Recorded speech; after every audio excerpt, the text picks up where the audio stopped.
Ready?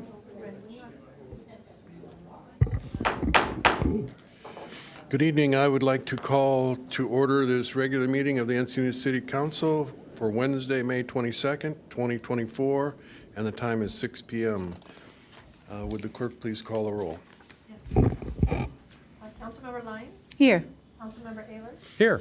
Councilmember Kinsey? Here. Deputy Mayor Blackwell? Here. Mayor Krantz? Here. The record will show that all members of the City Council are present this evening.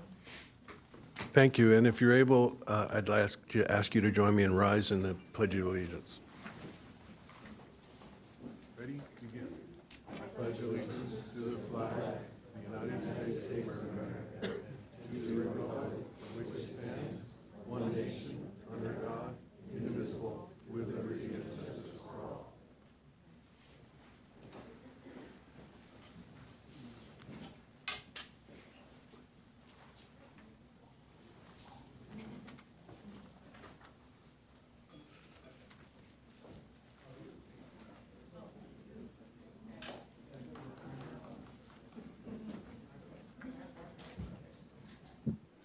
All right, good evening.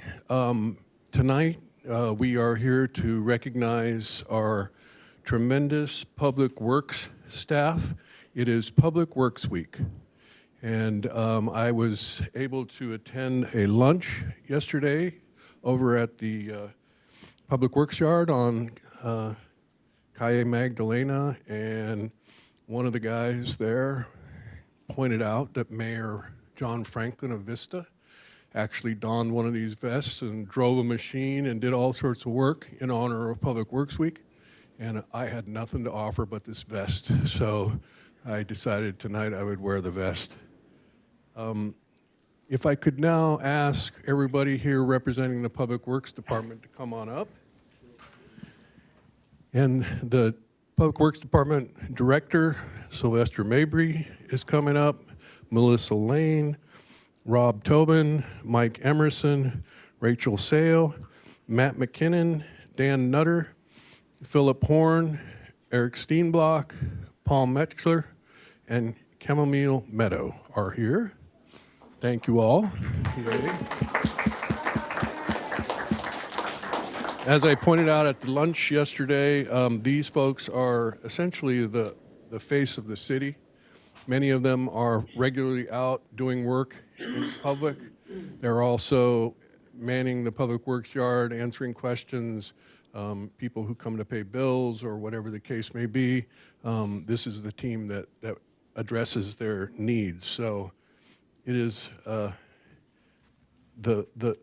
one thing that a policymaker needs desperately to have a successful city. That is a group of civil servants that are dedicated to their jobs.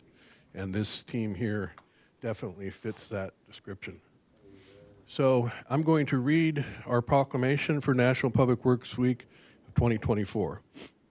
Whereas Public Works professionals focus on infrastructure, facilities, emergency management, and services that are of vital importance to sustainable and resilient communities and the public health, high quality of life, and well-being of the people of the city of Encinitas. And whereas these infrastructures, facilities, and services could not be provided without the dedicated efforts of public works professionals who are federally mandated first responders and the managers and employees at all levels of government and the private sector who are responsible for rebuilding, improving, and protecting our nation's transportation, water supply, urban forest, solid waste systems, public buildings, and other structures and facilities essentially for our citizens. I'm not crying. Whereas it is in the public interest for the citizens, civic leaders, and children in the city of Encinitas to gain knowledge and maintain ongoing interest and understanding of the importance of public works, first responders, and public works programs in their respective communities. And whereas the year 2024 marks the 64th annual National Public Works Week, sponsored by the American Public Works Association. Now therefore, I, Tony Kranz, Mayor of the City of Encinitas, along with all City Council members, do hereby designate the week May 19th through 25th, 2024, as National Public Works Week in the City of Encinitas, and urge all residents to join with representatives of the American Public Works Association and government agencies in activities, events, and ceremonies designed to pay tribute to our public works professionals, managers, and employees, and to recognize the substantial contributions they make to protecting our national health, safety, and quality of life. Thank you very much. Yep. Thank you, Mayor. Thank you, Mayor and Council, for this proclamation. This year's theme for National Public Works Week is advancing the quality of life for all. Public works professionals contribute to advancing, enhancing the quality of life through the services we provide, whether it's being a first responder or maintaining public facilities or filling potholes. We take pride in what we do. And we value being responsive. And I want to ask the Encinitas community to partner with us in being responsive by downloading the My Encinitas app. That is the portal that streamlines all requests. So let's please download the app and work with us, partner with us, and continue to make Encinitas a vibrant and dynamic place to live. Now, in honor of Public Works Week, we had an open house out at the Public Works Yard, and I believe we have a slide presentation.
Thank you. Want to come down for a photo?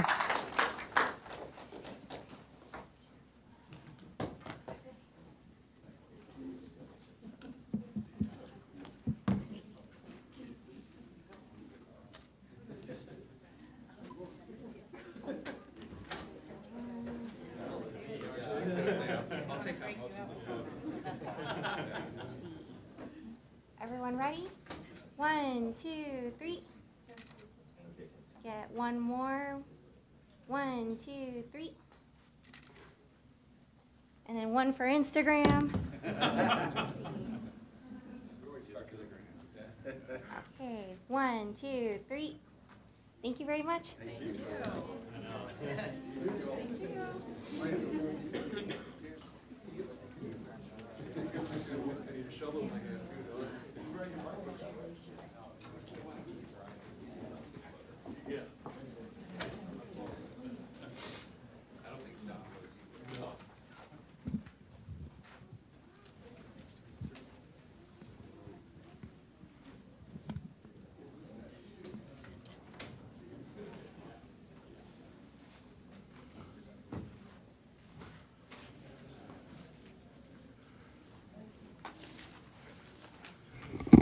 Okay, thank you all. Madam Clerk, Absolutely.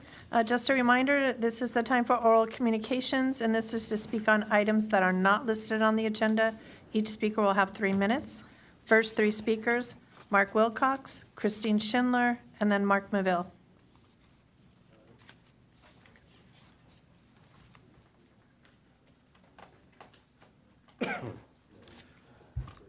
Good evening, City Council. My name is Mark Wilcox. I'm a father and grandfather and great-grandfather. And I'm here tonight as someone who has worked with young people for many years in my church and in the community. Another school year is about to end, and summer is almost here. It's important to be aware that first-time use of most substances peaks during the summer months. Research indicates a 30% increase in substance use among young people during the summer, especially marijuana, which is the most commonly used drug. Marijuana is associated with impaired learning, loss of memory, and diminished coordination for teens and young adults, and is associated with low academic achievement. Teens and young adults use marijuana for many reasons, including curiosity, peer pressure, and wanting to fit in with friends. Some used it to cope with anxiety, stress, sadness, and depression.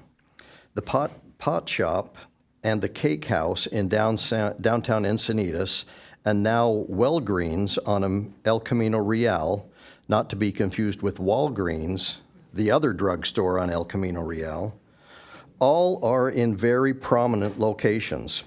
When marijuana businesses are in public and in communal spaces, youth perception of risk regarding marijuana use is muted. Preventing teens from initiating drug use this summer and any time during their young adult years will more likely put them on the path to a successful future. This would be a sensible time for this City Council to consider a ballot initiative against marijuana storefronts in our city. Thank you.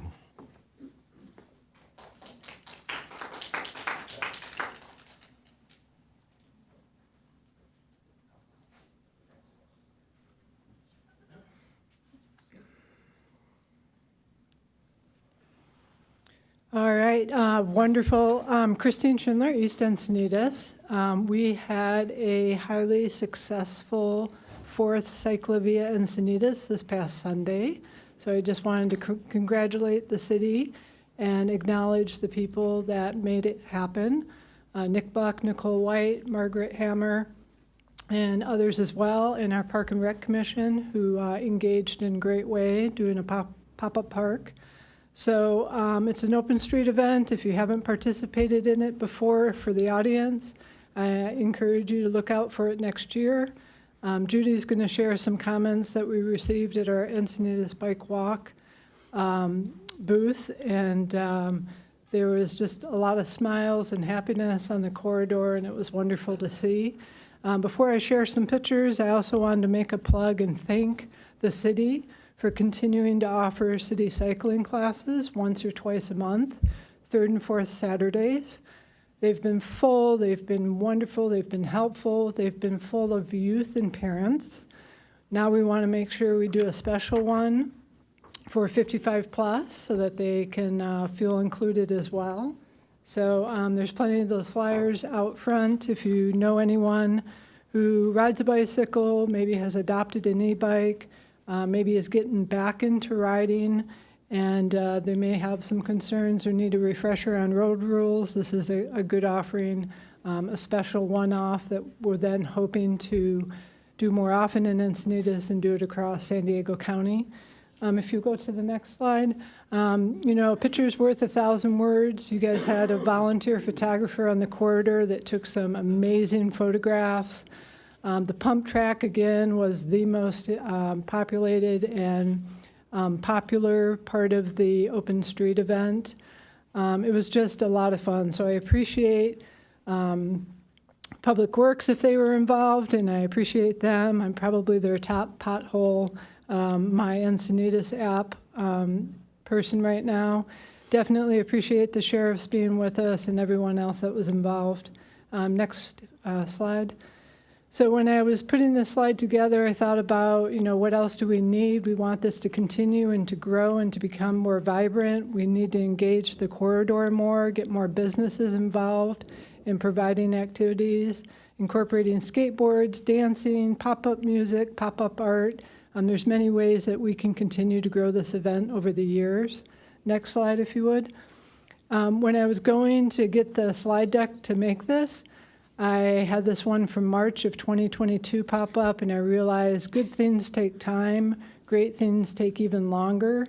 So this was about quick build, some of the things we've done, some we haven't, and I appreciate efforts being made. Thanks so much. Thank you, Christine. Next speaker is Mark Maville, followed by Rachel Graves, Natalie Satoon, and then Scott Campbell. Okay, here we go. Mark Maville, concerned citizen, or however you want to call it. Haven't been here for a while. Of course, you guys didn't take care of the outside dining. You went ahead and extended because you're in bed with the restaurant owners. You're going to keep that going till 26. That's unfortunate. Gentlemen, about the candy, get that crap out of here. They're doing fentanyl. They're distributing it. The bags are evidence. I'm 17 years sober. I know what's going on, and it's an excuse for them just to get high. It's not a medicinal situation. And they're right. He was right about the brain damage, the candy, and the frickin' gummy bears and all that. The families are livid, whether you're in touch with it or not. So I was asked by somebody over at Seaside Market today to come in. People have been wondering where I'm at. I've got another meeting. I usually try to make 2 at 7, so it looks like I'm going to make that. Is the Truly Union and 7-Eleven disaster. The guy was caught, and yes, that is isolated. That is part of the sheriff's situation, but it's the fear and the intimidation and the crap that went on. Giving these loose frickin' mandates and crap for the homeless, you got to tighten that up. I mean, it's just ridiculous. They've almost pushed me into that situation by stealing all my stuff the first 7 months I was here. $7 grand worth of stuff, wallets, tablets, all kinds of stuff, getting in the car, And I work with them as much as I can, trying to create maybe an AA meeting. That's the crux of the matter, is the drugs and alcohol, and I need a venue permit, but I'm not going to make that commitment if the city council isn't behind it, or I know that I can do it without that crazy park host you got over there getting in the middle of everything. He's got to go as well. So I'm just saying that I haven't been here for a while. The only thing I see that you've done is got rid of that bike contract. That was ridiculous anyway. You're losing. It doesn't do anything for anybody. Everybody already has a bike. We don't need that. That's a tourist thing. And they'll find a way. But I'm just, that disaster down there has created a lot of fear, animosity, and the restaurant owners and the managers are just like in shock that all happened. He was on camera. That's stupid, whatever he was doing. But that damage that took place, they've never been violated like that. And this community can be violated like that as well. You got to get a handle on it. The sheriff are doing a great job doing what they have to do to keep things at bay. But, you got to be behind it. And I'm trying my best, even though it's like an albatross around my neck. I'm in the program. I'm trying to help that situation that went after me when I first got here. And no, I'm too strong for that. Held it off. I'm okay, but this is not going to continue to be okay if they're going to start doing that and peppering the street like that. So Thank you. that's all I got, and good luck.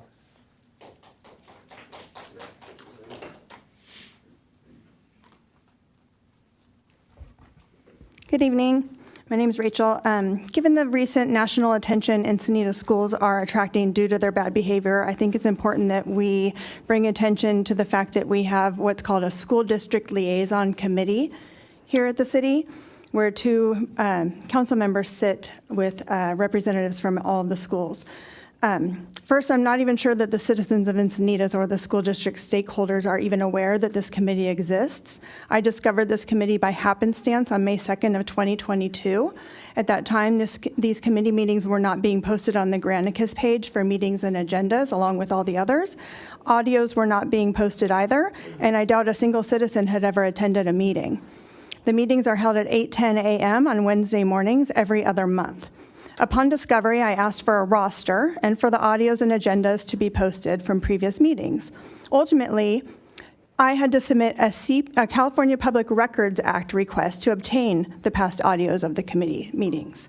It took weeks to obtain and many weeks for the public to be given access on the Granicus. Over the past 2 years, I am forced to sound like a broken record, continuously requesting audios to be posted of previous meetings. To this day, the meeting for June is not posted on the Granicus site. None of the previous agendas are available to the public, and I have to submit CPRA requests after each meeting to compel staff to release them. For those of you who don't know, the agenda is typically 3 items: safe routes to school, an update from Bike Walk Encinitas, followed by social justice and equity. I would like to know why these meetings have been kept such a secret. I suspect it's because there are plans being concocted and discussions being had that Hinsey, Kranz, and now Joy do not want the public to be part of. I might want to repeat that. I suspect that it's because there are plans being concocted and discussions being had that Hinsey, Kranz, and now Joy do not want the public to be part of. Marlon Taylor sits on the committee representing the school district board, but he gives updates from the Public Health and Safety Commission, and he, quote, puts on his other hat and discusses his politically propagandized activism that his nonprofit Encinitas for Equality puts on. Who is Mr. Taylor really representing when he attends school district liaison committee meetings? February's meeting, Joy Lines brought up affordable housing. Affordable housing became a topic of much discussion, at least 10 minutes. It was not on the agenda. I think I need to repeat myself again. It was not on the agenda, affordable housing. Serving her first meeting as a council rep, and just 1 hour, 23 minutes into her time on this committee, she then proposed to add affordable workforce housing to the future agenda. We've been hoodwinked before here. The citizens and you as council members should be paying very close attention to what is happening at these meetings and to what agendas are being snuck in behind closed doors when nobody is listening. We all warned you about conflicts of interest among some of this group, and they now have zero oversight. When the cat's away, the mice will play.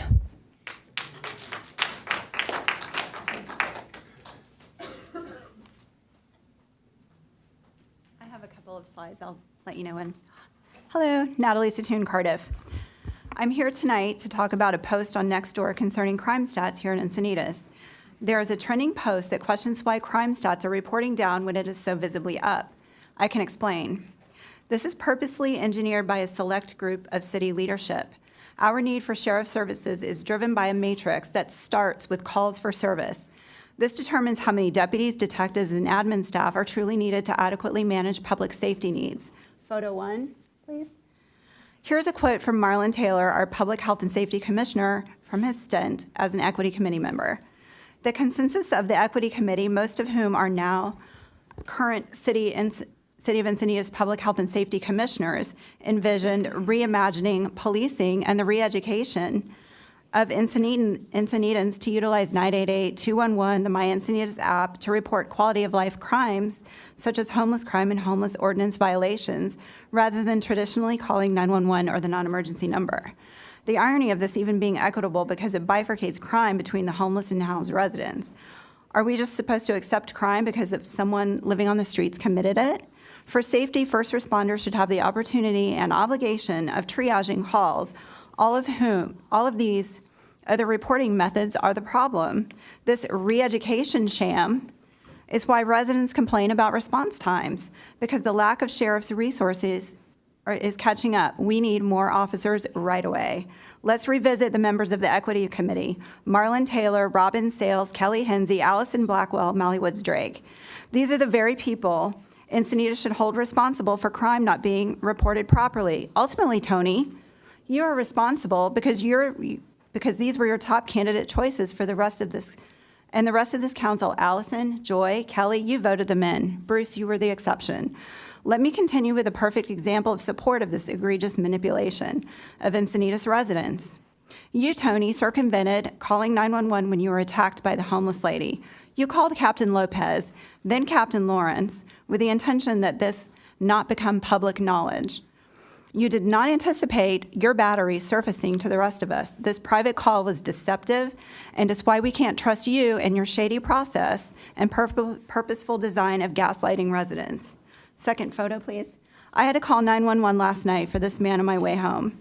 One of the responding firefighters said it was his second call yesterday responding to this man and have responded to him multiple times. To our new captain, a deputy responded and the man was clearly under the influence but not arrested.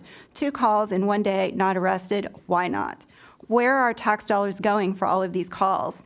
Then he drunkenly wandered off into the park. Joy, your park.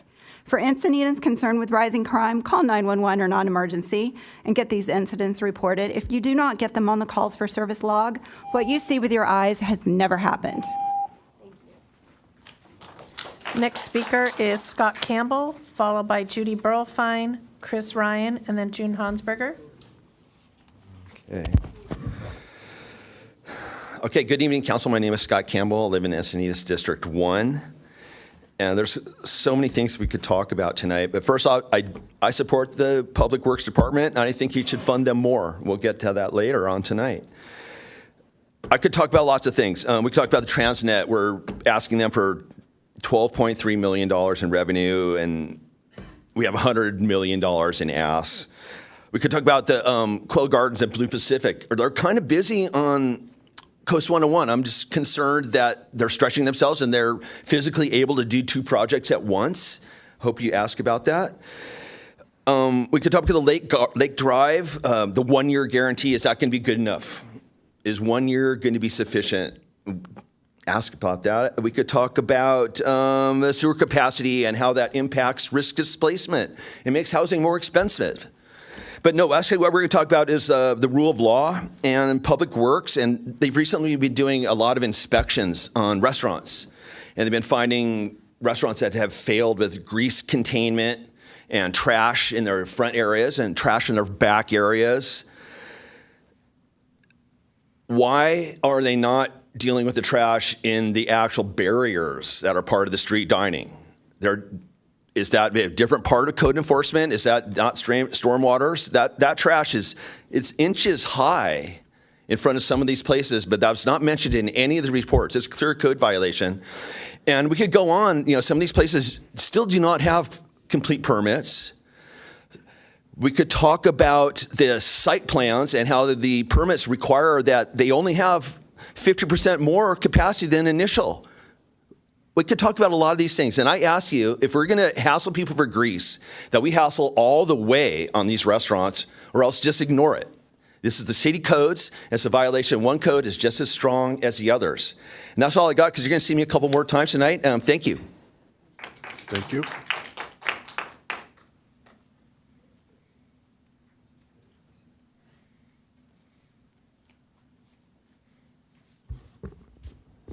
Hello, I'm Judy Burlfine. There are a lot of people who like a lot of things that you guys are doing, but they don't really like coming to city council meetings, but they loved coming to Ciclovia. So we asked if they could write down some of the things that they think are great about this city. I have a bunch of cards. I'm going to read a few of them to you now. So this is from Hazel in Leucadia. She's in 3rd grade. I like how they have made the bike lane bigger over time. Someone else, thank you for the Cardiff Rail Trail. Dear council and staff, maybe they're in the back. Have Ciclovia more often, once a month. Wonderful event. Great for kids and sense of community. Dear City of Encinitas, we totally love living in a pedestrian and bike-friendly city. Thank you for all the infrastructure. It's rad. Dear Encinitas, thank you for making our city so bike-friendly. It means a lot. Love the 2-way cycle track from Kay to Chesterfield. Now let's do a lane diet on 101 through Cardiff to Solana Beach. Thank you for adding bike lanes. 1st or 2nd grade. Ciclovia should happen quarterly. Even better, every Sunday. Thank you, City Council and City staff, for the Cardiff Rail Trail, fabulous, bike lanes on 101, Swamis to Chesterfield, pavement legends, Santa Fe upgrades. We live on Nardo off Santa Fe. Really great improvements in 30 years. Please keep it going. Thank you for this wonderful event. I love all the city has done and is continuing to do to make cycling safer and more accessible for all. Thank you, City of Encinitas, for all your pedestrian and bicycle improvements. They are safer and healthier for everyone. We love cycling through Encinitas. The wide shoulders and bike lanes are great. Really appreciated on every ride. I love the bike lanes on 101. So much more safe and pleasant to ride my bike along the coast. Thank you for putting this event on for the community. This is very special. Please have ciclovia every Sunday. Thank you. Thank you. Next speakers, Chris Ryan, June Hansberger, Patty Stottlemyre, and then Elena Thompson. Good evening, Council and Mayor. I'm going to bring it down a little bit after that last presentation, which was great, because I'm here to talk about Leucadia Boulevard, and specifically the roundabout at Hygeia. And I appreciate Christine Schindler for telling me and reminding me that a picture is worth 1,000 words, because that's what I'm going to show you tonight in my presentation. Leucadia Boulevard is the gateway into Encinitas from everywhere, north, south, and east. And if you drive down it from the freeway, it does not look good. And the roundabout at Hygeia has been a shovel-ready project for years. And I'm going to go through the timeline in just a minute. But I have additional concerns now because I recently learned that Mayor Krantz has asked staff to bring an agenda item to move all the money set aside for that roundabout to build the rest of the stormwater pipe on the 101. And there's also an agenda item to spend $1.8 million on Quail Gardens Road and Saxony Road improvements. This project has had its money repeatedly diverted from it for other projects. And I understand that there's limited resources, and I understand that there are so many projects in the city that need to be done. But frankly, I and my neighbors, we're tired of the money being diverted away from that roundabout. And the time has come to make it happen. And I'm going to show you how long we've been waiting through a little slideshow of my own. Okay? So it's been 22 years. And I've been here before, and I've talked about how long it has been. I can say 22 years, but 22 years is just a number, right? What does 22 years mean for a family like mine? Okay, well, this all started in July 17 of 2002 when the city approved the concept plan, and the council directed staff to split the project into 2 phases, with Hygeia being the third. Okay, those are my kids in 2002. Okay, I was been living in Encinitas in my home that I live in now in Leucadia that I purchased. My sons are 2 and a newborn in July of 2002. Jumping forward to 2007, contract was awarded for construction of phase 1. November 12, 2008, acceptance of public improvements for phase 1. What's going on in 2007, 2008? There's my kids. I've had a third kid by now. My kids are 2, 6, and 8 here. Okay? And we're just beginning on phase 1 of the project. Okay, here, this is 2006. My youngest child is graduating from Paul Leakey Central at 12 years old. And phase 2 is nowhere to be seen. Phase 1 is done. This child rode his bike to school, 4th, 5th, and 6th grade, across Leucadia Boulevard every day. And he had to suffer through everything that was going on Leucadia Boulevard, which is not safe. November 21, 2019, Bruce will remember this, Planning Commission approved design review permit and for coastal development permit to complete phase 2, I'm almost done, at Leucadia and Hygeia. And what's going on in 2019? There's my kids in 2019, okay? 21, 19, and 17 years old. Thank you. I'm finishing right now. That- I'm going to finish. Yep, that's I'm it. sorry. Okay, so now my kids are That's it. 24, 22, Chris. and 18, and nothing has been done. And it's time to be fair to Leucadia and to be fair and put in that roundabout. Can you show her the remainder of her slides for me, please? Yep, for me. Go ahead. Just pick up her last ones. I'll just pick up where she left off.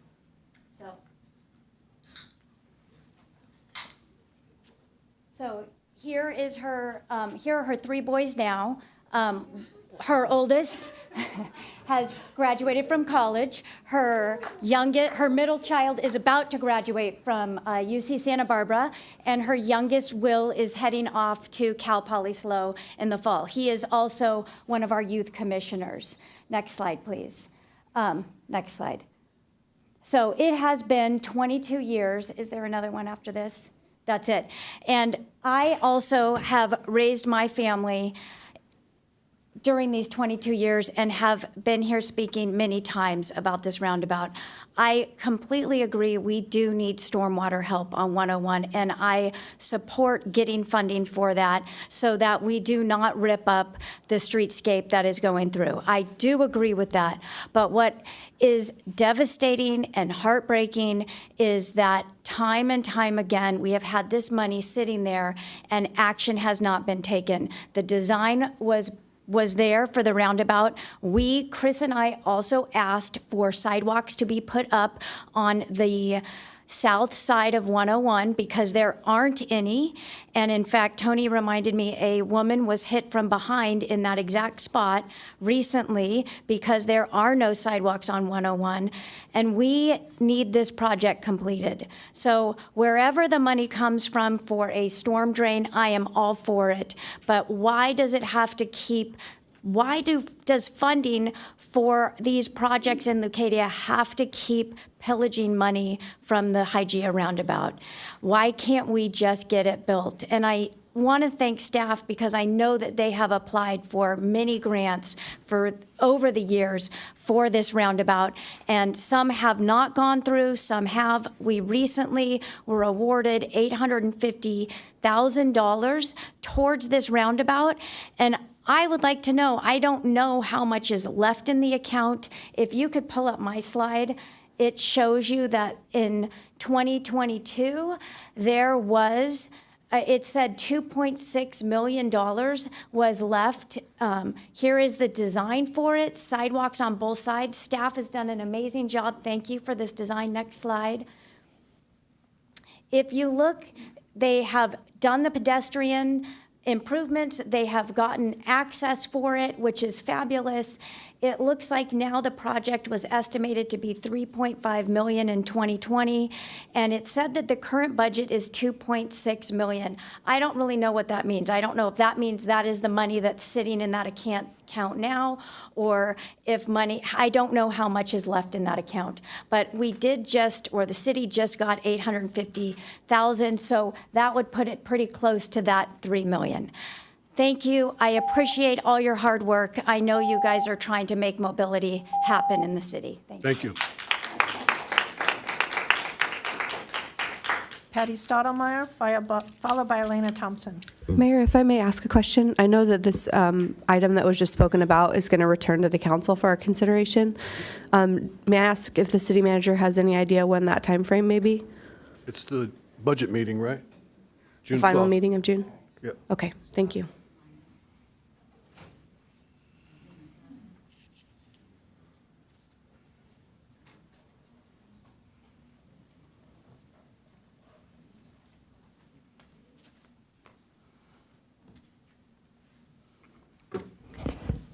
Patty Stottlemyre, Mayor Kranz, and council members. Who am I? Nurse, teacher, tree hugger, grandmother, who cares about the future of Encinitas for my grandsons. Bicyclist, lifetime resident of Encinitas. Encinitas the beautiful. So much that you have all done to make it beautiful. Rail trail, procuring the Pacific View site for future art center. Thank you, Mayor Kranz. Parks, library, thank you. Let's keep Encinitas its unique self and prioritize basic infrastructure, like all of this. And yeah, I guess sidewalks too. Pedestrian needed sidewalks. Okay, so where is our money going? Well, we don't have ICLEI anymore, but 6 NGOs, unelected, advising city for sustainability. Oops. Oh, Okay. Here's an article, Encinitas iPad surveillance, more license plate reading cameras, license plate readers, to monitor Encinitas entry points. Council unanimously approved the 53,000 request, which launches Phase 2 camera program, and they would like to fund a third one if needed. Do we need it? No, ACLU says, hey, you're being tracked with license plate readers. They said it raises privacy risks. And they said there is a concern about data being gathered on motorists who've broken no laws. More data collection on top of streetlights. And the planning department recently approved about 280 units on El Camino and then asked the council to consider reducing car lane widths and reduce speeds. UN Agenda 2030 has slowly, steadily, stealthily made its way into our city, accepting grants, allocating revenue for infrastructure of smart cities, replete with surveillance cameras, data tracking, limiting mobility by removing car lanes and mega housing density. What's the real goal? Protecting nature, life on Earth, or stripping nations, cities, individuals of their sovereignty? Please say no to surveillance development goals. End contracts with NGOs and say no thank you to outside policymakers funneled down through Washington, D.C. and Sacramento. Thank you. Thank you.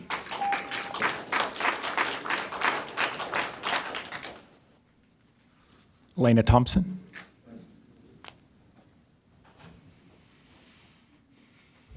Hi, everyone. I want to thank you, too, for that last slide that the last speaker put up on some of the nice improvements you have made to our city. But I'm also here tonight to talk about the policies and actions of this council and mayor and how important they are to our future. And by that I mean, are all of the policies and your actions actually helping Encinitas, our businesses, our residents, and are improving our public safety? I served for 10 years as a volunteer on the Leucadia 101 Main Street Association, and we were really concerned about our main street, just like the Encinitas 101 and the Cardiff 101 and the Chamber of Commerce. And so when I talk about public safety in connection with your policies and actions, I'm very concerned about the recent crimes on the 101 that affected 3 of our businesses down there, and I know you would be too. But in addition to that vandal, who evidently had quite a rap sheet in other states, we found out, and we won't get into that right now, but we're not talking about e-bike theft, and we're not talking about just shoplifting. We're talking about like a sick person who damaged 3 businesses.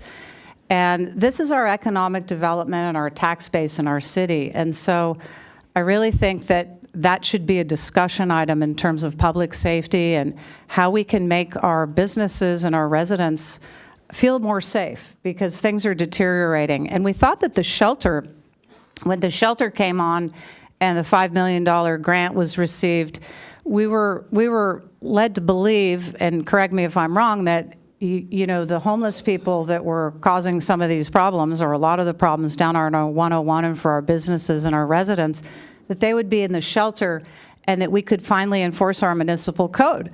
But that isn't happening yet. We still have people camping and sleeping in their cars in Encinitas and actually feeling very welcome.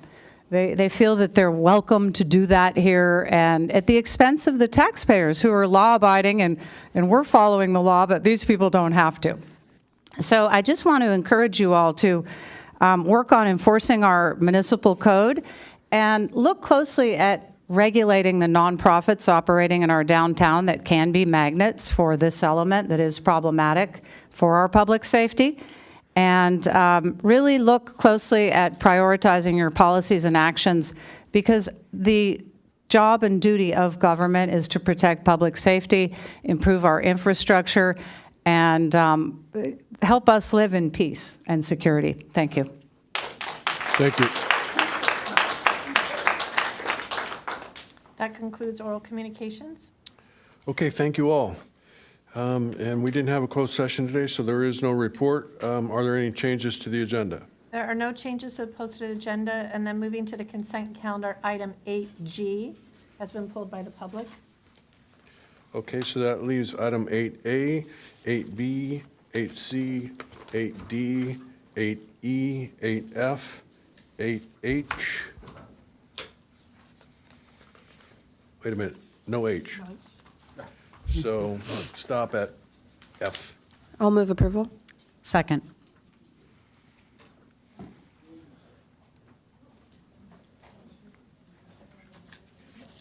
Motion carries unanimously. That takes us to item 8G, and we do have 3 speakers.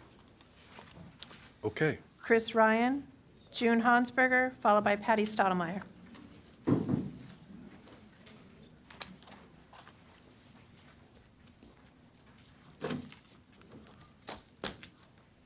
Chris Ryan? Do you want a staff report?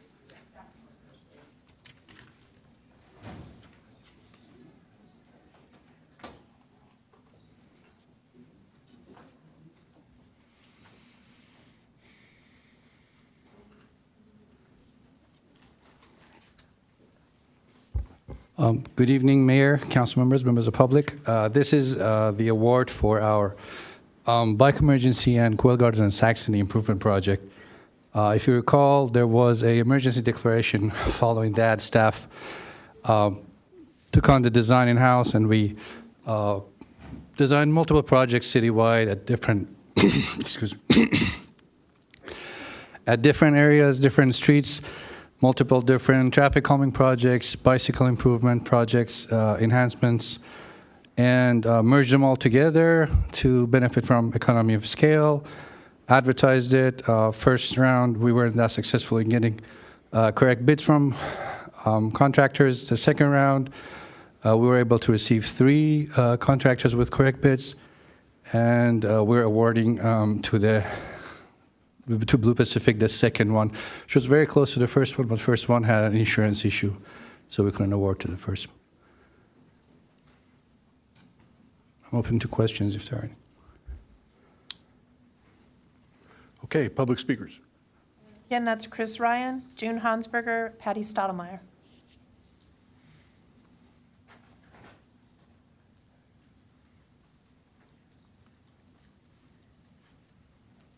Chris Ryan, Lucadia. So thank you, Abe. I did contact Abe earlier this week asking for a breakdown for the Quail Garden Saxony project. I wanted to know how much it was going to be for Saxony and Quail Garden separately, and I was given information that information would be provided tonight.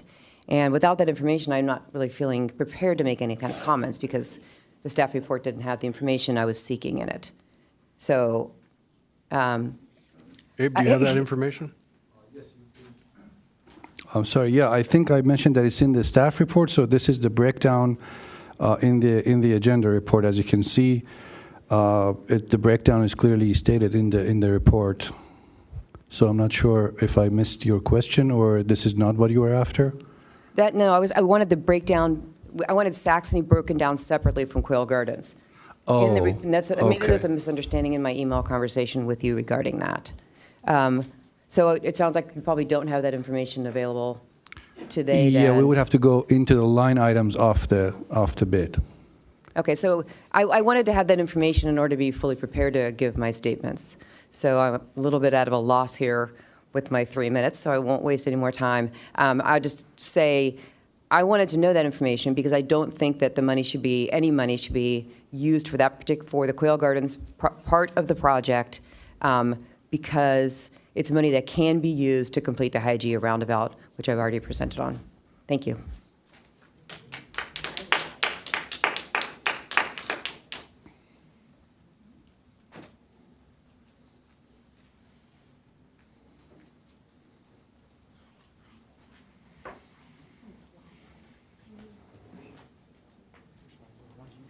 No, there's a different one. I sent it earlier. It has the agenda items on it. It says June Hansberger.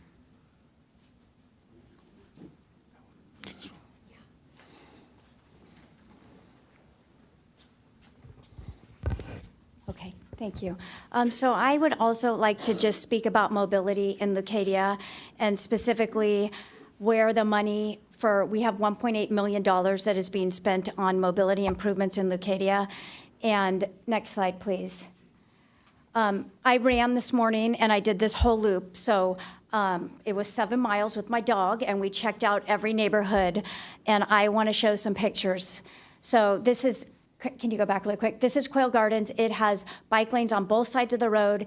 It has a divider down the nice wide road. There are paths all around, and on each side of the road, there's only one section where it does not completely complete, but there is a trail and concrete paths on all sides and bike lanes. One of the nicest roads in all of Encinitas, in my opinion. Next slide. Here is Saxony. Saxony is in desperate need of attention, and I'm really glad it's getting the attention it needs. Some places are sharrows, some places DG pathways, some sidewalks on both sides in some parts no sidewalks, dirt paths. I was in the middle of the road multiple times because there is no sidewalk, and there are kids going to the YMCA. People live and work along this road. Next slide, please. Here is La Costa Avenue, Sheridan to Vulcan. As you can see, there are no sidewalks. Our walking path here is the dark asphalt in the road, and then we have a green bike lane. A woman was hit in this crosswalk right here, I think a couple months ago. And then you can see, you turn this corner, this is our improved trail, which I was really thankful for, but this is how sad the situation is for Leucadia. I am thankful for that corner trail because we had nothing before. Next slide. This is continuing down Vulcan Avenue towards Leucadia Boulevard. I am thankful that we have this trail, and I appreciate that this has been turned sideways, but there are multiple areas where the trail does not go all the way through. My dog and I were having to jump into the road. It's blocked by bushes. Next slide. Cars are parked in there. There are sharrows along here. This is when you cross on your way to, you go past Pawlecki. This is the trail for the kids to get down to Pawlecki. There's dirt covering it, a hole, cars are parked across it. I don't even understand what's happening. Next slide. Here is more Leucadia Boulevard. This is Leucadia Boulevard by the roundabout. You can see we have concrete or asphalt paths, a bike lane. Next slide. And then here is where the Hygeia roundabout should be. Again, somebody was hit in this area. We have incomplete trails. This is the gateway to our community, and I don't understand why this part of town has not been addressed. Thank you.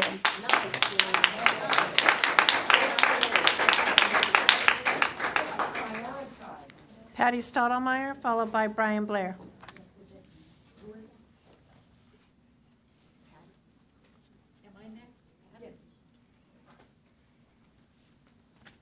Okay, I just want to say I very much agree with our last speaker there.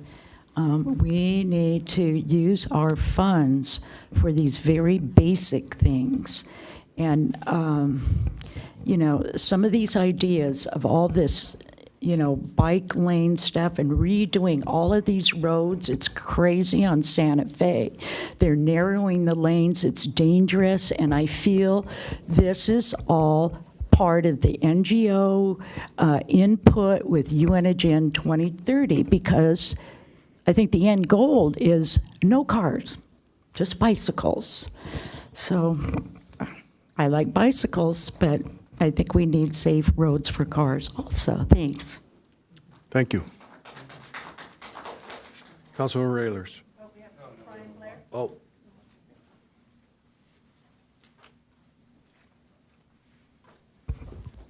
I was a late entry. Thanks for a moment.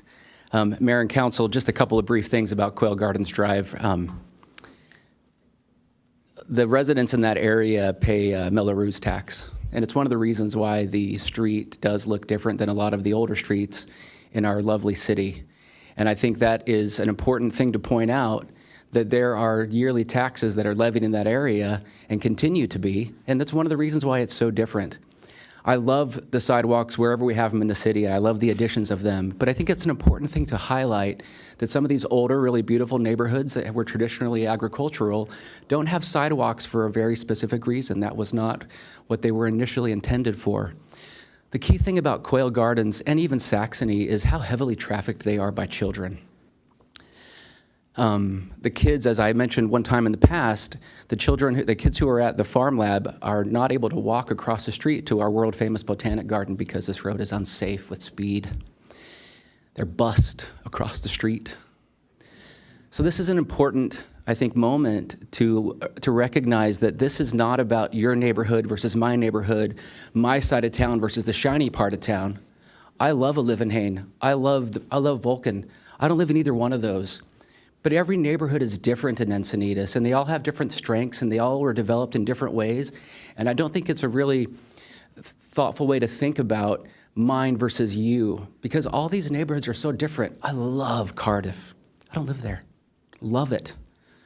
So I think we need to think about the development in terms of what is needed in that exact location. And safety was the primary driver behind these decisions on Saxony and Quail Gardens.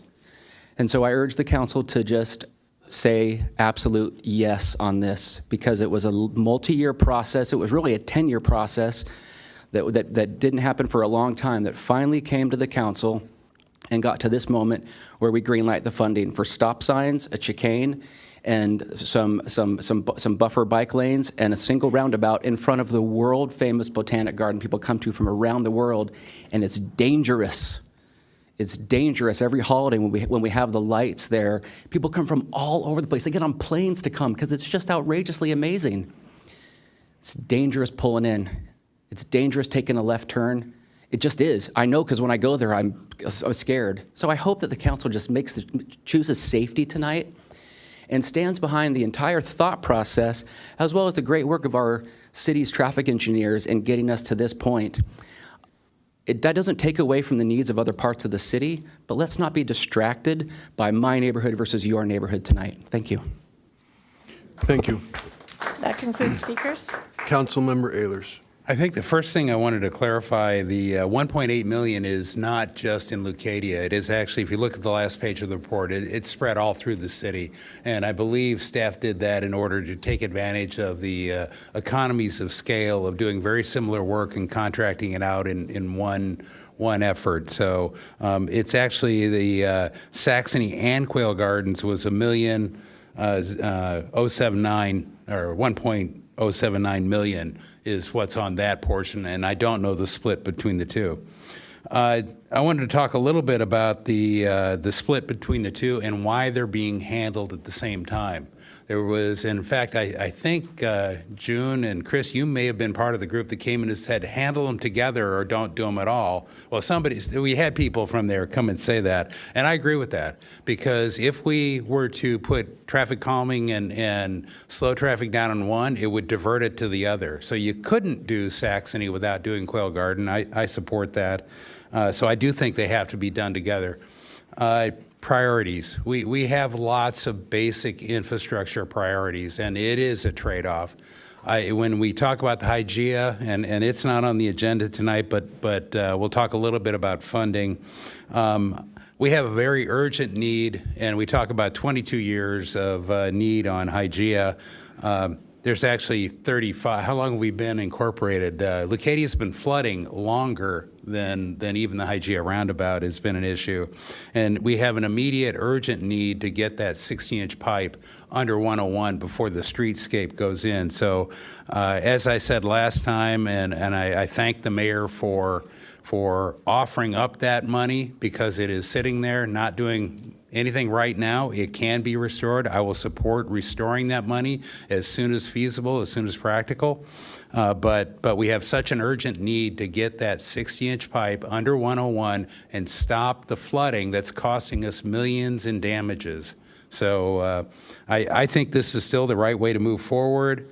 One thing I do agree that Quail Gardens Drive, which is the newest road built out there of all the roads we've been talking about, looks great. I would love to see that kind of treatment, even partially, out on Rancho Santa Fe Road. But we've spent zero money on Rancho Santa Fe Road, so I don't think Saxony or Vulcan, I should say Vulcan. There are many other streets that need money, and it's a matter of getting the money and then prioritizing properly. So I'm going to be supporting awarding this contract because I think it's the right thing to do. Thank you. Deputy Mayor Blackwell.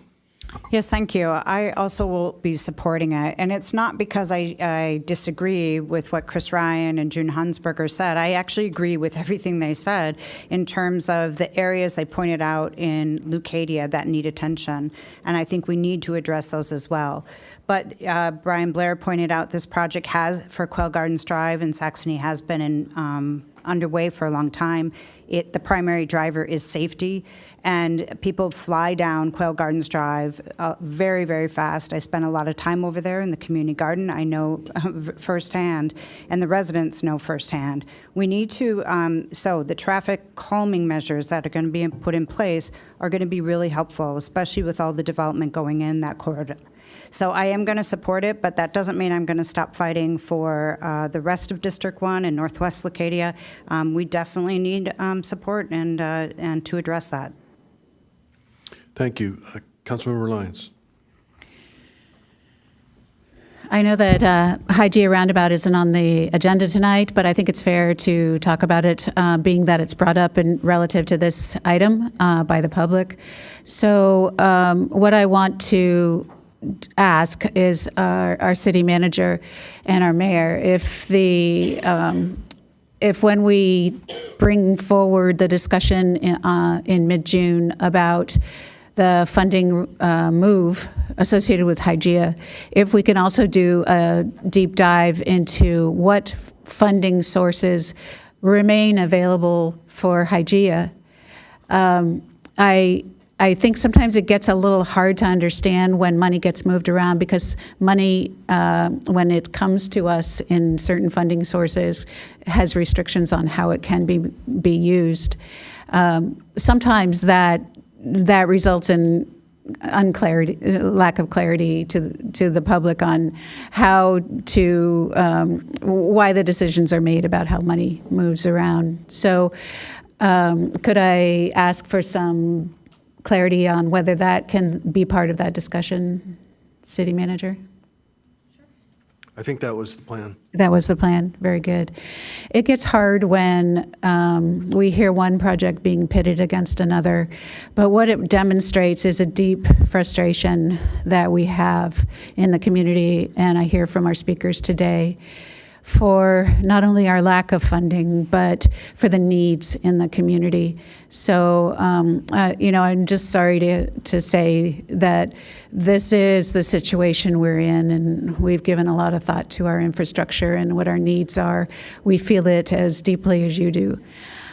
Whatever the reasons for Hygeia not going forward in the past, I just want to say I support it moving forward. And I think you have people up here who join me in that support. So we'll help figure out how to move it forward. Thank you. Thank you. Yes, and I had the opportunity to attend a Encinitas Union School District eco-literacy event at the Farm Lab on Quail Gardens Drive few weeks ago and rode my bike there, and the speed of the cars that were driving adjacent to me was pretty hairy. It made for some kind of nervous riding. People who were parking in the Heritage Museum parking lot for that event were having to run across the street. It's not a good situation. It's got great sidewalks. The bike lanes are too narrow. But what it also has is really a lot of speeding cars. So the goal of this part, I think a lot of what we're doing on Quail Gardens Drive involves traffic calming in order to slow traffic down. So you spoke to Saxony. It definitely needs some these efforts here, and I want to thank staff for being creative about how to fund this stuff and the work that you've done to advance the projects on that map there. The bike emergency inspired much of the work that you guys did, and I very much appreciate it. When it comes to the Hygeia roundabout, nobody is more familiar with the frustrating delays than me. They say 22 years. I've been involved in that roundabout for 25 years. They showed pictures of their kids. I ride my granddaughter to school every day through that all-way stop. So I'm very familiar with the need for the roundabout. I just place a higher priority on getting stormwater facilities on the ground. And so at this point, that's going to be the direction that I hope we can move, and funding for that will come from a bucket of money that is just sitting there because we don't have the balance in order to construct it. And I can say, I think the 3.6 million went up in part because of engineering issues related to the slope of Leucadia Boulevard and needing to make some corrections there. Inflation affected it, so the 3.6 million I think is more like 4.6 or 4.5. So that is the biggest problem, is that we don't have a way to get to construction. So having $2.6 million sitting in that bucket when we've got the opportunity to put stormwater facilities in the ground just doesn't make any sense to me. As much as the fact that I use that all-way stop every day. I live on Hygeia.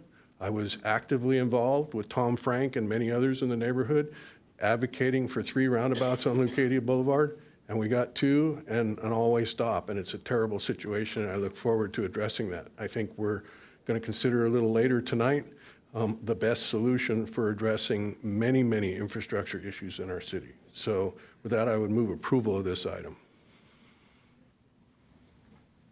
I'll second the motion.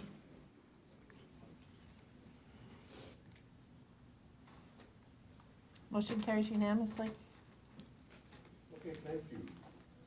Okay, thank you. So we are now on to item 10A, which is a public hearing to receive testimony regarding the fiscal year 24-25 Encinitas Landscape and Lighting District.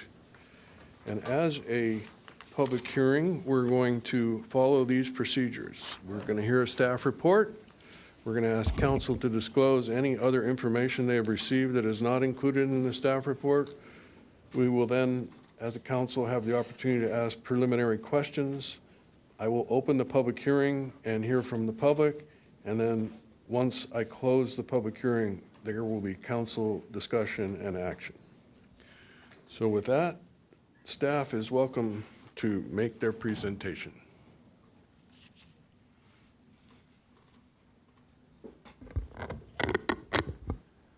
Good evening, Mayor and council members. My name is David Lissenby, Senior Management Analyst with the Engineering Department. With me tonight is Anna Tangatue, our Landscape and Lighting District Consultant from Harris & Associates, who produces the engineer's report. The item before you tonight is a public hearing to receive testimony on the renewal of the Encinitas Landscape and Lighting District for fiscal year 2024-2025. State law requires that this public hearing be held prior to council's renewal of the district and authorization to collect assessments for the upcoming fiscal year.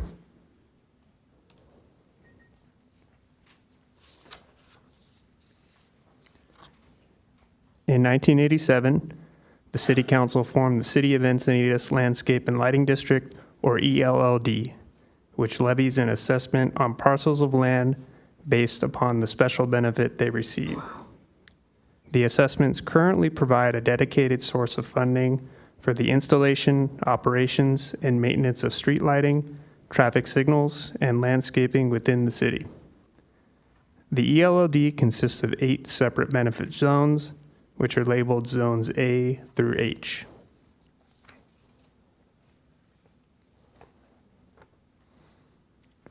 Zone A is a citywide zone. All developed parcels within the city contribute to this fund. This zone funds the operations, maintenance, and improvement costs for all streetlights, traffic signals, and landscape medians on major thoroughfares throughout the city.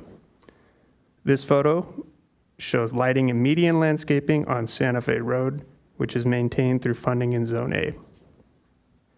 Zone B assesses the costs associated with localized street lighting in residential areas.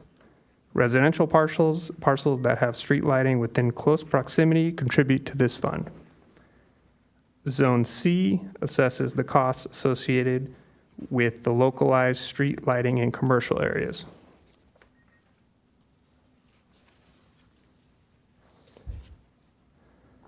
Zones D through G fund localized landscaping and park improvements that were approved as development or subdivision map conditions, such as the landscaping in Village Park or in the Encinitas neighborhood. Pictured here is the landscape median and street lighting on Cerro Street. Since these improvements provide a special benefit to a specific group of developed parcels, the costs associated with these improvements are assessed only among those parcels directly receiving the benefit. Zone H funds street lighting, park, and landscape improvements within the Encinitas Ranch specific plan area.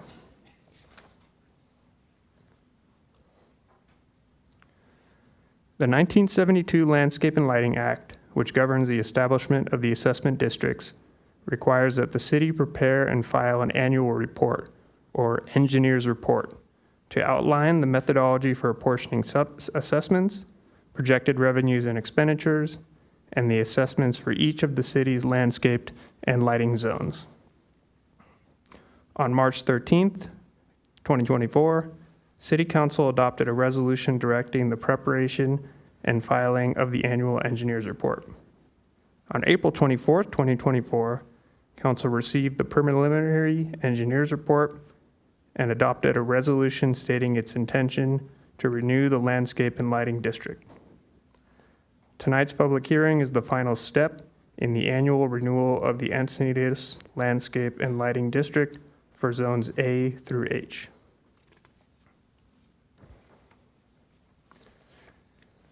The current assessments, maximum assessments, and the proposed annual assessments per benefit unit are displayed. As part of the analysis for the 2014-15 fiscal year, it was determined that since zones E and F had excess reserves, as well as other sources of revenues, that those assessments could be reduced to $0. No changes are proposed for the other zones which are currently at maximum rates. Any increases above the maximum benefit rate per benefit unit can only be enacted through a balloting process and majority vote of the assessed parcels, consistent with Proposition 218.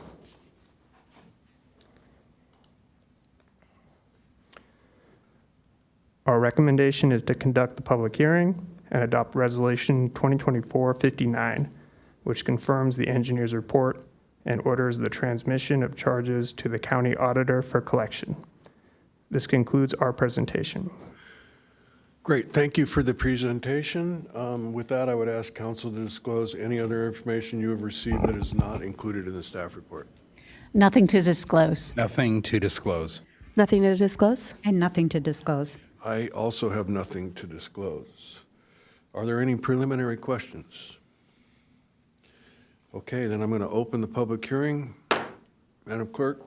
There are no speakers? There are no speakers. I'm going to close the public hearing, and we will now have council discussion and action. And seeing no requests to speak, I would move approval of this item. I'll second.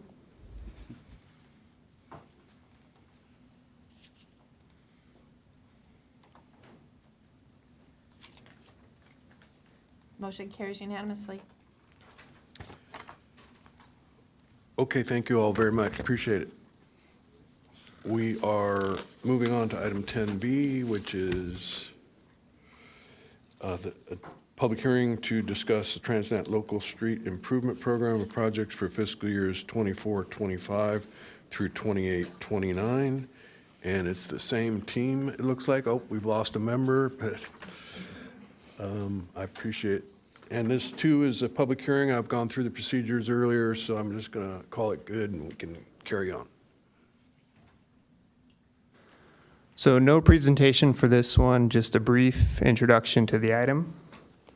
So good evening again, Mayor and Council members. The Regional Transportation Improvement Program, or RTIP, RTIP, is a program of proposed highway, arterial, transit, and bikeway projects. The San Diego Association of Governments, or SANDAG, is required to develop and adopt the 5-year RTIP every 2 years. Each member agency of SANDAG that desires to expend Transnet and/or certain federal and state funds must approve a program of projects once every 2 years. The approval process includes consideration of the city's program of projects at a public hearing and the adoption of a resolution. The recommended actions are to conduct the public hearing and adopt the resolution.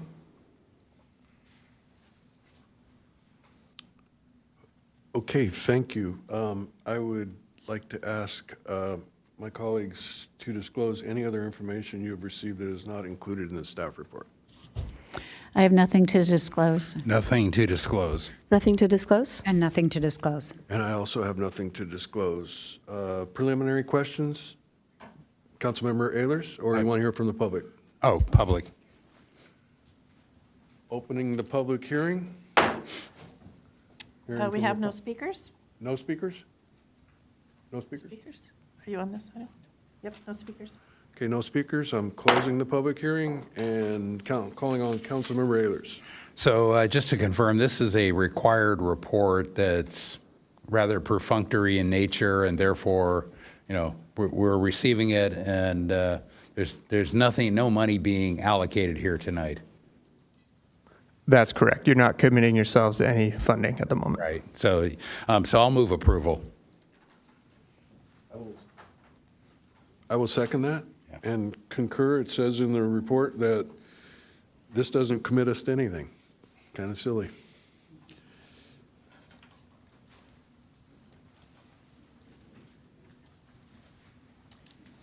Motion carries unanimously. Okay, thank you. On to item 10C, which is consideration of Resolution 2024-60, submitting for voter consideration a 1 cent per dollar general transactions and use sales tax measure for public infrastructure and city services at the November 5, 2024 general municipal election ballot.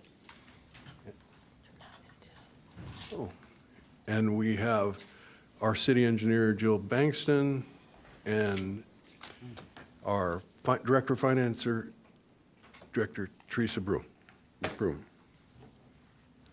Thank you. Good evening, Mayor, City Council members, members of the public.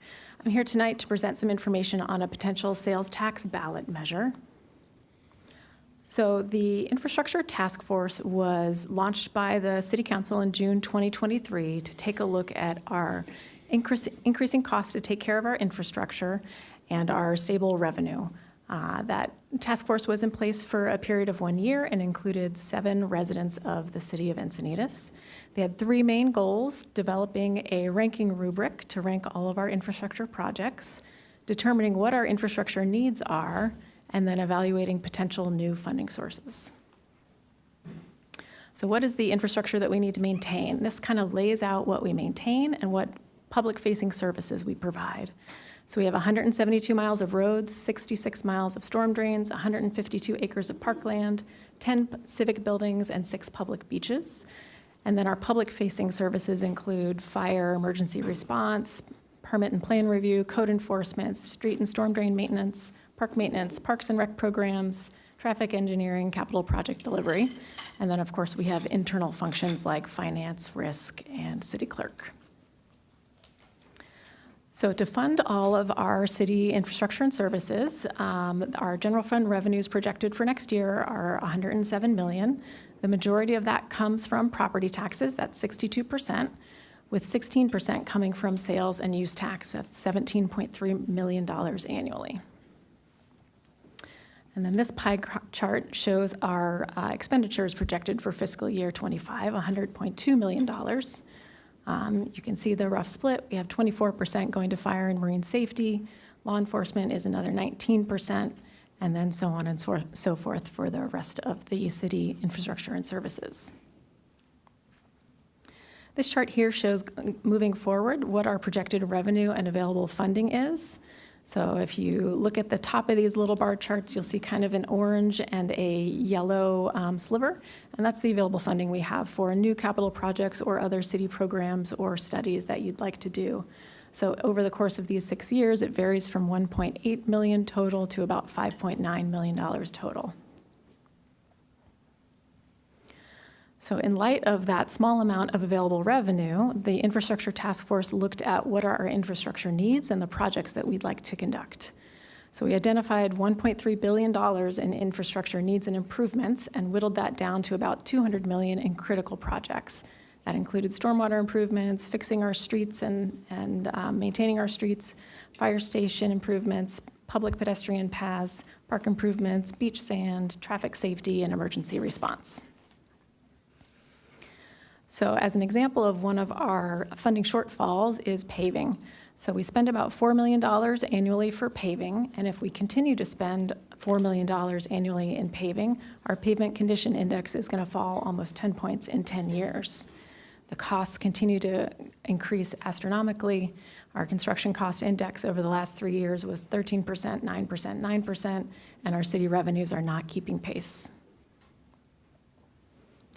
So what do we typically have available in a fiscal year for capital projects? We have about $4 million that's set aside and dedicated for street maintenance and repair.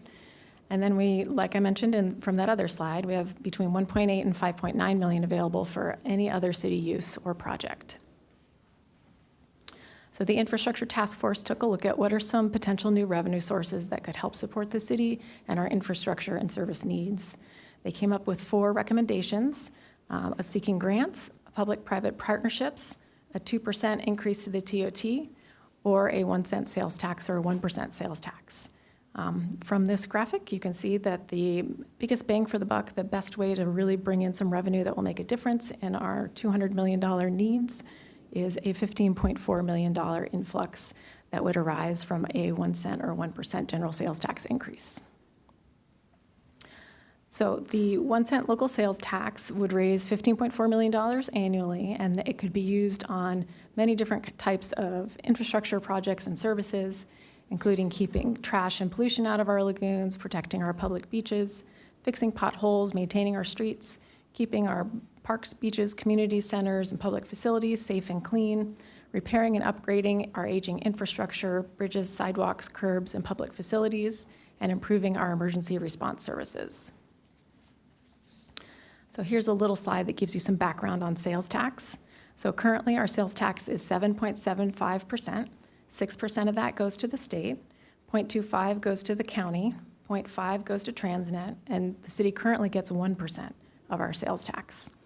So we bring in about 17.3 million projected next year with that sales tax. If we added another 1% for this new local tax, that would bring in another $15.4 million. And it would create a new tax rate for the city of Encinitas of 8.75%. So how does that compare to our neighboring cities? So you can see we have 5 cities that are at 8.75% already, 1 city at 8.5%, 3 cities at 8.25%, and then we have 6 cities that are considering increases in 2024, so this year.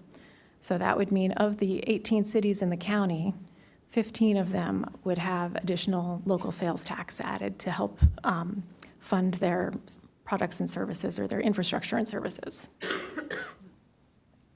So as part of a potential sales tax measure, we are recommending that there is an oversight committee that would be reviewing annual expenditures and providing a report back to City Council. And this new revenue would undergo the standard annual audits that all of our general funds go through. With a local sales tax measure, all of the money would be retained by the city and couldn't be taken away by the state or the county. And then all the standard sales tax exemptions that you typically have for groceries, prescriptions, feminine hygiene products, things like that, would also apply to a new local tax. So we took forward our Infrastructure Task Force final report to Council in February. And it included this information, which I'm going to summarize briefly. So in November 2023, we did a voter survey and asked the question to the residents of Encinitas if they would support a 1% sales tax if it would be used for the services that I mentioned, fixing potholes, repairing storm drains, reducing water pollution, keeping our parks, beaches, and public facilities safe and clean. And 58% of the respondents indicated that they would. And here again is a chart of all of the questions that they were asked and their level of support for the various projects and services that could be funded with a new sales tax. So then in April 2024, we did community outreach, and city staff met with 12 different community groups to share information about a potential ballot measure and get feedback from the various groups. We got a lot of differing feedback from the different groups. So some expressions of support, some expressions of opposition. Some people saw the need for additional city funding. Some different communities expressed that they felt they hadn't received their sufficient infrastructure investment in their communities. Some people who expressed concerns that a new sales tax would impact businesses or residents. And then many specific requests for funding for particular projects. And then, of course, we got a lot of questions at the meeting that we were able to answer. Things like, did we look at cutting costs first? Did we look at property tax? What other revenue did we look at? Could we increase our transit occupancy tax? Can we borrow for the money? How can we make sure that certain projects are delivered? And then how does our sales tax rate compare to other cities? Just this month, earlier this month, we created a mailer and an online survey that provided background information on a potential sales tax measure and how the funding could be spent, and asked residents to provide their indication of whether the particular projects that were listed were a high, medium, or low priority for them. We got about 860 responses, pretty well split between mailed responses and online responses. But contrary to the voter survey we did, this was just, it's not a statistically valid representation of what's happening in the community. So the people who took the survey were people who were so inclined. We did see that a few people answered multiple times, so it's not necessarily a true representation of how the entire community feels, but it is specific feedback from certain members of the community. So for a community breakdown, we had lots of responses from Leucadia and New Encinitas, and slightly less from Cardiff, Old Encinitas, and Alevenhagen. And then some people just didn't provide their community or just said Encinitas, so it wasn't clear what community they were from. And then a really pretty equal split on the number of years they'd lived in Encinitas. So you can see that in the chart in the lower right. And then these results pretty well echo what we saw in our statistically valid survey.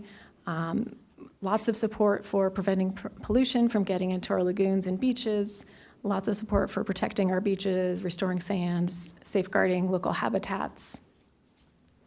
Lots of support for repairing and upgrading our storm drains, bridges, sidewalks, curbs, and public facilities. Lots of support for fixing potholes and paving and maintaining streets. And then again, support for keeping our parks, beaches, and community centers safe, clean, and well-maintained. And of course, for quick response times for our fire and first responders. So here's a summary of the feedback that we received both online and in the mailers. Again, expressions of support, expressions of opposition, support or opposition for particular projects. We saw lots of support for paving, fixing potholes, drainage, quiet zone, sidewalks, bike lanes, fire, sheriff, emergency response, beaches, open space, and the rail crossings in Leucadia. And then we heard opposition that included there's too many bike lanes, there are too many signs, too much high-density development, no to new taxes, that the city needs to work within our existing budget, concerns with e-bikers, and concerns with the unhoused. So in summary, the proposed sales tax measure would be a 1 cent per dollar or 1% general transactions and use tax, and it would last for a period of 10 years. It would generate $15.4 million annually. That would be local controlled funding. About 40% of our sales tax revenue comes from non-residents, so we expect the same for this $15.4 million. This action would require a 4/5 city council vote to be placed on the ballot in November.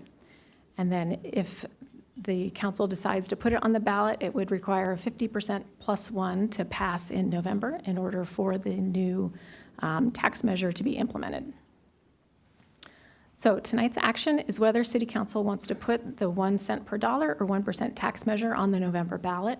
It would allow residents to decide whether they would vote yes to approve the tax and increase funding for infrastructure and services in the city, or to vote no and reject the tax and maintain city revenue and infrastructure improvements and services at existing levels. So the staff recommendations are to consider placing the 1 cent per dollar general sales tax on the November ballot, approve Resolution 2024-60 to place the matter on the November ballot and direct the city attorney to prepare an impartial analysis. And then the ordinance was attached to that resolution. And then number 3, determine if city council wishes to take an official position and who will write the argument in favor if that's the path they choose. So with that, I'm ready to take any questions you may have. Thank you for the presentation. Councilmember Ayers, do you have a preliminary question? Yeah, they're preliminary in nature. First question is, and thank you, I thought there was a lot of really good information. The answer to several of my questions in the report. The first one is the what's in front of us is a 1% 10-year, but we could change those. We have the ability up here to change that if we chose. So it could be a different percent for 5 years, 1 year, or forever, correct? That's correct. Okay, great. And what about, cars obviously get affected by this if you purchase a car. What about internet sales? So for internet sales, if a business is in Encinitas and they sell to someone who lives outside Encinitas, that sale would not be subject to our local tax. But a business inside Encinitas, people inside Encinitas, it does. And then obviously if it's outside Encinitas, okay. Mm-hmm. Let's see. And I asked this question in does this affect our ability to borrow? I know we've talked about, and this may be a question for Teresa, we're actually increasing, if we do the 1%, we're increasing our general revenue by almost 14%. So would that affect our borrowing limit while maintaining our AAA bond rating? Yes, Councilmember Ehlers, we will be able to borrow more just because of the generation of revenue. And even though the bond measure is 10 years, and the tax is 10 years, and the bond measure would potentially typically be 30 years. We have the ability to control. If we're only generating for 10 years, I would recommend that the bond measure or the term amount would be 10 years. Okay. Okay, great. That's my preliminary questions. Yeah, I would think that the bonding, the potential sources of the municipal bonds would oppose having the term longer than the measure. So, and I also know Amazon collects sales tax, and any store that's in town. So if you buy something online from Barnes & Noble or Target or Home Depot, you will also be charged the sales tax online. Okay, Councilmember Ayers. And this gets into, right now it's a general use or sales tax, so it's a 50% plus one. What if we had some requirement in it that it only be used for basic infrastructure or something like that? It changes it into a different threshold, correct? If you could explain. Yeah, so the way the ordinance is written is for a general sales tax, which, as you mentioned, requires 50% plus one to pass. If we were to list out particular projects that would be funded by this, that would make it a special tax, which requires 2/3 majority vote. Okay, hear from the public speakers. All right, we do have a lot. So I'll call you 3 at a time. First is Greg Lefebvre. How many do we have? We have 17. 17, okay, thank you. So we have Greg Lefebvre, followed by Jim O'Hara, and then Bonnie Bobzian.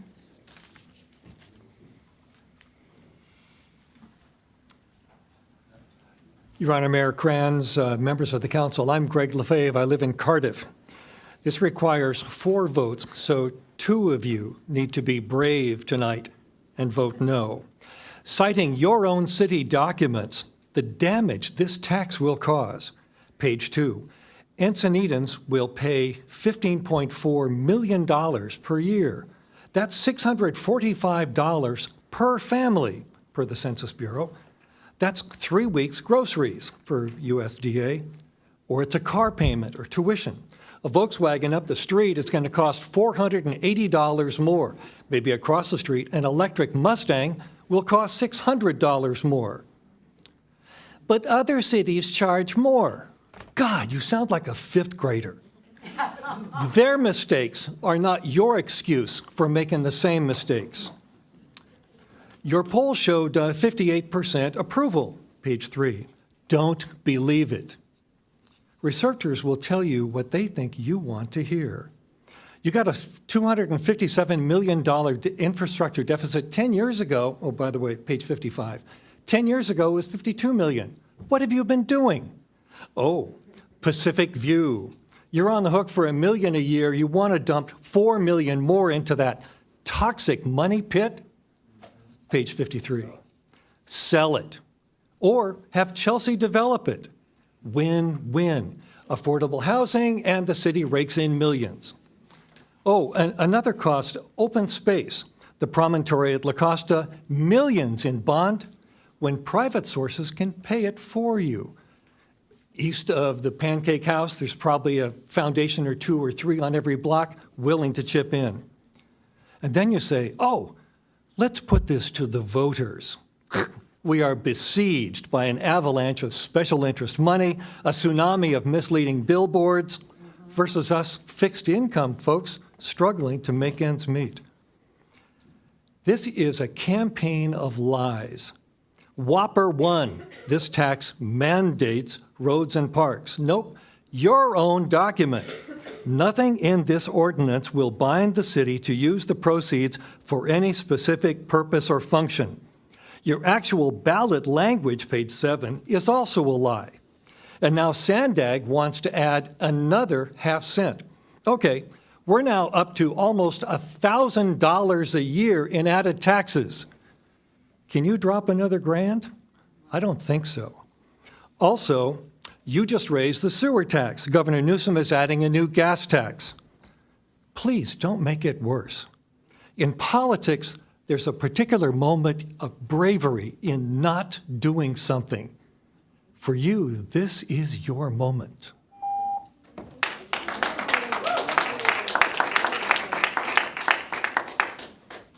Jim O'Hara. It'll be followed by Bonnie Bobzian and then Sandra Anderson. Hi, council members. I've lived in Encinitas since the late 90s. During this time, I've ran and managed a business for over a decade down in the lumberyard just down the street from here. I'm a member of the Chamber of Commerce. I'm a member of the Board of Directors of Cardiff 101, and I'm a current owner and operator of a business here homed in Encinitas. So I've got a familiarity with how these issues tend to affect businesses. I'm going to like the consequences of the sales tax, kind of possibly go over some of the things that were just spoke of. But before that, I want to have one question for staff. In that survey, there was one simple question missing. Would you vote for a sales tax? It was invisible, wasn't on there, never came up. Had they asked that, that survey might not look as pretty. So I think it's something to consider is how does this affect our local businesses and how does it affect our residents? It puts our businesses at a disadvantage, quite frankly. We all go to shops, we know how much stuff costs on Amazon, we know how much it costs here and there at other places because we can do it with such ease nowadays. It puts our local businesses at a disadvantage because they can't compete as easily. We take money out of their hands, we charge them more. Big ticket items like cars, furniture, and bicycles get purchased elsewhere. The side packages that they purchase, whether they go to coffee when they buy a car, whether they buy their groceries here, don't happen.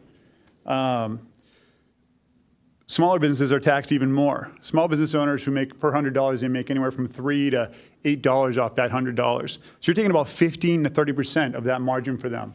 Try to operate city government with 15 to 30% or less margin. It's really, really hard. Encinitas, we're always bombarded with the truth that it's expensive to live in Southern California, and it is. As you heard, a 1.5% increase, which would be if Sandag got their increase as well, would cost a low-income, low-earner family in our society here $800 to $1,000 more a year. Substantial amount for our low earners. As I said, I'm on Cardiff 101. I've been visited by the city.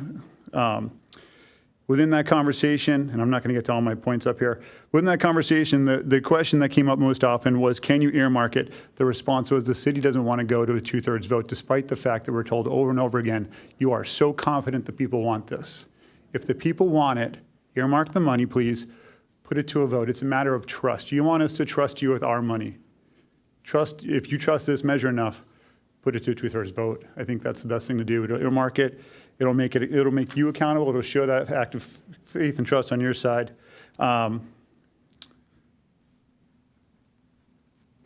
It's not a matter of who's right or wrong. We need these projects. They need to happen.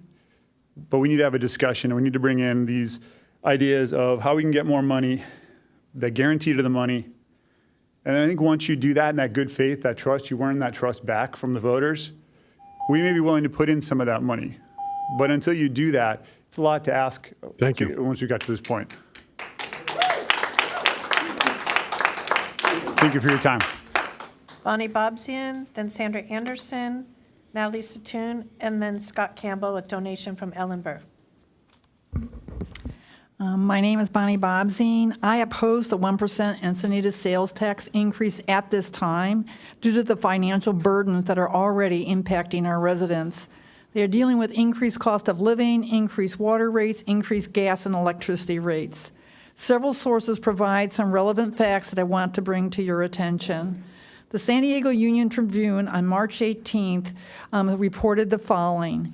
A state-mandated housing study found that more than 50% of the people who rent in Encinitas are considered rent burden, meaning they pay more than 30% of their income for rent.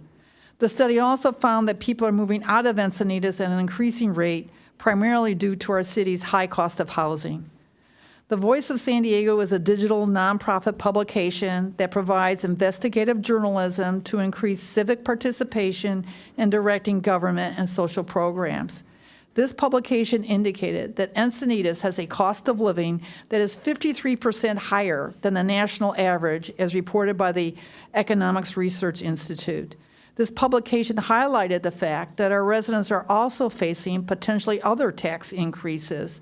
The November ballot may contain a half-cent tax increase countywide for transit, highway, road, and infrastructure projects. Walmart's rising sales and revenue have attracted attention from several publications, including the Associated Press News. The AP News reports that Walmart's rising sales have been attributed to American consumers seeking less costly groceries and essentials. Walmart has noted a decrease in spending on discretionary items, while more money is directed to essential items. The households earning greater than $100,000 annually are the fastest-growing segment of Walmart shoppers. Increased sales of food containers suggested people are not eating out as much. For all of the foregoing reasons, I hope you reject any effort to increase our city's sales tax on our citizens. Thank you.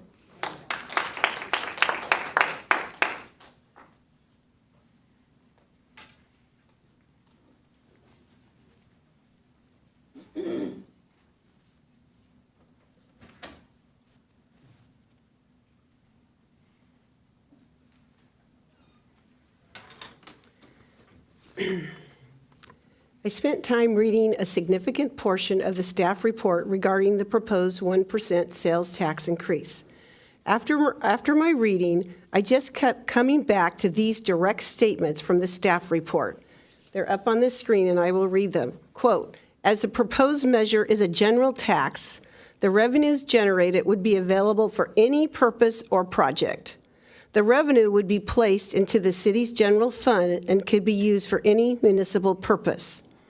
It also states the 1% that goes to the city is locally controlled through funding determination made annually by the city council. This tax will be in place for 10 years. I understand that the current city council and the current city staff want to use this funding on city infrastructure.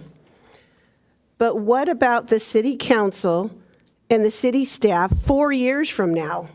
What about the city staff and the city council 8 years from now? What will they want to spend the money on? Will they want to spend it on infrastructure? Who knows? And I understand the importance of infrastructure, and we need infrastructure. But nowhere is there any written stipulations that say that the money will be used for that. Even though city staff has been actively promoting that the funds will be used for infrastructure by attending 12 community meetings, sending out a flyer, conducting a voter survey that focuses solely on infrastructure, and forming a committee, the ITF, to prioritize infrastructure projects. All those actions lead citizens to believe that this sales tax will go towards infrastructure. But I repeat again, the report clearly states the opposite. Revenues generated would be available for any purpose or project. City Council would have complete control over $15.4 million in addition annually at their complete discretion. And to my knowledge, it only takes 3 out of 5 council members to pass an expenditure. How can I support 3 council people for the next 10 years deciding how they want to spend an extra $15.4 million per year? On the other hand, I would be much more likely to support the proposed sales tax increase if the funds are designated specifically for infrastructure projects. I understand this would require a 2/3 voter approval versus a 50% plus 1 approval. I think many neighborhoods and citizens might be willing to advocate to get this measure passed if the funds were legally restricted to infrastructure and infrastructure-only projects. Natalie. Next speaker is Natalie Satoon, followed by Scott Campbell with one-time donation, followed by Rachel Graves. Hi, Natalie Satoon, Cardiff. I was ironically one of the approximate 900 people polled on the tax survey. And the reason I'm here is because I oppose it. I read the language that was pushed forward to the 900 of us who were surveyed. And we actually paid for a survey to question which verbiage would most likely secure a favorable win for this tax increase. There was a lot of heavy weight on the language to secure this, not necessarily what we wanted this spent for. So historically, I want to discuss why I am so opposed to this and why this council is undeserving of any tax increase. We have had so many unnecessary expenses for consultants and surveys like this. We've had Lance Strategies, they were a note taker. Iris Von Gill, Opportunity Consulting, a survey that was so off base with Encinitas that we couldn't use the survey. The survey tonight for the displacement survey that was riddled with inaccuracies. Staff positions that are upcoming for homeless situations that homeless fail to participate in. This is needless expense that we're adding more positions for. Why are we not vetting the consultants better? Why are we not vetting the surveys better? These are reasons that we don't support the general fund for this. And let's not forget the wellness incentive for COVID that the city and the water district employees were given to the tune of $383,500 that technically wasn't a bonus. They were instructed to take the vaccine and get their bonus or lose their job and be escorted out, which the sheriffs actually escorted several people out from their job who refused to take it. $383,500. And what happened to all the fees for the outdoor dining that we were looking into investigating charges? We've given up our parking. This has been 6 months of this potential revenue we've been able to get. Why is this 1% the only revenue source? You all need to tighten your belt with our tax dollars. Our city is in bad need of basic functions of government. We need to repair our street, manage the stormwater, redesign the deadly bike lanes, and increase public safety. It's not that we can't trust you with our tax dollars. We also can't trust you with your decisions and your words. Take Kelly Hensey, who strong-armed the L7 vote. There was no pending legislation that the city faced repercussion from because legislation had already closed for the year. We also could find no evidence of Kelly's supposed conversation with the mystery attorney she claimed would result in penalties. There was no robust conversation. Thank you. Thank you. Try some credibility.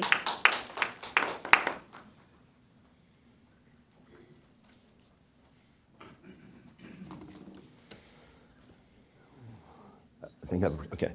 All right, good evening, Council. Encinitas Citizen Review Panel has another exciting, super data-packed presentation for you.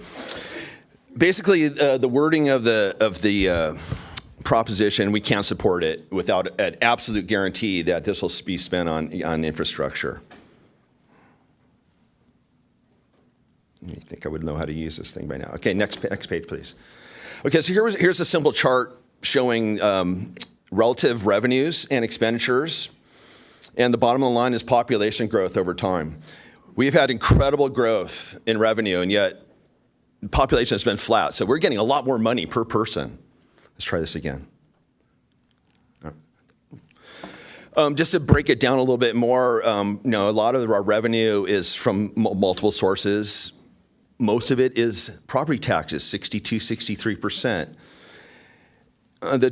The total tax and the property tax, they track each other. But once again, the population is flat. Now, this starts getting a little bit more interesting. I've mentioned this. Per person, over the last 10 years, revenue has gone from $1,100 to $2,000 per person in the city. Where is this money going? Where is this money being spent? It's not all been inflation over the last 10 years. We ask this. Once again, the revenue for total tax, property tax, but look at the green one, taxable sales. That's what this is about, 1% taxable sales. It's actually down from a couple of years ago, and it is absolutely flat over the last 10 years at $10,000, roughly $10,000. TOT taxes have gone up significantly due to the new hotel. I think it's gone from like $1 to $6 million. It's incredible on that growth. But our taxes are down. I mean, sales taxes are down. Where is the money going? Government expenses. We take money in and we spend it. Public safety has been huge. It's very linear. Nobody's going to argue about that. The planning, the yellow one, that's interesting because we did a thing a couple of years ago where we merged departments, so that one's fair. But once again, the green line, Public Works, this is Public Works Proclamation Day. Their spending is down over the last 10 years. They're getting less money. This is from the CAFR charts. 2023 CAFR. These are very bona fide, validated numbers. Engineering workload, where's the money going? It's not going from planning permits, that's going down. It's not going from new dwelling units. Engineering permits is up significantly. I'm not sure what those permits are. That's one place where the money is going. It's not for housing. Housing is, we need the roads and the sewers and all that, so I'm not sure what's going on. We looked into new sewer connections and new water connections. The water is really interesting. One year we had negative water connections. I don't quite get into that, but you can see over 10 years it's flat. And the new sewer connections is actually down over time. So we're not building more houses. Where's all this money? We've been making tons of money. We didn't spend it on infrastructure. Where did we spend it? You're begging us for more money. There's some other things that, people spend money on. It's interesting, the blue street miles. We have less street miles than we did 10 years ago. What have we been spending money on? Water mains, we haven't been increasing water mains. They're flat. Parkland, we have less. Habitat, these are really interesting numbers here. This is perhaps the most interesting chart here. This is debt per resident. For 10 years, we were steadily decreasing our debt. Nobody wants to be in debt. Some of the previous speakers talked about this. And yet, bammo, in the last year, we went up. Now, okay, maybe that's the 20 million iBank loan. Maybe that's the Surfer's Point. I don't know, but we just went up in debt. And now you're asking us to give you more money. This doesn't make sense. Now, it's projected, let's talk about questions. I have questions. It's projected that we're going to have 15 million in extra. I'm not sure, is that extra on top of the 10 million, or is that going to go from 10 million to 15 million? If the tax is currently 1% that we're getting and we're going to double it to 2%, I don't see how 10 goes to 15 in any of those maths. So I got to question some of this. I have to ask, what is our confidence level in these numbers? That we're saying, okay, we pass this 1% tax, and we're going to get 15. What's our confidence? Is that 99% confidence, 60% confidence, 20% confidence? That makes a huge difference in my ability to support something if it's low probability of success. So once again, Encinitas Citizen Review Panel cannot support this without an ironclad guarantee of spending on CIP. That would take the 66% vote, and then we can start talking. Now, on top of that, me personally, I would like to be the first one to publicly say I would like to be on this committee, this oversight committee. I don't know if they'll have any effect. The ITF, you guys kind of blew them off and threw all their suggestions away for the most part. But if there's a chance to be on this oversight committee, I would love to be on it. Thank you again. Make the right decision. Thank you. Next speaker is Rachel Graves, followed by Patty Stottlemyre, Dick Stern, and then Judy Burlfine. Hello again. My name is Rachel. I oppose the 1% sales tax hike, not because I don't desperately want a proper fire department to protect my family or flood control in Leucadia or other badly needed infrastructure. I surely do. But listen to the people. Listen to them. We oppose it because A, we've lost trust that you'll use it wisely. B, the list of items staff presented should already be your priority. None of that is things you should be looking past for pretty projects. And it hasn't been your priority. And third, I oppose it because citizens have been coming to the city council for decades asking for help, asking for services they deserve, and over again, their concerns are ignored. Over and over again, their needs are neglected. The excuse given by staff and council is always, we can't afford it. It's not in the budget. The infrastructure needed to provide health and safety to our community has been pushed aside by city council. A council, Tony, you've sat on for 12 years, Hinsey 5, Joy 3. In those timeframes, we've seen lots of sexy, pretty projects while ignoring the needs of citizens. One example is Leucadia Streetscape, where we ignored storm drainage. It wasn't until Bruce Ehlers got on and insisted that we include storm drainage before we finished Leucadia Streetscape. Thank you, Mr. Ehlers. We see money spent gleefully by staff and council while businesses and residents live in fear, lose their insurance, and question whether this city and this council even prioritizes them or Encinitas at all. Almost weekly, I watch impulsive and haphazard spending. You repeatedly hire consultants at the dollars of $60,000, $80,000, $100,000, even more to do the work that staff should be doing. We see money wasted on dangerous, twice fatal bike lane bollards. Last week, staff found some money in nooks and crannies at City Hall to justify another pretty project, and then the city cries poor when it comes to your actual responsibilities, like those listed on that staff's list. I watch the utter confusion and disorder in your eyes as you bypass your constituents here, their needs for projects that will make you bypass their needs for projects that will make good photo ops. I'm happy to pay an increased sales tax once I feel like this council can be accountable and fiscally responsible with the money we already give you. To quote my husband, you've gone topsy-turvy.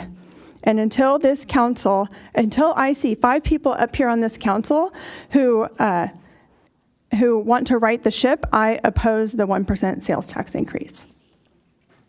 Thank you.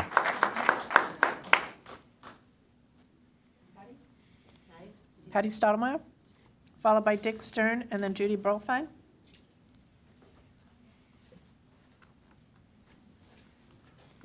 Patty Stottlemyre. I oppose this sales tax. And earlier, council, member, Linda, said she understood the frustration of a lack of funding, but I'm wondering if the word might be, instead of lack, management of funding. So, we've had this flooding problem for such a long time, and I thought there was a surplus of money in the city when Mayor Blakespear first took office. And then by the time she left, I think what I understand is there's a deficit. And these basic infrastructure needs were not taken care of. So I oppose. Thank you. Thank you.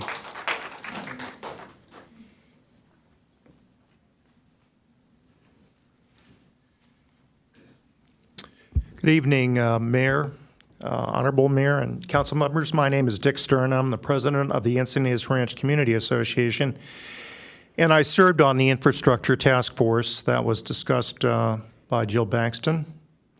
We met starting in the summer of last year and continued our work through the remainder of last year through the spring of this year, our efforts culminating in a presentation to you in February. I believe that I speak on behalf of all the members of the task force that we're very proud of our work and the conclusions that we reached. I'm here tonight to express my strong support for adding a ballot measure for public infrastructure and city services to the November 2024 election ballot. It was very clear from our deliberations that there is a huge need to address a wide variety of necessary infrastructure projects, including drainage, paving roads, and improving safety and traffic. It's also very clear that our options to identify meaningful amounts of funding are very limited. We spent hours examining a wide array of funding options and using the expertise of city staff as well as outside subject matter experts. In the end, we agreed that the best approach was to consider a 1 cent per dollar increase in the local sales tax. This has the potential to generate approximately $15 million, as Jill said, in increased sales tax revenue per year, which would begin to make a serious impact on improving the city's infrastructure.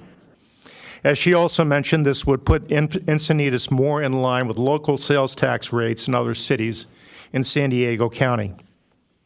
Now, we can argue for hours about decisions made in the past by prior city council for various projects and whether the funds used for those could have been applied differently, but the past is behind us and we need to focus on the task at hand.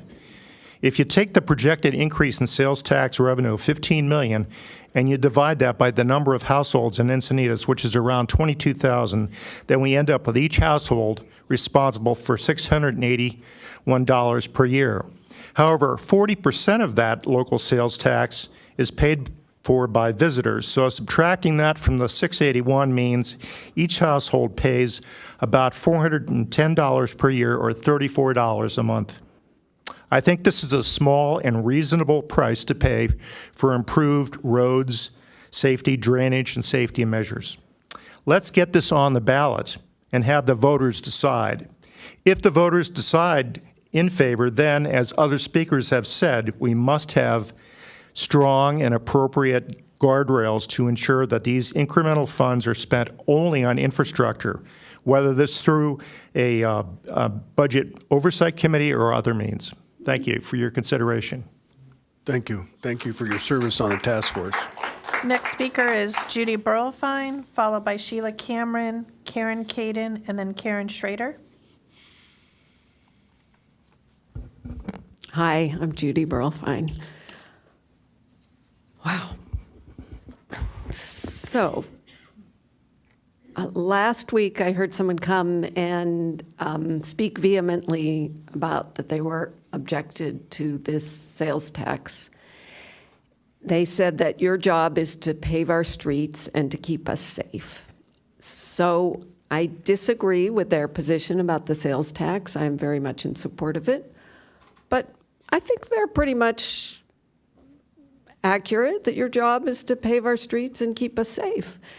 And that means a lot of different things to a lot of different people. But to me, if our streets are functioning well, if we put the cars where the cars belong, the walkers where the walkers belong, the kids on bikes going to school where they belong, the old people like me on bikes going to the grocery store, then we will be safe. And someone else tonight made many comments about how expensive this would be. I ask you to ask yourselves, what is the cost of not raising these funds? What kind of damage will we see to our businesses from the flooding? What kind of accidents will we see to drivers and kids and old people from not maintaining our streets? So it's difficult. Yeah, I know a lot of people are challenged when it comes to paying for things, and it's a very difficult decision, and I don't envy you. And you're in a hard place. Nobody ever wants to spend more money than they have to. No one ever wants to feel like they're being taken advantage of. But I have seen a ton of success, and maybe I'm naive, but I trust you. This is a list of all the great projects that have been completed in the time that I've been here. And I think we are really, really lucky to live in this paradise. And we don't want to watch it deteriorate. We want to build it up and make it better and better. And sometimes that takes a little bit of sacrifice on all of our parts, but the end goal is worth it. So thank you very much. Thank you. Sheila Cameron, followed by Karen Caden, Karen Schrader, and then Dennis Caden. Sheila Cameron. I lived here 50 years. 50th anniversary is a couple of months. Same guy, I'm keeping him. Okay, very quickly, just a couple comments on what's been said in the past. Rural, the definition for Liebenhain is rural, no curbs, gutters, sidewalks. The definition for Leucadia is semi-rural. Much of this applies to semi-rural, curbs, gutters, sidewalks. So people who are complaining about not having sidewalks, nobody wants it to be dangerous, but that is how we are registered. Okay, Encinitas, Mayor and Council members, please do not vote for 1% sales tax to go on the ballot in November. We do not need more taxes. We do need you, the Mayor and Council, to prioritize expenditures more economically, and there would be no need to squeeze more money out of your constituents or visitors to our city. You will use taxpayer money to put this on the ballot for consideration, and you'll use how much more of our tax dollars to promote this tax increase. So I have a suggestion and a request.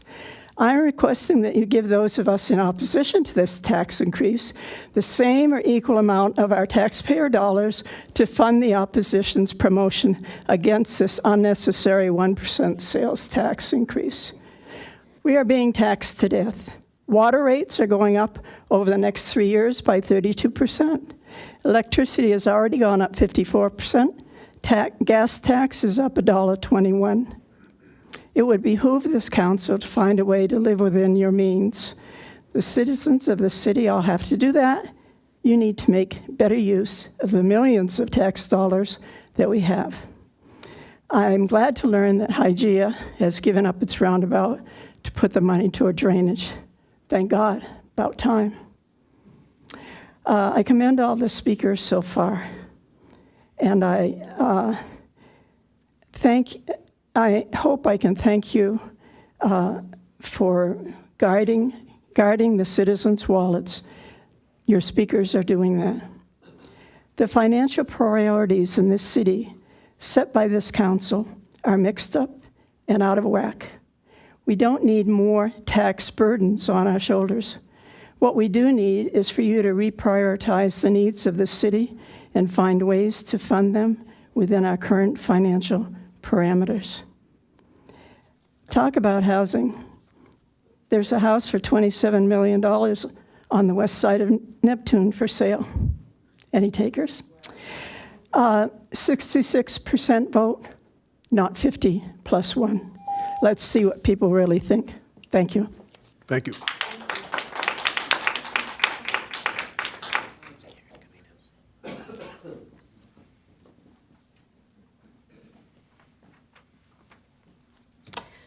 Good evening.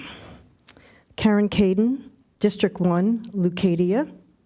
Been here for 41 years in the same home. I ran a small business for 12 years to make profit to pay my bills. The cost of living is going up, we all know. Why oppose the 1% sale tax increase, 10 years? Because the loss of trust, faith, and reliance in our mayor, city manager, and the staff to be watching over our general plan funding, grants, and other expenses. We expect the city to have funding for maintenance of our streets, control flooding, drainage, past, present, and future pipe corrosions. Primary funding investments should be targeted to Encinitas decision-makers' obligation to support the taxpayers' most critical urgent infrastructure needs. What you accomplish is lack of responsibility and good judgment with our taxpayers' dollars. Focusing on streetscape and Pacific View projects came first, then capitalizing on long-term vision for funding infrastructure repairs. Encinitas has professional staff support with expertise in a wide range of technical, financial, and operational skills to prevent the waste of our funding. How did we get here? We should not be asked to pay additional sales tax. We are not spoiled. We are not cheap. We, too, as homeowners, have to budget our finances to stay out of debt. We expect our city to do the same.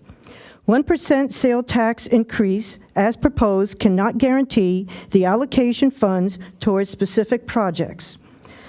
Possibly look towards finding more tax dollar funds from the approved R30s, home sales, and encourage new businesses, small and large, to come to Encinitas to help us.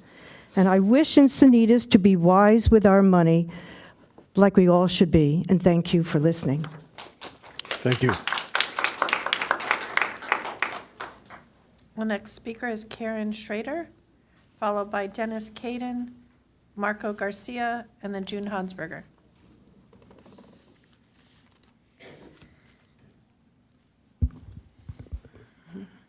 Karen Schrader, Mayor, City Council. With regards to the 1% tax increase, a vote tonight will show us that you will protect your voters and community. A vote yes shows that you like taxes and promote them. The mayor has voted for taxes like the mileage tax. So far, we are batting 0 to 1. It is interesting how tax acceptance is always attached to issues that need addressing, like roads and infrastructure. Somehow, mismanagement is always the blame to why these issues never get done. If you even allow this tax to be voted on, we are saying we accept it, and it will take a hold and always be there. I don't want my child to have to pay more taxes when he gets older. I am strongly opposed to any tax, especially a tax that's once accepted will never go away. The thought, we are just voting to put it on the ballot, doesn't cut it. We don't trust you to do the right thing anymore. There always seems to be a hidden agenda you're following that does not reflect your voters and community. So show me I am wrong and vote no tonight. I have a poem. Taxes land, taxes bed, taxes table at what she fed. Taxes work, taxes pay. He works for peanuts anyway. Taxes cow, taxes goat, taxes pants, taxes coat. Taxes tobacco, taxes drink, tax him if he tries to think. Taxes car, taxes gas, find it other ways to tax his ass. Take taxes, then let him know that you won't be done till he has no dough. When he screams and hollers, then tax him some more. Tax him till he's good and sore. Then tax his coffin, tax his grave, tax his sod in which he's laid. When he's gone, do not relax. It's time to apply the inheritance tax. accounts receivable tax, airline surcharge tax, airline fuel tax, airline maintenance tax, building permit tax, cigar tax, corporate income tax, death tax, dog license tax, drive permit tax, environmental tax fees, excess tax, federal income tax, federal employment, fishing license tax, gasoline tax, gross receipt tax, health tax, hunting tax, hydro tax, inheritance tax, interest tax, liquor tax, luxury tax, marriage license tax, Medicare tax, mortgage tax, personal income tax, property tax, poverty tax, prescription drug tax, provincial income, retail sales tax, service charge tax, school tax, telephone minimum usage, vehicle registration, vehicle sales, water tax, watercraft, well permit tax. You think this is funny? Not one of these taxes existed 60 years ago, and our nation was one of the most prosperous in the world. We had absolutely no debt and had a large middle class, and there was only one income. Thank you.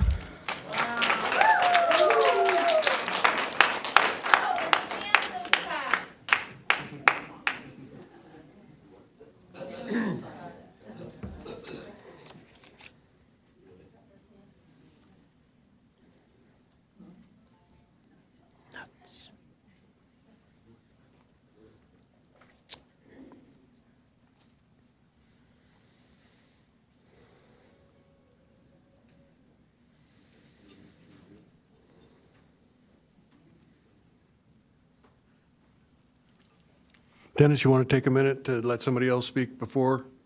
Yes. Who's Thank you. next? Marco Garcia? Technical difficulty. Good evening, Mr. Mayor, council members. Thank you for giving me this time. I'll keep it short and sweet because this is not where I'm comfortable. So I stand before you as a fire captain that works for the city of Encinitas. I've been in the fire service for 23 years.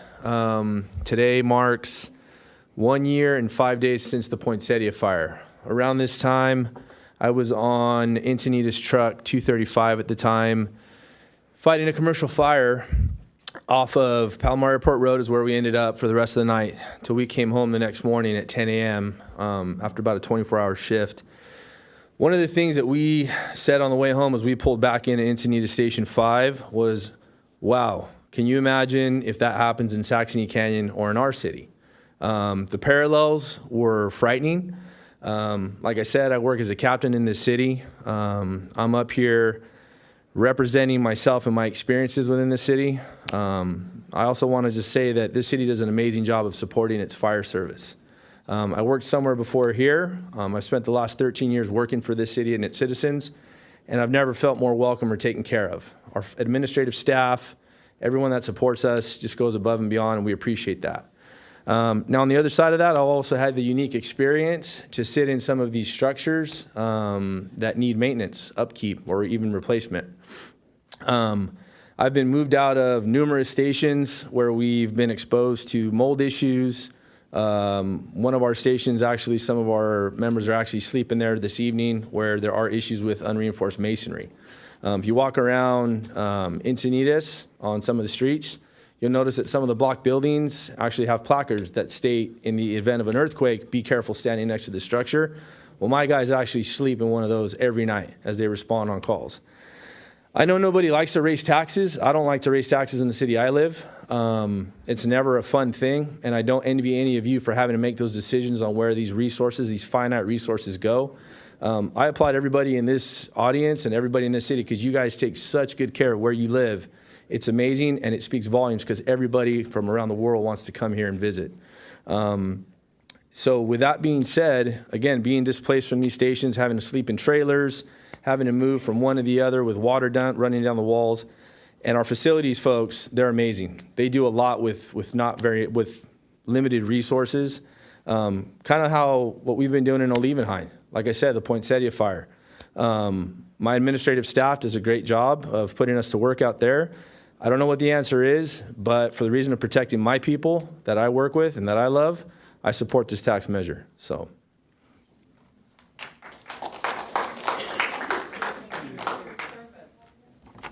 Okay, we'll try this again.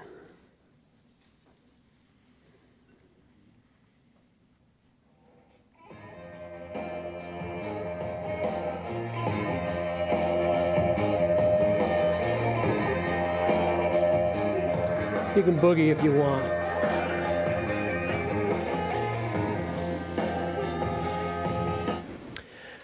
That was Led Zeppelin, When the Levee Breaks. For those of you old enough to know, it's been raining, and the levee has been broken and ignored for way too many decades. Your proposal measure does not guarantee taxpayer dollars will be spent on the projects most urgently needed. Therefore, I urge you to vote not to put it on the ballot.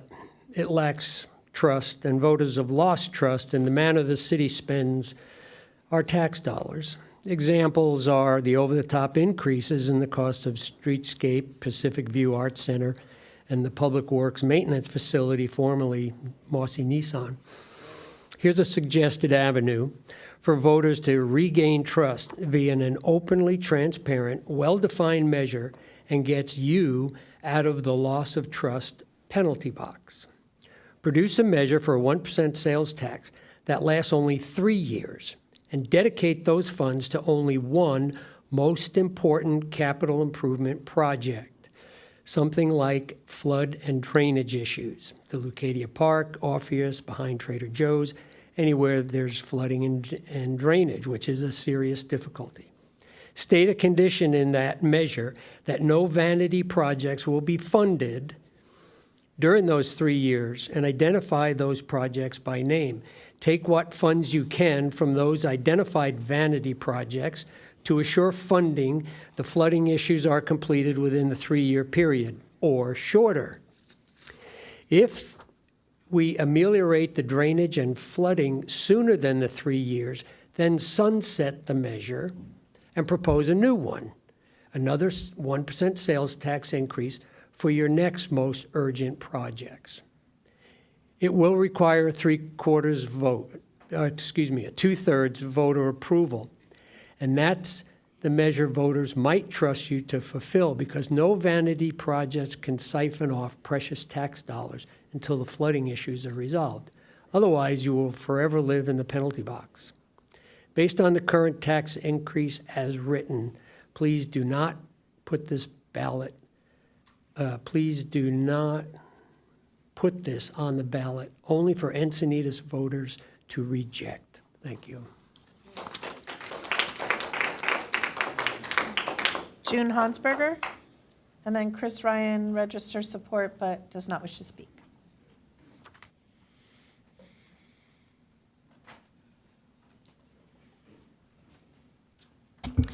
Good evening, Council, and Mayor, City Manager. Thank you for being here tonight. Thank you, city staff, for putting this together.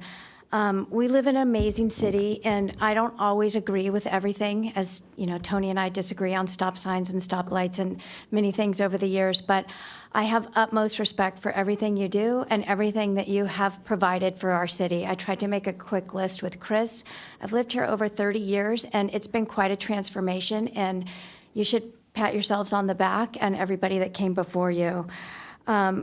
Since I've lived here, we got 2 roundabouts on Leucadia Avenue. They transformed our neighborhood. Our kids could ride their bikes across Leucadia Boulevard. Before that, our boys could not ride to Pawlecki. Transformative, and I will forever be grateful for those 2 that we have. I want another one, but I'm always grateful for those. I am thankful for the Santa Fe roundabout, the Cardiff neighborhood walking trails, the new Leucadia and Cardiff firehouses, the Moonlight Lifeguard Towers and playgrounds, Cottonwood Creek Park, Leucadia Oak Park, and skate parks, thank you very much, and volleyball parks, Olympus Parks, Cardiff Rail Trail, Swami's Underpass, Pawlecki Underpass, the Vulcan Maintenance Trail. Every day I run that with my dog, and I thank you for it, and for the new trash cans. It's making a huge difference, so I love it, and thank you. I want more. I want it to go the whole way, but I appreciate it. I appreciate Public Works and their pump trucks. I am so thankful for sump drains that were put in, because I flood in my house, and this city has gone above and beyond to help me out. Every time it rains, those guys come by, and you worked hard to get those drains on our street. Thank you very much. Well, they're not drains, they're just a catch basin, but they help, and I thank you very much. I know there's a lot more, but here's what I have to say. I am in support of this 1 cent sales tax, and I do not want you to tie it to specific projects. How do you know what is going to be coming up in the next year, the next 6 months, the next 5 years? There are things that come up, and you need to be flexible, and I trust you and future councils and future city managers and our current city manager to make decisions on how to spend this money. There are so many needs in this city, and tightening our belts is not the answer. If anybody has looked at that budget, you cannot tighten anymore. We do not have enough money to fund enough sheriffs. We don't have enough money to fix all of our firehouses, and every single neighborhood has infrastructure needs. I put mine up here, but I also want to say I am in support of funding everybody's streets, and I did not mean that to sound like that earlier. I just got cut off, which it's going to happen again. I want Bruce's streets in Santa Fe to be fixed. I want Birmingham to get their underground. I want everybody to get what they need, and we need money to do it, and I trust you to do it. You are putting this to the voters. Let the voters make the decision. It's not Thank your you. decision. Put it to the voters tonight. Thank you. And that concludes speakers on this item? Concludes speakers on this item? Okay, thank you all for coming out to speak. We're going to have some deliberations, but we need to take a 15-minute break here, so we're adjourned.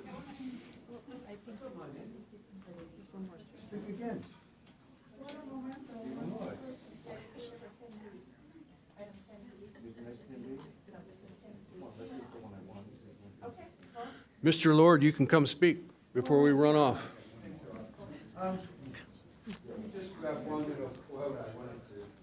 But you have to speak at the microphone. Yeah, I get that. Okay, so, lived here since 83, 41 years.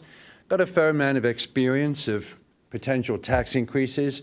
And when I first got this little brochure in the mail, I said to myself, oh, they're not funding the libraries. Normally, they have to fund the libraries and the cops to get a tax increase. So this is infrastructure. Well, that's interesting. I wonder what kind of infrastructure. Well, all kinds of things that ought to be done in the first place. So, I'm on fixed income. You guys should try being on fixed income. Be nice. You have to make tough decisions. You have to say, no, you can't do this. No, you can't have that. We can't afford to replace that this year. We've got to wait a year. You've obviously spent an awful lot of money the last few years and some good projects. Time for a break. We don't want to spend any more money. Let me just quote this from Adam Smith. You may have heard of him. There is no art which one government sooner learns of another than that of draining money from the pockets of the people. Well, the people's pockets are empty. We don't want to give you any more money. We want you to go back and cut your expenses. Other companies have to do this. They have reduced their headcount. They fire all the consultants. They don't spend money on non-government organizations. They don't spend money on vanity projects. They don't claim that vital infrastructure is an electric charging station, which I noticed was not anywhere mentioned except on the little slide up there. So what we've got here is a failure of priorities on the part of the council. The purpose of the council, the purpose of the government is to organize safety, and by that we mean law and order and fire safety, and to ensure we have roads that we can drive on. So all these infrastructure projects you ought to be doing in the first place. Where's the money, let's put one person said, where's the money going? Maybe what we need is not a sales tax, but an audit. Where's all this money gone? Right? My suspicion is, of course, that it's been diverted for political purposes, because I'm a very suspicious kind of guy, and I read all about New York City and Tammany Hall and Chicago and how they would have people working in various projects that really were actually political activists. So my suspicion is that's where some of this money has gone. But maybe it's just been wasted. I don't know. So I think you should vote against it. Maybe there's two people who are smart enough to vote against it. I will be voting against it, and I will be organizing other people to vote against it if it gets on the ballot, and I'll be sure to vote against anybody who votes for it. Thank you. Okay, thank you. And so we will be back at 8:45.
Did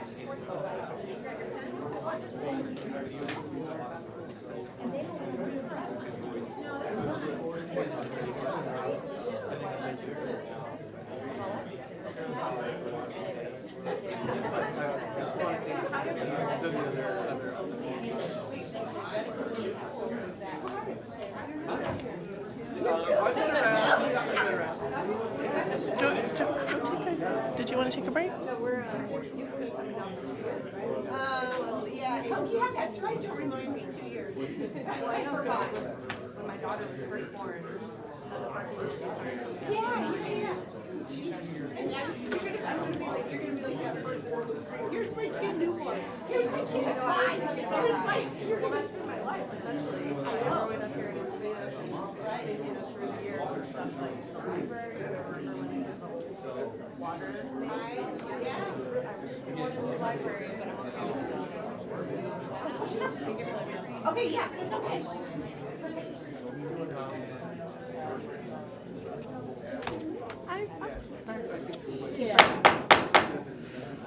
All right, we are back. Thank you for indulging us. It was necessary break.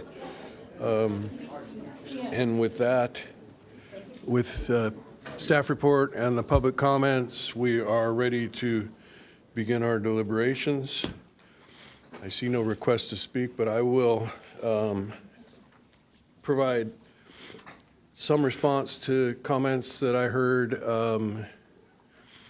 I think one of the things that I expect to happen is we have a fairly significant list of projects that came out of the work that the Infrastructure Task Force did. Many of those projects are in the tens of millions of dollars that would be expended. And so in order to do those projects, we are likely to need to bond in order to borrow in order to begin the project. Specifically, I'm thinking, for example, all of the stormwater facilities that are necessary in Leucadia to begin with. And then there's other stormwater infrastructure that needs to be replaced. There are fire stations. Station 1 was mentioned. There's a Station 6.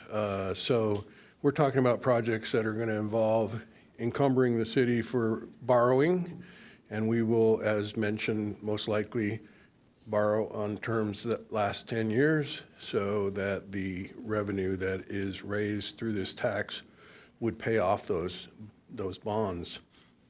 And so that speaks to, well, what's going to happen from council to council once the funds are encumbered? The revenue that comes in from the tax over the 10 years would be going towards payment on the money that is borrowed for those projects. So that's the one thing that I heard and wanted to address. I also hear, distrust. I understand that there's no question a measure like this before the voters, trust is a critical factor. And if, in fact, the majority of people are feeling like many of the people we heard tonight, it won't pass. However, I think that it's got a pretty good chance of success because I think our track record is fairly good. I get that the folks that spoke tonight disagree with me on that. I know that for the stormwater facilities in Leucadia, we have advanced the design of a pipe that goes from La Costa Avenue or Bataquitos Lagoon on the north end to essentially the vicinity of Basil Street. That's a project that's been in the works for 5 or 6 years.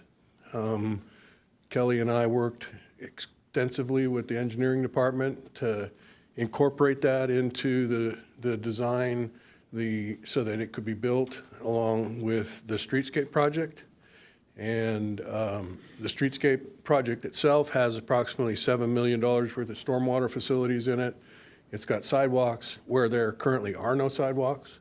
It's far from a vanity project. It is a very important public safety project.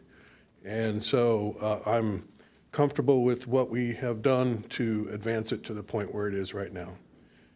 I will have more comments, but I see now that there are requests to speak by my colleagues, so I will now go to Councilmember Ehlers. So I see that right now it's a tidal wave of increases that have been occurring in the economy and Encinitas everywhere, whether it's the inflation at record levels in the last, 3-4 decades. We just raised double-digit sewer district fees. We just raised double-digit water fees. This tax would be, if we add 1% on top of the 7.75, that's a 14% increase. Actually, it would result in $15.5 million, which is about a 14% increase in our general fund revenue. 14%, that's pretty darn sizable. That's huge, in fact. And so the questions I asked earlier would be, do we need the whole 1%? Because I'll guarantee you, if we collect it, it will be spent. And I don't know that I am supportive of the full 1% at this point. I understand that there are, in the case of the Leucadia drainage, I think the latest update we got was $51 million to do the rest of the drainage underneath 101, plus the Vulcan drainage and the laterals up into some of the sumps that are up in the flooding areas up higher in Leucadia. That's $50 million. But on the other hand, I look at what we've spent on various things, and I supported a lot of these. The $6 million for the Surfers Point property. We spent well over 10, probably closer to 20 million total once it's all said and done in Pacific View. And then, of course, Streetscape, Leucadia Streetscape, which is somewhere in the order right now of 60 to 65 million and probably going upwards of there when we get segment B in there too. And all told, let's say that's 100 million, and we're talking, this is over a decade, so it's about $10 million a year that we've spent. And I'm going to now categorize things into what I call essential and non-essential. And as nice as those were, and I do support most of them, maybe not completely all of them, but essential have to come first. Basic essential infrastructure first. You'll hear me say that over and over again. So when I looked at paving, you saw the chart, $4 million a year. We're seeing our pavement condition index dropping steadily. It has over the last decade. It's predicted to continue. So clearly, we need to spend more money than the 4.5 million or so. Maybe not a lot. Maybe an extra 2 to 4 million a year. So over 10 years, that's 20 to 40 million. Let's talk about our aging corrugated pipes. The storm drains. Those are failing now. We had roughly at least 3.7 million in emergency repairs last year, and we had allocated historically only $250,000 to refurbish those year after year after year. Last year we actually allocated $500,000, but we probably need to put a couple million in a year in order to catch up and get those pipes relined now, rather than waiting for them to collapse completely, then having to replace them where it costs double. So there's another 10 to 20 million of essential services. And then Leucadia drainage, I guess I named, and pavement. So that's 100 million. So in my opinion, we have been spending money, some of it very good, in fact, maybe a lot of it very good, but on the same order of magnitude on non-essential but nice things to have versus 100 million we should have programmed first and foremost to basic infrastructure. And the question is there enough money in the budget elsewhere to fund this? And I know, here's where I start looking at numbers long term, and I go 15 million a year, 15.4. And over 10 years, that's at least 154 million, and probably closer to, with the increase and rise, it'll probably be 200 million. Do we really need all that? Will we really? We will spend it if we get it. And so one of the things I've been thinking up here is that I'd be more supportive of a half-cent sales tax, because I think that's closer to the amount of money we truly need, the increment. The other reasoning is we're ignoring any grant opportunities, and I recently forwarded an email about one federal grant to the city manager, $20 million. Folsom picked up $20 million in federal funds, and this is just in the last 2 weeks, for cool pavement. So they're repaving. I mean, that's got to be, and by the way, I'm sorry, it was Davis, not Folsom. Davis was $15 million on another project. $20 million would do enough to pave a good percentage of our city. So, but they're doing it with climate, basically with a climate action goal of cooling the pavement up there. So my point is that there are other sources of income. It doesn't all have to come in this one tax now. So I'm not ready yet to support this. Like the mayor, I'll have more to say, but I thought that's my opening salvo. On your list of projects, do you include Station 6 in a basic need? In a basic need, no, not an essential need, but it is certainly one of the items that we would look at funding. Okay, thank you. Councilmember Hensy. Thank you. We heard a lot of good arguments tonight for and against the sales tax measure. I think what it comes back to for me, I'm a third-generation Encinitas resident. I'm a mom of one 2-year-old and about to be a mom of another one. So I'm going to be raising my kids here in the city as well. And I'm a member of a family that has folks who are disabled and folks who are, actually my grandma just turned 100 this year. So a lot of us are existing on fixed incomes. A lot of us are watching the city change over many generations. And we're also looking towards the future for what will our legacy be? What will my daughters grow up remembering about the town and wanting to contribute, and will they want to move back here when they grow up? And I'm hoping that they do want to move back here. So when I think about this sales tax measure, I think often about our basic needs as my colleague Ehlers just described. And I think about those basic needs in the context of a changing climate and all the challenges that future councils are going to be facing. And to me, it's really important that we set them up for success. So another hat that I wear as a Encinitas resident is a small business employee of a business that's been twice impacted by flooding. Most recently, we had 3 feet of standing water when that major flood hit. And Leucadia drainage alone is a reason for me to support this sales tax measure. And it's not just along North Coast Highway 101, which now has a permitted and approved project to put a 60-inch pipe throughout the whole length of it, but it's also Vulcan, which is going to need the same sort of project and flood control for the years to come. I attended Pawlecky Central that was plagued by chronic flooding when I was a student there, and I'm sorry to say that the situation has improved only slightly. And in this most recent round of flooding, again, students were told that, that you're going to have to wait for your parents to pick you up, or there's going to be a different pickup schedule due to the water that was surrounding the access points to that school. So what I'm saying is that I can't in good faith kick the can down the road and hope that future councils can take $1 million here, take $1 million here to truly address the problems that we're going to be facing as a community. Just some of the notes that I took tonight as I heard the discussions that were going on. It's really painful for all of us to have to hear neighborhood pitted against neighborhood that are wanting more funds for very worthwhile projects. It included a roundabout with sidewalks, the drainage in Leucadia, the quiet zone, which has become a major point of quality of life issue that we're looking at a $10 million price tag to be able to fund. Those asks are not going to go away. If anything, they're only going to intensify in the years to come.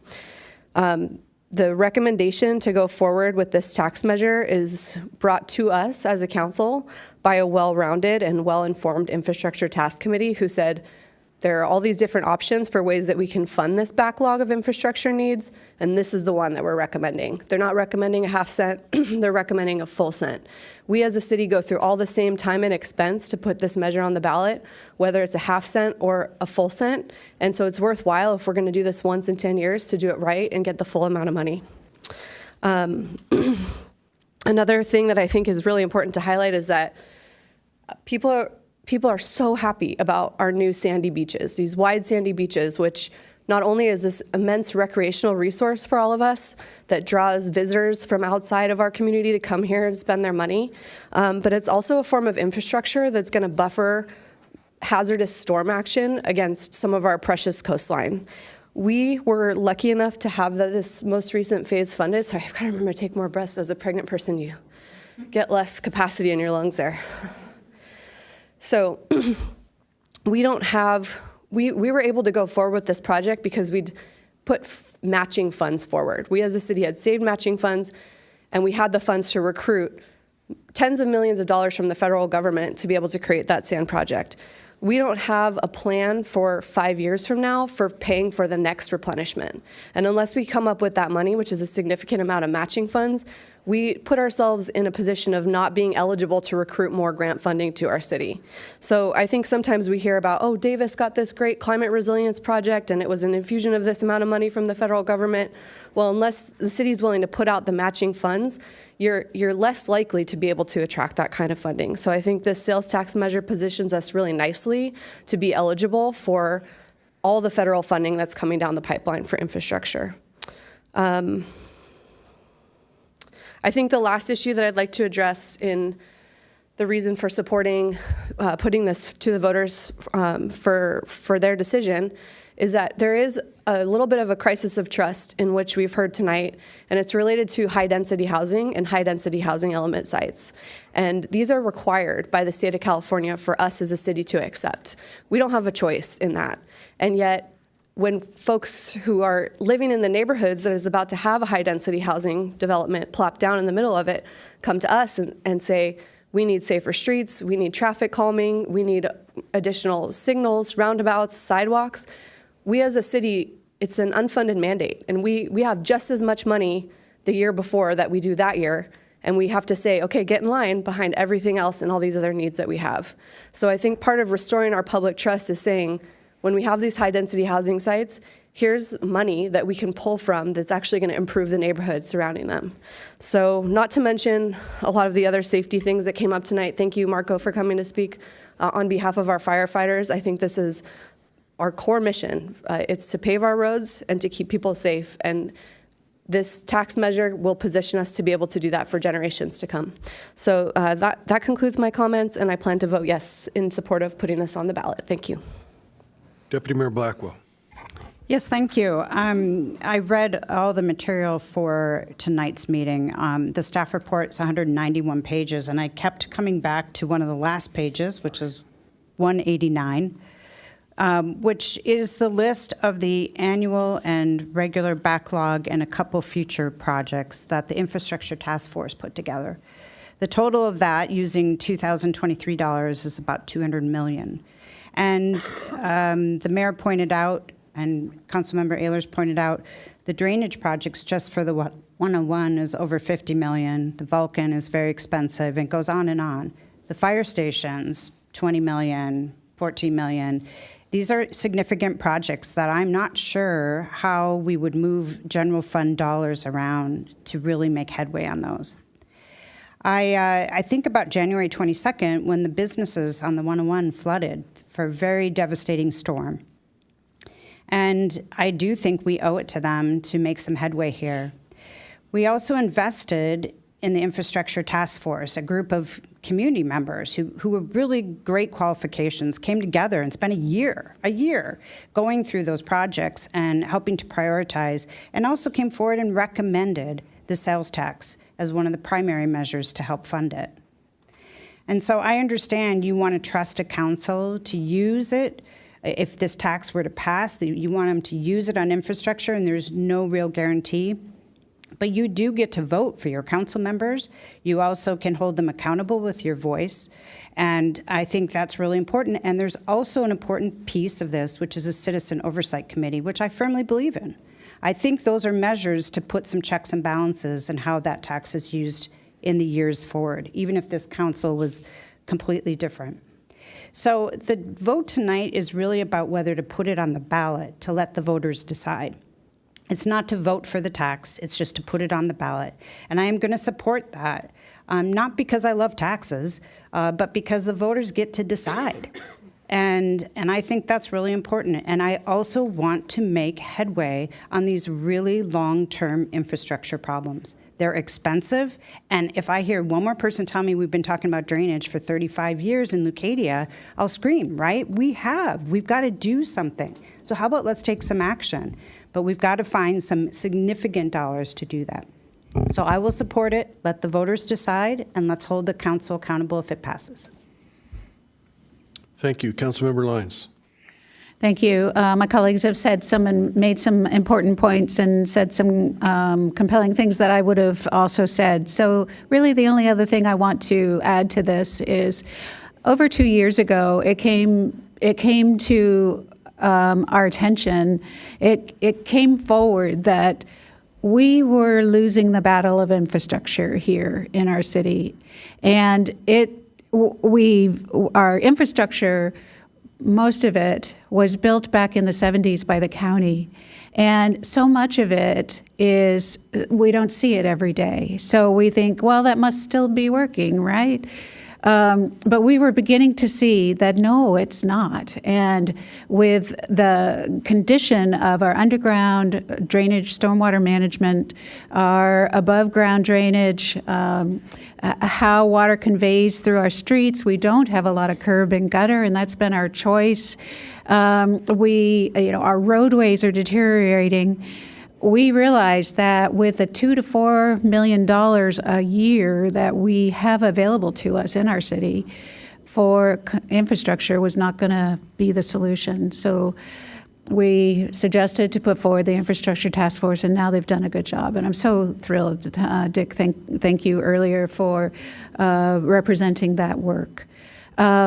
So we have an amazingly good list of what our infrastructure needs are, and from that, it gives us a lot of power. We know now this is it, and this is how we need to invest our money to be sure that the next generations will have the roadways, the fire stations, the infrastructure needs that a city like ours should have.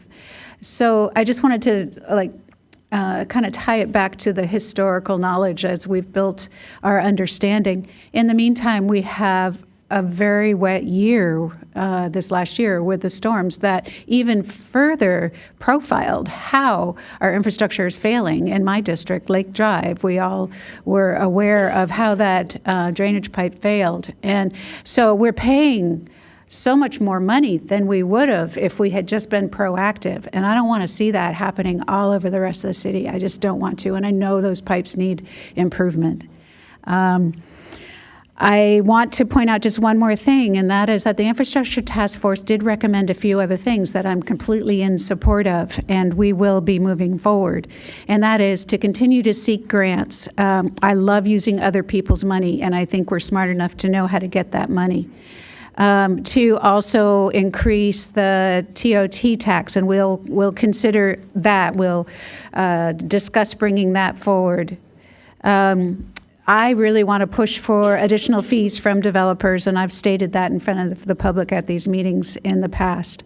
So those are just some of the examples of other ways to continue to increase our budget to address our infrastructure needs. So I, too, will be supporting this to go to the public for a vote. Thank you. Thank you. And a couple of things. One, today the trail at Beacons Beach was reopened, and it was very warmly received by the community and will be used greatly this summer by visitors to our city.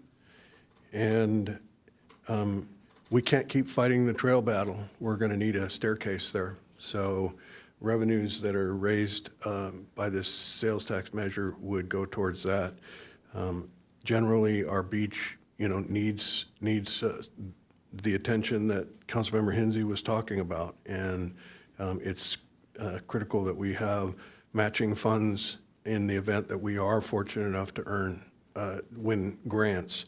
We are at a disadvantage on grant application process because we are not a disadvantaged community, which is a metric that is established by the number of students in our schools who have reduced fee lunches. And so it's an indication of the affluence of our community, but when it comes to applying for grants, it puts us at a disadvantage.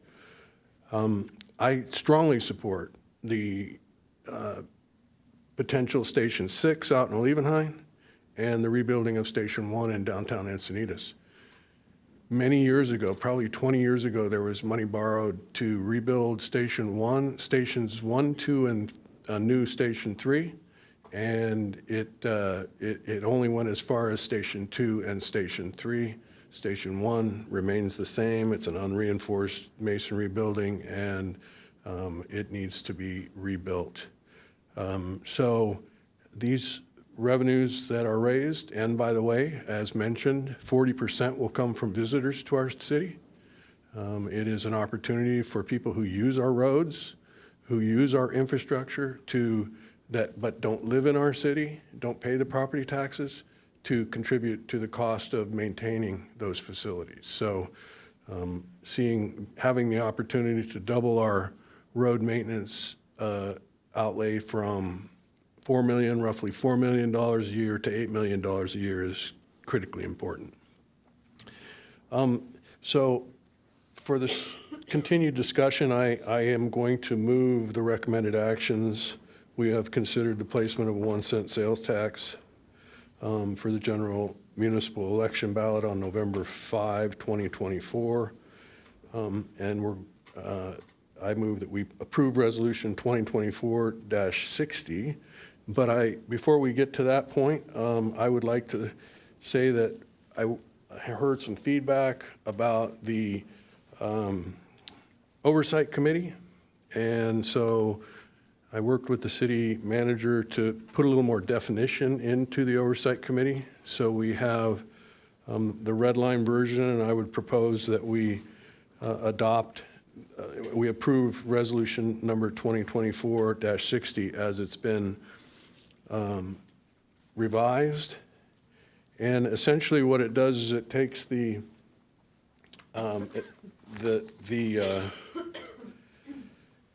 Encinitas Sales Tax Oversight Committee, and those members will be appointed in a way similar to how we appointed the Infrastructure Task Force.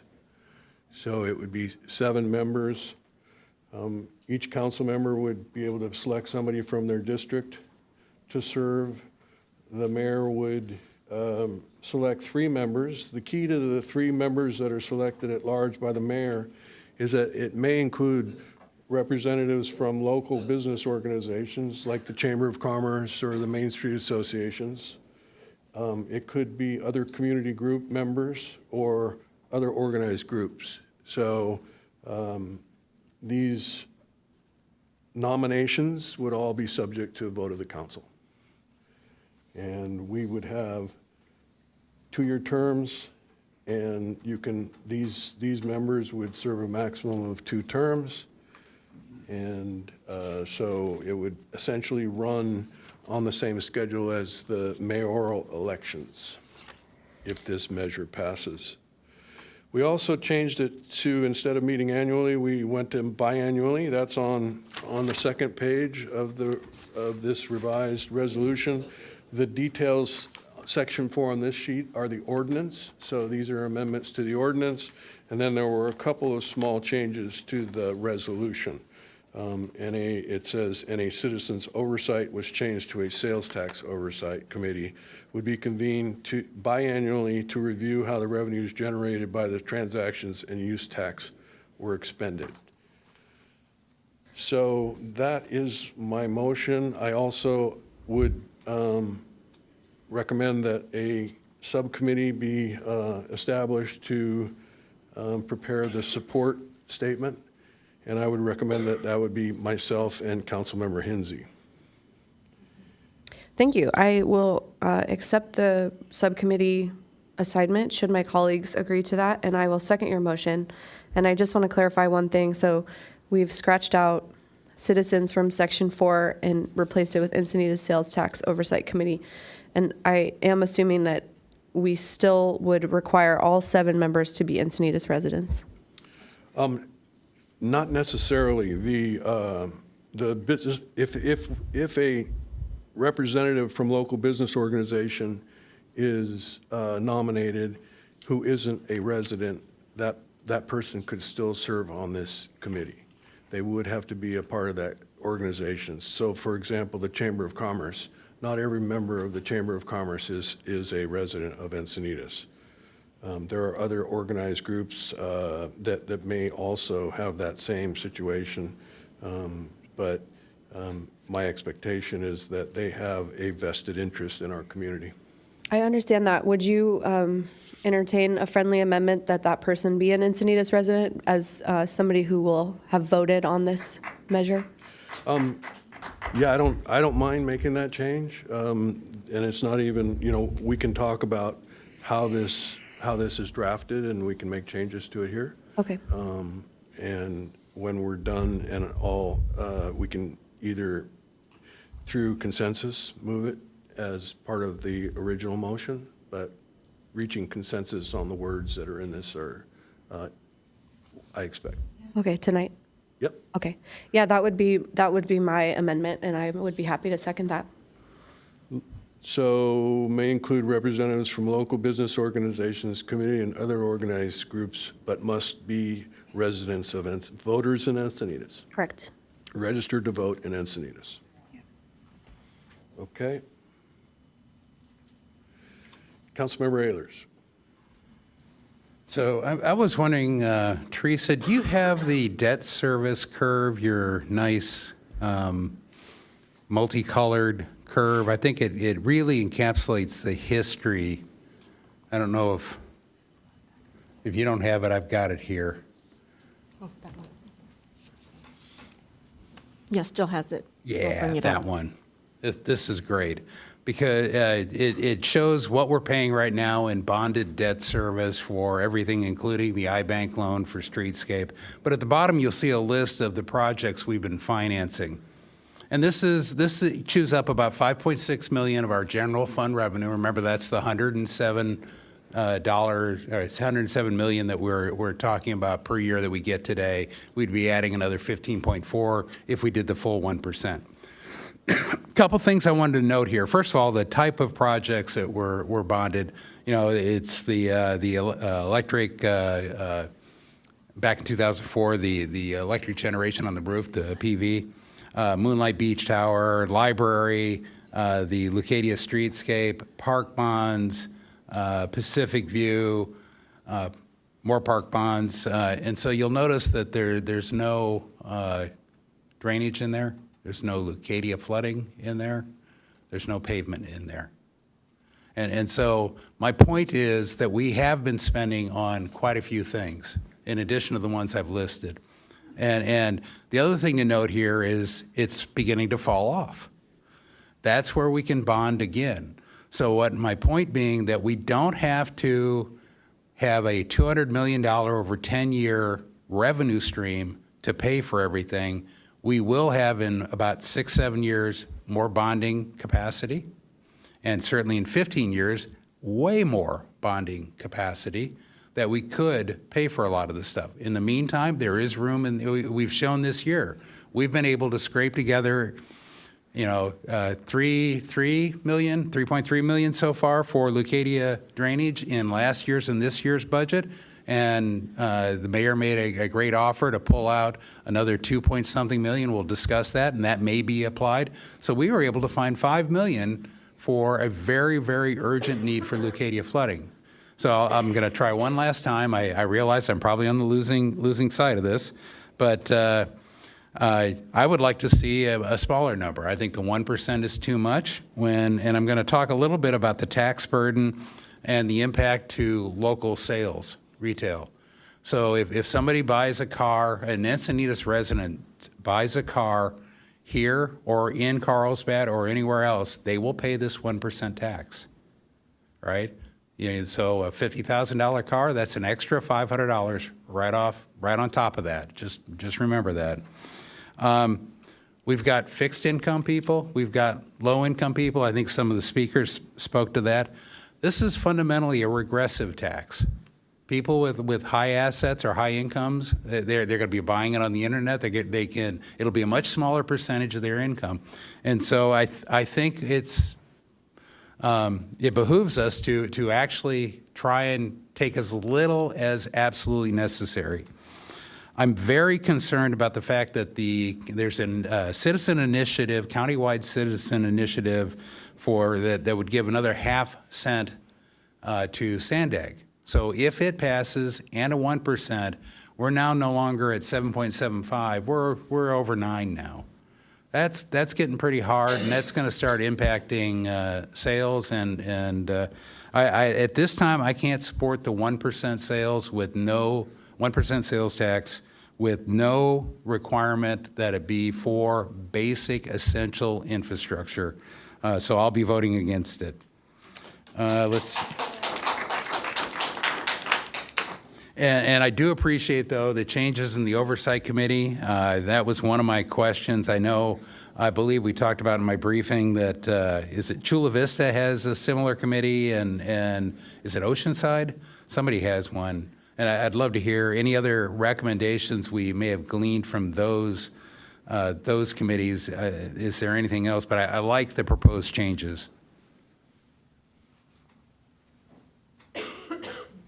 So here's a summary of some of the other committees that were established in some of the other cities. I've got Del Mar, Oceanside, Vista, and Chula Vista.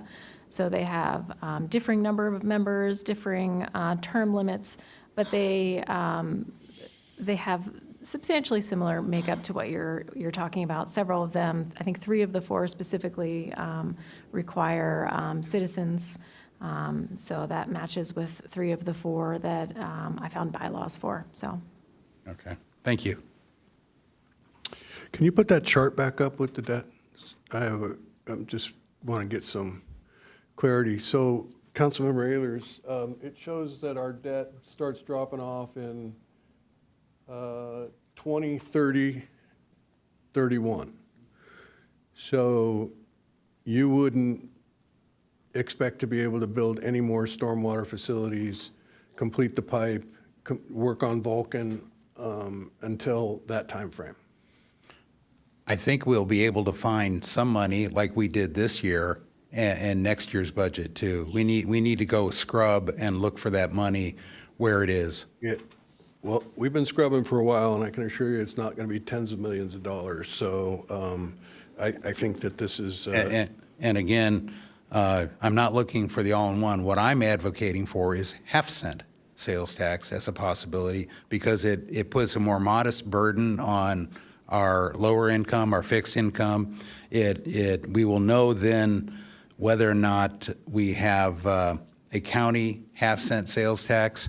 I mean, given what's happened in the last year with inflation and our own rate increases that we've done, I would even better prefer to wait 1 year and come back and revisit this. But in the meantime, we're going to incrementally, as we've done this year, incrementally finance the Leucadia flooding as particular, and any additional we could to paving and drainage. So yeah, I guess, it's not something that I see that we'll ever get to. I mean, just this year in our budget, we didn't incrementally increase our paving. I know, and I lost that vote, as I recall. So, well, we didn't have a vote on it. We had a straw poll that came out in the summary that the city manager gave us. So yes, we did. Yeah, no official vote, but we definitely summarized. We had 2 of us that were for adding to paving. So even and if we were likewise to with, put in the $4 million drainage. that we had, all the spending on paving, we'd still have a long way to go. So the revenue that's going to be generated from this is going to be critically important for maintaining our roads. And it is. Councilmember Hensy. It's a long-term. Thank you. Yeah, just to rebut that as well. I don't believe that you can borrow funds to increase your pavement quality. I think that that's something that we looked into because Streetscape was being considered for a bond, but unless it was actually retrofitting our downtown with the increased stormwater, the connected sidewalks, the landscaping, and all the other improvements, just pavement improvement does not qualify for bonding. So that's one aspect that I think we need to consider when we're talking about taking on debt. It's not something that provides a great return on investment. So it doesn't make sense for a council to borrow for that. Secondly, I've been around this drainage discussion long enough to remember that the grand jury report on Leucadia drainage that Rick Engineering put together a cost estimate for how much it would cost. What year was that grand jury report? The grand jury report was in, I believe, 2010. In 2010, the estimate for fixing Leucadia drainage was $100 million. So if we go to a half cent, there's no way we're making real progress in the way that we need to make. So to me, it would be the same amount of effort, the same amount of burden, only to not make good on the projects that we intend to actually fix. Councilmember Ehlers. So just to check with staff, I think we just talked, what, 1 meeting ago about the remaining costs for Leucadia drainage, and I thought it was $51 million. And that would be the Q3, the 2022 Q3 plan, if you would, implementation that included both the 101 drainage and the both North and South Vulcan. I believe that's correct. Yeah. So it's not $100 million.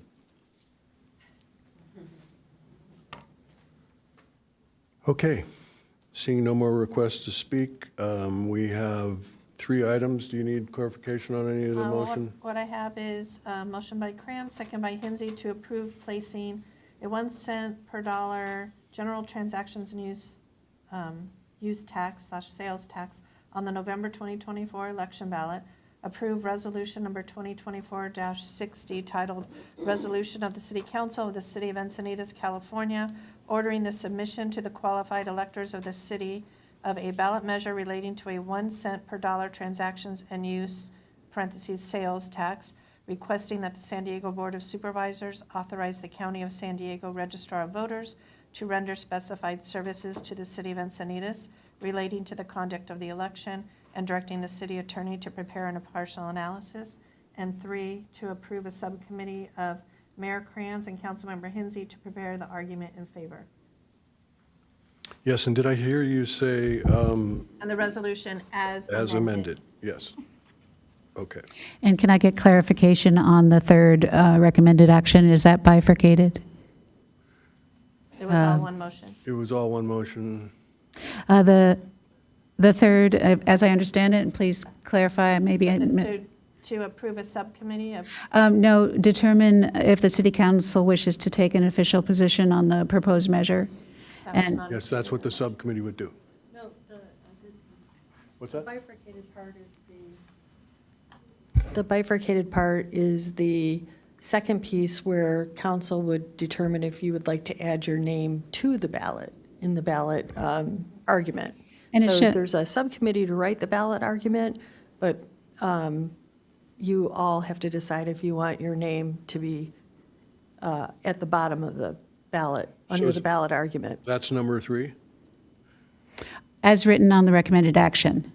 Number That's- 3 is whether we want to take an official position on the proposed measure, that's one and item. who will write the argument in favor of the. So you decided who would write the argument. You nominated yourself and Councilmember Hinsey, but the second, that's actually a 2-part. Each council member needs to decide if they want to have their name added to the argument in favor after it's written. So would it be easier if we took 3 off of the motion and decided it and had that discussion? I think you can keep your subcommittee idea in the, in your motion, and then you can do a second piece to ask which council members would like to have their name on the Okay. argument. Thank you for that clarification.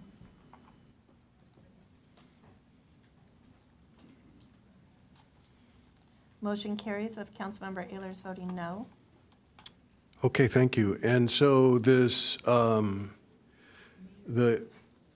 question about the official position we just decided on, we created a subcommittee of Councilmember Hinsey and myself, and whether or not Councilmember Lyons and Deputy Mayor Blackwell want to sign, is that something we need to decide tonight? Yes. You should decide tonight so that we know who's going to sign it, and then if you're authorizing anyone else to sign. You have up to 5 signatures.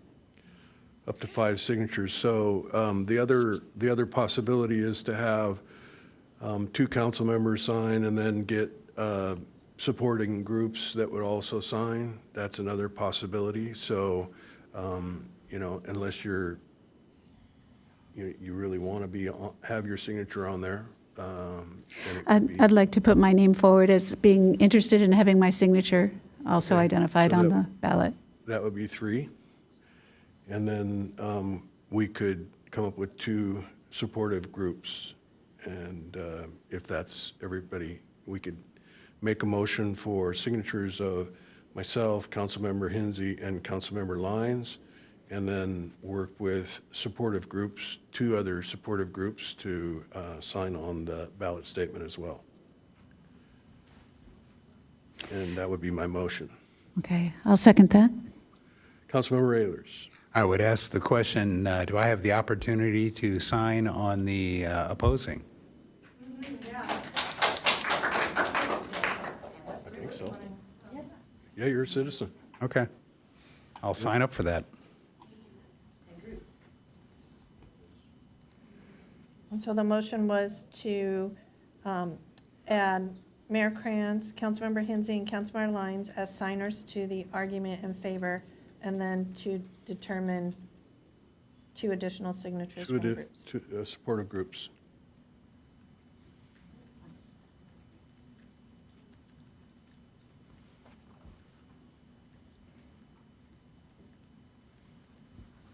Sorry, I'm just getting that down.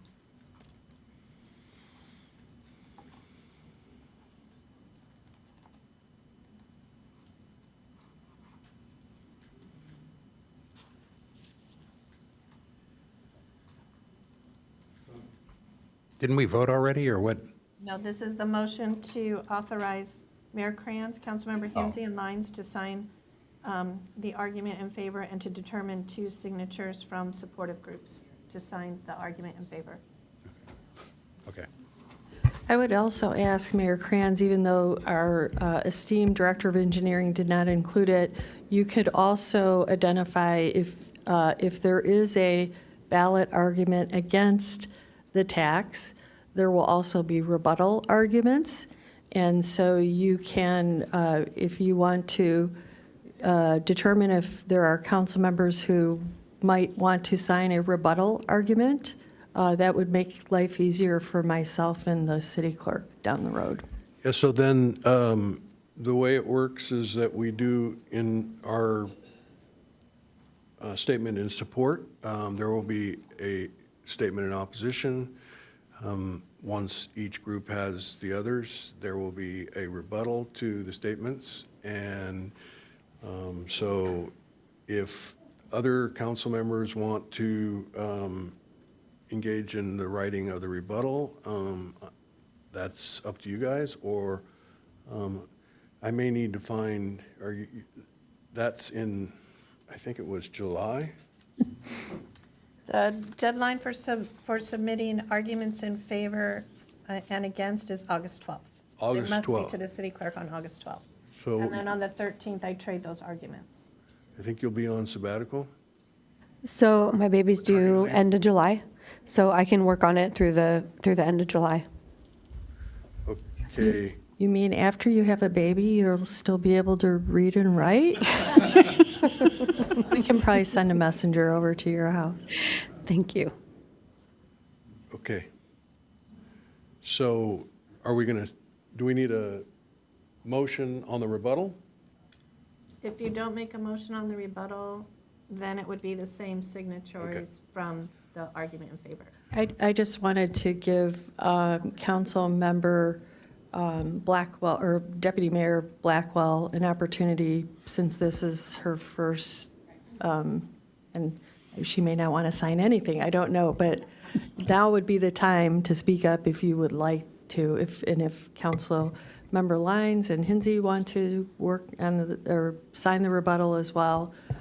It's just good to know who, so we're not chasing people down during your break.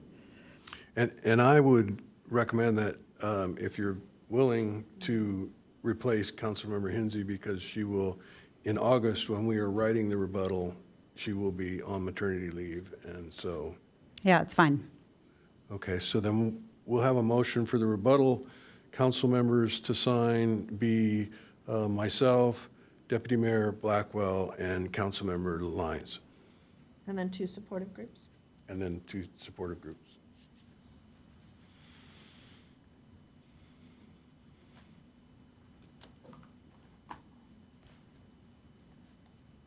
Do we have a second? I'll go ahead and second.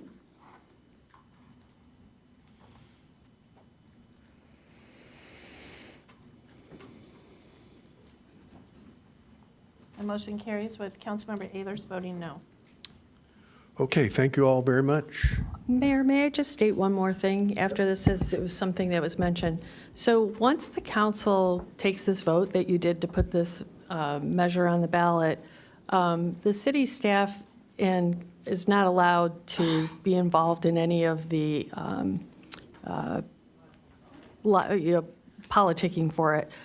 So the ballot measure will be turned over to someone who may want to run the campaign for the ballot measure. Same is true on the opposition side as well. So the city clerk has information for those folks who might want to be involved in that. But we will keep our information on the website is going to be just the facts, ma'am. And then we can identify the name of the campaign group or what have you. Yes, and that's true of the elected officials as well. We will not be taking any, we can't be politicking aside from the statement in support and the rebuttal. The council will not be involved in the measure, but as individuals, we still retain that right to advocate for or against. And I'm sure there will be vigorous advocacy in both directions in the months ahead. So, okay. That does it for item 10C. We're on to item 10D. Consider the introduction of ordinance number 2024-02, establishing lower speed limits on different streets in the city of Encinitas pursuant to provisions of Assembly Bill 43. And our traffic engineer, Abe Bandigan, is going to present this item. Good evening again, Mayor, council members, members of the public. It's been a long night. I have presented this slides of this presentation before on 2 or 3 occasions to council. I'll go very quickly. Background, AB 43 passed. It's going to help us be able to lower speed limits citywide. CVC and MUTCD have changed accordingly. We did have 2 rounds of council review, 1 round of commission review, all in support of implementing this. Council direction was to try to maximize. We brought our preliminary suggestion to council in March, which was to lower all of our high-speed roads, any road 30 mile per hour or higher, everywhere in the city by 5 mile per hour, and also lower all the roads within the vicinity of school, within quarter miles of school, by an additional 5 mile per hour. The ones that are currently at 25 mile per hour residential, unsigned, will become 20 mile per hour after this. I'm going to go over this slide. This is just how our speed limits are set. A very short summary. Speed surveys are conducted based on prevailing speed, based on free flow. We conduct surveys, collect data of how people are driving on the road, and the data we collect would govern what the speed limit would be. We cannot, at our discretion, just put a speed limit on a road based on our own judgment. It has to be supported by facts and data. Otherwise, the tickets would be dismissed at court. It's a sample of a speed survey that our deputies would take to court. I signed and stamped underneath these sheets. The AB 43 allows us to, as said, implement lower speeds at 2 sets of roads. Safety corridors are the ones that have higher collision rates based on the 5-year history, and the areas with high concentration of bikes and pets. This is, as I mentioned, we have a maximum of 20%. Roadways that we can tag them as being safety corridors of the city and lower them by 5 mile per hour, and then the quarter mile of these generators, which we're only using schools at this time. But we have, as you can see, we have lots of opportunities to lower more streets if we like to. A summary of what council directed us last time to do. We did have coordination with Councilmember Ehlers, as was in the council direction, to go over Olivenhain roads. We did come through the original map that was presented to council and dropped all the very tiny roads, tiny cul-de-sacs, because originally that quarter-mile radius was from our GIS team, included a lot of tiny roads, small roads that wouldn't make sense to post speed limit signs on those roads with like 10 units to 10 parcels on them. So we dropped all those, did a relatively good come through. There might still be one or two roads that we missed. But as I said, this is all the high-speed roads that all of them will receive a 5-mile reduction. And then all the other roads that are 25 currently will also get lower speeds, 20-mile-per-hour speeds based on this map. I have a better quality if we want to zoom in. I can open that map. But this, as you can see, the density of the red lines on this one is way less than the previous one that was presented to council in March. We went over all these roads and picked and choose the ones that made more sense. There were a few roads that council directed us last time to add. They were not in the vicinity of schools. I believe Eolas and Encinitas were there that were added. I think another road. Those roads were added, but there are still some roads that we have had emails and concerns from residents that why are these roads are not included. A reminder that right now we're only looking at roads 30 miles or higher and roads within quarter-mile of schools. Look ahead, the second reading of this ordinance, if blessed tonight by council, will be June 12th. We are already talking to a potential contractor to be able to order these signs and install them as fast as we can until July 1st. We were also directed to do a citywide mailer. We're working on that. The mailer is ready. As soon as it's blessed by council, we will send it out on June 12th to, I think, 20-some thousand parcels in the city, if I'm not mistaken. And we'll start implementation on July 1, unless obviously council directs us otherwise. The first month, the code says it can only be warning unless the driver is going more than 10 miles over the speed limit. And then from August 1st, we would be able to enforce it exactly based on what the speed limit on the road is. I'm open to questions, council. Thank you. Thank you. Are there any public speakers on this? Okay. You want to speak? Let's go to public speaker, unless you have a preliminary question. Yeah, okay. Just a Councilmember quick Izzi. clarifying question. So Orpheus is only identified to bring the speed limit down on the south side. Is that because the north side's further away from the school? Okay, but if we tonight, if we wanted to add the other side of Orpheus, we could do that? Okay, thank you. Public speakers, please. Okay, first three speakers, Paul Metzger, Will Schneider, followed by Michael von Neumann. Yes, hi, my name is Paul Metzger. Excuse me. And first of all, I'd like to thank you all for your efforts on running the city through all the complicated issues that you have to deal with.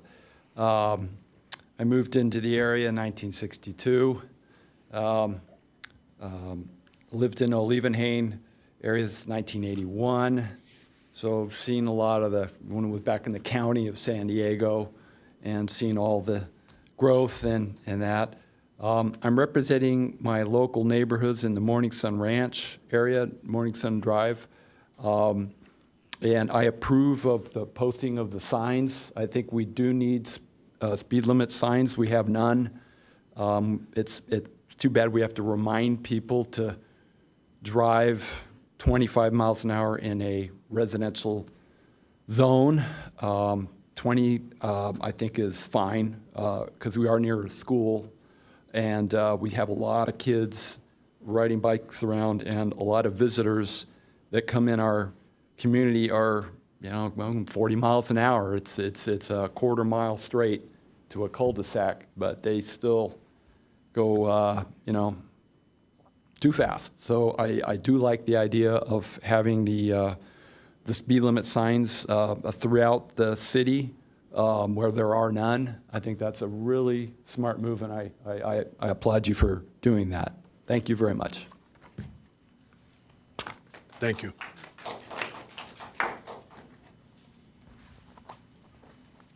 I'm Will Schneider. I live at 865 Morning Sun Drive. Paul is 2 houses down from me. And where I work out of the house quite a bit. I'm up on the second floor of my home, and I site pretty much down Springwood. I don't know if you're familiar with the area, but if you go down Springwood, 2 houses, then you get the fire trail, and you go up there, and then there's the Gainio Middle School. So Morning Sun has been a very convenient place for parents to drop the kids off. We get every morning, we get all kinds of parents coming up. They make that wind around down on Springwood, come back down, drop the kids. Throughout the day, I notice kids coming down Springwood who maybe have something that they have to do at home or a medical appointment or whatever, and I see them crossing. And they're middle school kids, so oftentimes they're looking at their cell phones as they're crossing Morning Sun. They're not looking around. And I see all this, and I've wondered since I moved in there in 1993 why we never had a speed limit sign posted there. And I guess my understanding is that it's understood by the community that it's 25 miles per hour, and so therefore you don't need a speed limit sign. But that's not the case. It's never been the case. Cars have been roaring up and down Morning Sun. They come off of Woodside just above us, and they have to slow down there. But once they hit that straightaway on Morning Sun, whammo, they're just going to hardly wait. We can make up time on Morning Sun, and I've seen them go down there as fast as 50. I've certainly seen them go 40, and I am so pleased that you are now going to put a 20-mile-per-hour speed limit sign on Morning Sun. My wife saw this come up on the agenda item. Her name is Linda Schneider. She'll be here on another matter tomorrow night, and she said, "Honey, you are going to be so happy to see this." So I know the hour is late. I had to sit through a bunch of other things that were very important, but it was worth the wait, and thank you very, very much. Thank you. Next speaker is Michael Von Neumann, followed by Patty Stottlemyre, Sheila Cameron with one-time donation from Sandra Anderson, and then Karen Caden. Thank you guys for Morning Sun Ranch. I ride my bike through there all the time, and I cannot believe how wide that road is and how fast some of the cars go, especially around the school times. Hello, I'm Michael Von Neumann. I live in East Encinitas. Please adopt ordinance number 2024-02, establishing lower speed limits allowed by AB 43 on designated safety corridors and roadways with high pedestrian and bicycle concentrations. As I commented at the March 13th council meeting when this plan was first presented, this is the most impactful step the city has ever taken to improve safety on city streets for all users. Drivers of motor vehicles, bicyclists, pedestrians, any type of rolling, any type of conveyance on the street. We all know that studies and data have shown that high-speed crashes and collisions result in greater numbers of serious injuries and fatalities. If high speeds cause the problems, let's lower the speeds. It seems like a no-brainer to me. Over the past few years, the city has taken a lot of steps with the goal of making walking, biking safer. Included have been traffic calming measures, such as narrowing lanes, installing bollards, creating more bike lanes, buffering bike lanes, altering crosswalks, etc. Some of the changes have been controversial with a lot of our residents, with different segments of the population. Some people feel the changes make it more difficult for them to utilize their preferred mode of transportation, such as vehicles. This ordinance does nothing to restrict people's ability to get in their car and drive on our roads. I drove here tonight. The ordinance to reduce speeds has no bearing on it. So the one thing that might be is they might have to go a little slower. I myself try to go 5 miles below the speed limit. The speed limit is a limit. You're not supposed to go over it. I try to go at least 5 below. I did notice, though, the difference from the March 13th map that Glen Arbor and Willow Spring are no longer red. I have no idea why they were taken off or if it's an oversight. I hope it was. These two streets have at least a 12-foot wide travel lane, and wide travel lanes, as we know, encourage people to go faster. So I hope we can put Glen Arbor and Willow Spring back on the red. Those streets are near DeGano, Parkdale Lane, Flora Vista, and they should go back on the map. But thank you very much. Thank you, Michael. Next speaker was Patty Stottlemyre, but I don't see her still here. So Sheila Cameron with time donation, Karen Caden, and then Dennis Caden.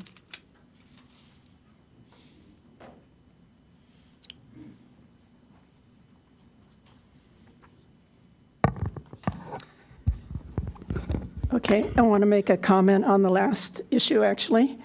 Any organizations that you had on that list that were making these decisions, I'd say 90%, maybe 100% of them receive money from the city. And that's not fair. I am requesting that no organization be involved in that oversight committee that receives money from the city council. And they all do. So that eliminates most of them. The other thing is you're going to have a campaign, hire a campaign manager for your side.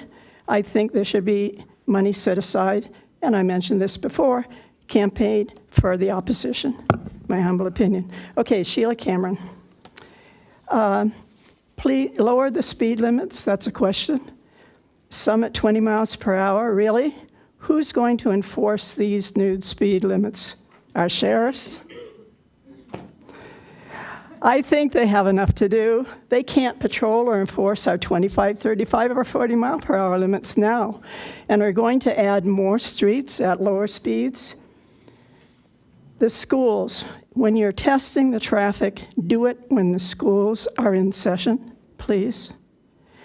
I would offer that speed bumps are maybe a better decision on a lot of these roads rather than trying to traffic people. Crime is on the rise in our city. You tune into Nextdoor or any internet site on this city and learn what is happening here. It took the sheriffs an hour to respond to a call in Leucadia where 2 young 11-year-old girls were being harassed by a unhoused, mentally handicapped, unstable man on the street. The list of cars being broken into, tires stolen, strangers casing homes or neighborhoods, the list is long. Semi-trucks, 18-wheelers are not allowed by ordinance to drive on Leucadia Boulevard. The sheriffs are not citing those trucks. All they need to do is sit on I-5 and Leucadia Boulevard on a Tuesday morning, and they'll see plenty of trucks in violation of that general plan ordinance. It was set up because there's a 6% grade, and it's too dangerous to have those semis flying down there. The sheriffs need to spend some time catching those drivers. Running through stop signs, red traffic lights, slower speeds are not going to alter that kind of behavior. A ticket might. Also, I suggest you consider installing some no right turn on red light ordinances in some areas of our city. We were recently in Arizona, and they are doing that on some of their streets there. Drivers jumping out to make right turns into oncoming traffic. Now that's a problem you should look into. If you want to fix something, fix these things. Why create speed reductions that will not be enforced? They can't do it. It's impossible, especially this many streets. Just to again cater to State of California proposal, AB 43, believe me, it will not be sustainable. Stop wasting citizens' tax dollars, again, by putting out $60,000 into this idea, and stop wasting the sheriff deputy's time. The initial effort may recoup money through lots of tickets being laid on unsuspecting drivers, but again, it is not sustainable, and you will create a lot of ill will. I'm asking you, please vote no on lowering speed limits on our streets. Just enforce what we have. Thank you.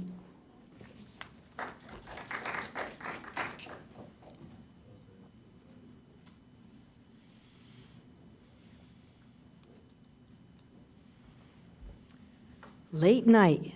I would like to suggest, why do we have to have such a crowded agenda items for one night so we all can refresh our minds? I don't know who puts this all on here. Okay. I am going to speak regards to my neighborhood, Piraeus, Plato, Cotter, Capri. I'm not going to, Gascony can be on the red line. And I'm wondering why you have Skyloft when there is no streets, no one lives on Skyloft Road until you hit Skyloft, and then it turns into Gascony. I cannot see going 20 miles an hour up that steep hill. You're going to cause stress, frustration on drivers who go to Capri. My kids walked to Capri, and I was the one with other family members that fought for a safe walk to school. It's blacktop, and I wish that it would be concrete because now it's damaged by a lot of roots growing in there. And it runs right alongside Carter Street, and I can't imagine where you're going to put signs on Carter Street for people going up to Capri because it's a blacktop, and then you got the neighbor's property. So we have to really think about this. I cannot even take Carter Street towards Capri and take South Carter and down to Urania on school days. I only have one way out, and it's Plato.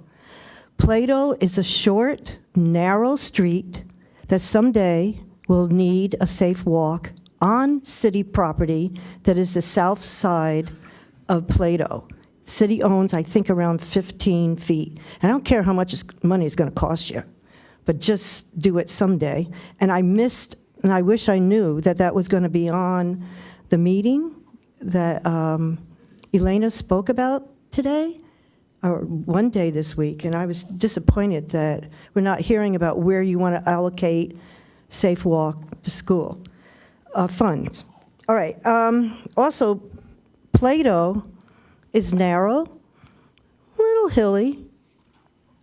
You go already 25 on it, 30. I'm going to tell you, the parents who drive to Capri are the ones who are speeding when they leave, dropping off their kids, because they have to, I'm sorry, I know one of them, and they got to get home or they got to get back to work. So you can't move on Carter Street. So they're already going 5 miles an hour. So I don't know why you have to work hard and dropping to 20 when you can't even go 20.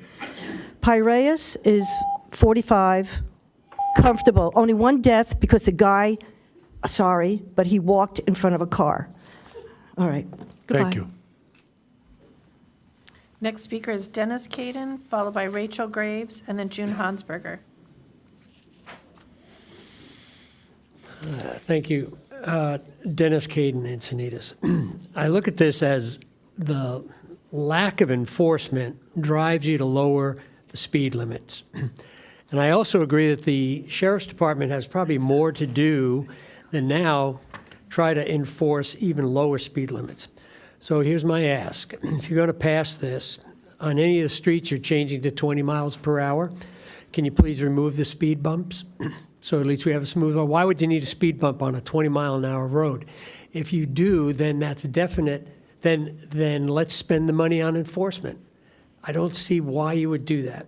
The other, on some of the streets that are 35, and even like Orpheus has 5 speed bumps on it, and it's a 25-mile-an-hour road. How much slower do you want people to go? Because it takes you from Acadia Boulevard to Vulcan, so people do use that as a route. When you do get near the school, yes, you could have it slower. But I just don't see the need for lowering speed limits to 20 miles an hour and keeping speed bumps. Seems like a waste of funds. Otherwise, enforce speed limits as they are. Thank you.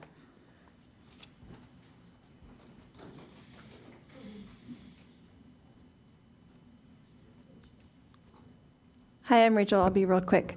I heard Abe just describe that he's gotten several emails from people requesting certain streets be added to this list. And I know at the meeting where he discussed it last, Tony, you requested that your street be added to this list because you ride your grandchildren on it. And I think that if you're going to be able to request your street be on the list, we should consider the other residents and what they're asking for. I'm not sure if you've done that. Thank you. June Hansberger, followed by Scott Campbell, and then Chris Ryan is registering support but does not wish to speak.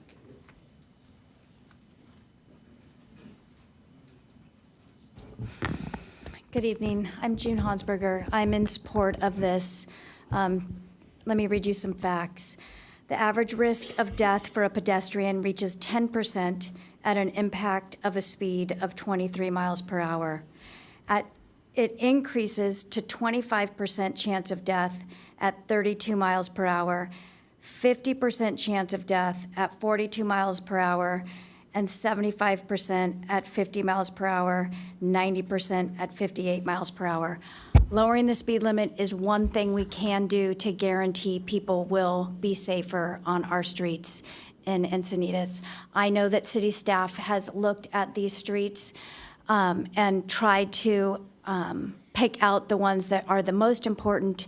I completely support this. I also want to point out that by lowering the speed limit, it is not increasing how much work a sheriff deputy or how much patrolling has to be done. It is exactly the same amount. We haven't increased streets. They're just still patrolling the same streets. They're just writing tickets instead of at 25 miles an hour. They're writing a ticket at 20 miles an hour. So this hasn't increased that. Additionally, we could use more sheriffs in this town, and I know that the Traffic and Public Safety Commission recommended that to this council just, I think, last month, and that would be something great that we could do with our extra tax money if it does pass, because hiring extra sheriffs to help patrol is very expensive. Thank you.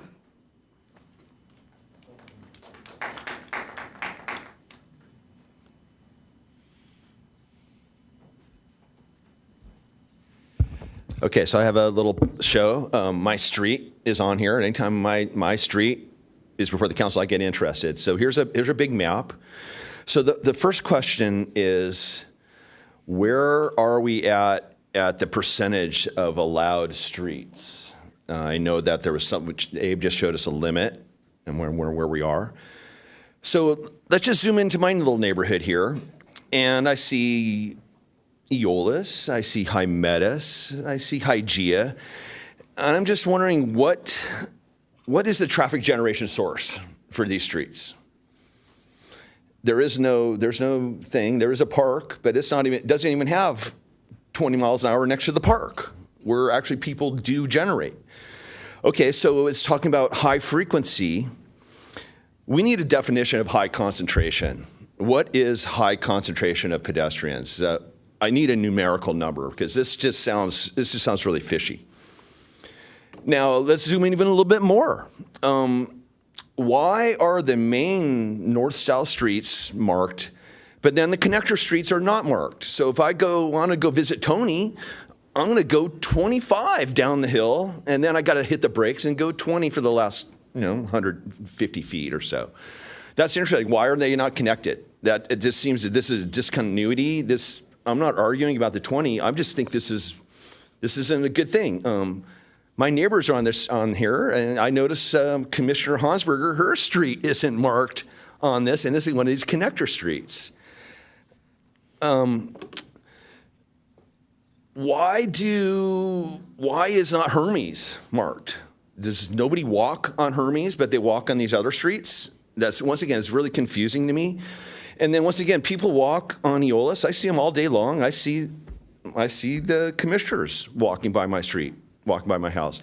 But they stop all of a sudden at the famous roundabout issue, and nobody walks on Andrew, and nobody walks on Deputy Mayor Street. If we're going to do this, we got to continue this all the way. It just doesn't make any sense that some parts of one street are safe and other parts aren't. I live in the middle of this street on Eolas, and to be honest, I think there's more people that walk on Andrew than I see on Eolas and High Meadows. I go both ways, and I see a lot more people on that street. Those are just some basic questions on this. And maybe if we're hitting the limits of the mileage, I understand why we can't include all the streets, but it just doesn't make sense to be somewhat not complete. And that's all I got to say. Thank you. That does conclude speakers. Thank you. The reason those streets, Hygeia, High Meadows, Fulvia, I think it was, or Eolas, excuse me, was related to their safe routes to school. Is that correct? Is that it's related to the trips to school? Those three roads, let me open up the map. The three Eolas, Hygeia, and High Meadows were specifically direction of council at the previous meeting to be added to the list. They're not within quarter mile of the school, so they weren't on the original. And the reason why Andrew and Hillcrest are not there is they're also not within a quarter mile. They're even further. But those three, I do believe at that night in March, we had a lot of residents who were concerned about speeding on Eolas, and council at that point heard them and said, well, now that we have this item, Abe, can we add it? And I said yes, and now they're on the list. Well, I'd have to go back and review the video, but I know that on Hygeia, the amount of bike traffic for school in the morning is significant. I don't remember mentioning, because of my granddaughter and the fact that I ride every day, but when I go out to ride, there are dozens of bicyclists that are taking kids to school. So, you know, the notion that half a mile is enough in a community like this, it didn't really work. So that's why it was added, and I'm pretty sure High Meadows and Eolas were part of that. Councilmember Ehlers. Yeah, I just wanted to comment a couple things. I like where the map ended up for the most part. I have a few minor tweaks, but one thing I wanted to note is that New Encinitas is fundamentally different than a lot of the rest of the city. We've got 30 to 32 foot wide roads with nice big sidewalks through almost all my area. I have been going around to each of the schools, starting with Degano and OPE and tomorrow Parkdale, to watch the exit as kids are leaving. What I noticed is that the elementaries, there's a lot less traffic, and certainly in New Encinitas I'm talking about, very little bike traffic on the road. And most of the kids take the sidewalk and walk on the sidewalk very nicely. They're also, you don't have the same problems like you do in Cardiff and Leucadia and Old Encinitas, where we are mixing bike, pedestrian, parked car, on narrow streets, right? So I really appreciate that what the council gave me the special dispensation to remove a few of these. I actually added a few, and I wanted to note those for you. The one I think you'll like is Willow Spring, where people cut through from Encinitas Boulevard over to El Camino Real. That goes right through a 55-plus community in High Country Villa. Every time I drive that way, when I'm cutting through, which I occasionally do, I'm sorry, I always slow way down, and I think 20 miles an hour, because it is a fairly narrow, windy road up a hill. So I thought that was a good one to add. Plus, it'll match up nicely when we get the Santa Fe improvement and when we do that intersection that we put in the budget this year. So I think it's a natural connection. And so that's why I added that. And I also added Springwood that wasn't in there because I've watched the kids, and I walk that weekly at least. My wife walks it daily, so very familiar with that road. So I appreciate that. Couple of little minor tweaks. The cross sections and cul-de-sacs, the little red section of like Parkdale, Country Haven, there are a couple others in there, but between the two stop signs in the middle of the parkway, I don't think that needs to be 20 miles an hour. You could leave that. You can't get up to 20 between the two stop signs. And on a similar, I would remove La Posta, but just from the gate to the west, and then wandering in that big loop around, because when I've been up there, I don't see hardly any school bike traffic up in that area. The road geometry of La Posta on that one section to the west of the gate, it's like doing a Stairmaster if you haven't been on it. And my wife makes me do that occasionally, and it is like doing a Stairmaster. So those would be the only changes in the new Encinitas or the D4 area that I would recommend. I support this. Make sure I got everything in here. And I think, like everybody said, and you'll notice every time we have our quarterly sheriff's update, I ask the question, do you have enough staff for enforcement? And I think this is going to drive a need to look at what the Traffic Commission said to us, where we need to add enforcement. We will want to be able to enforce these laws, because the one thing I don't like is enacting changes, laws that we don't enforce, and I think everyone will support me up here on that. Councilmember Hensy.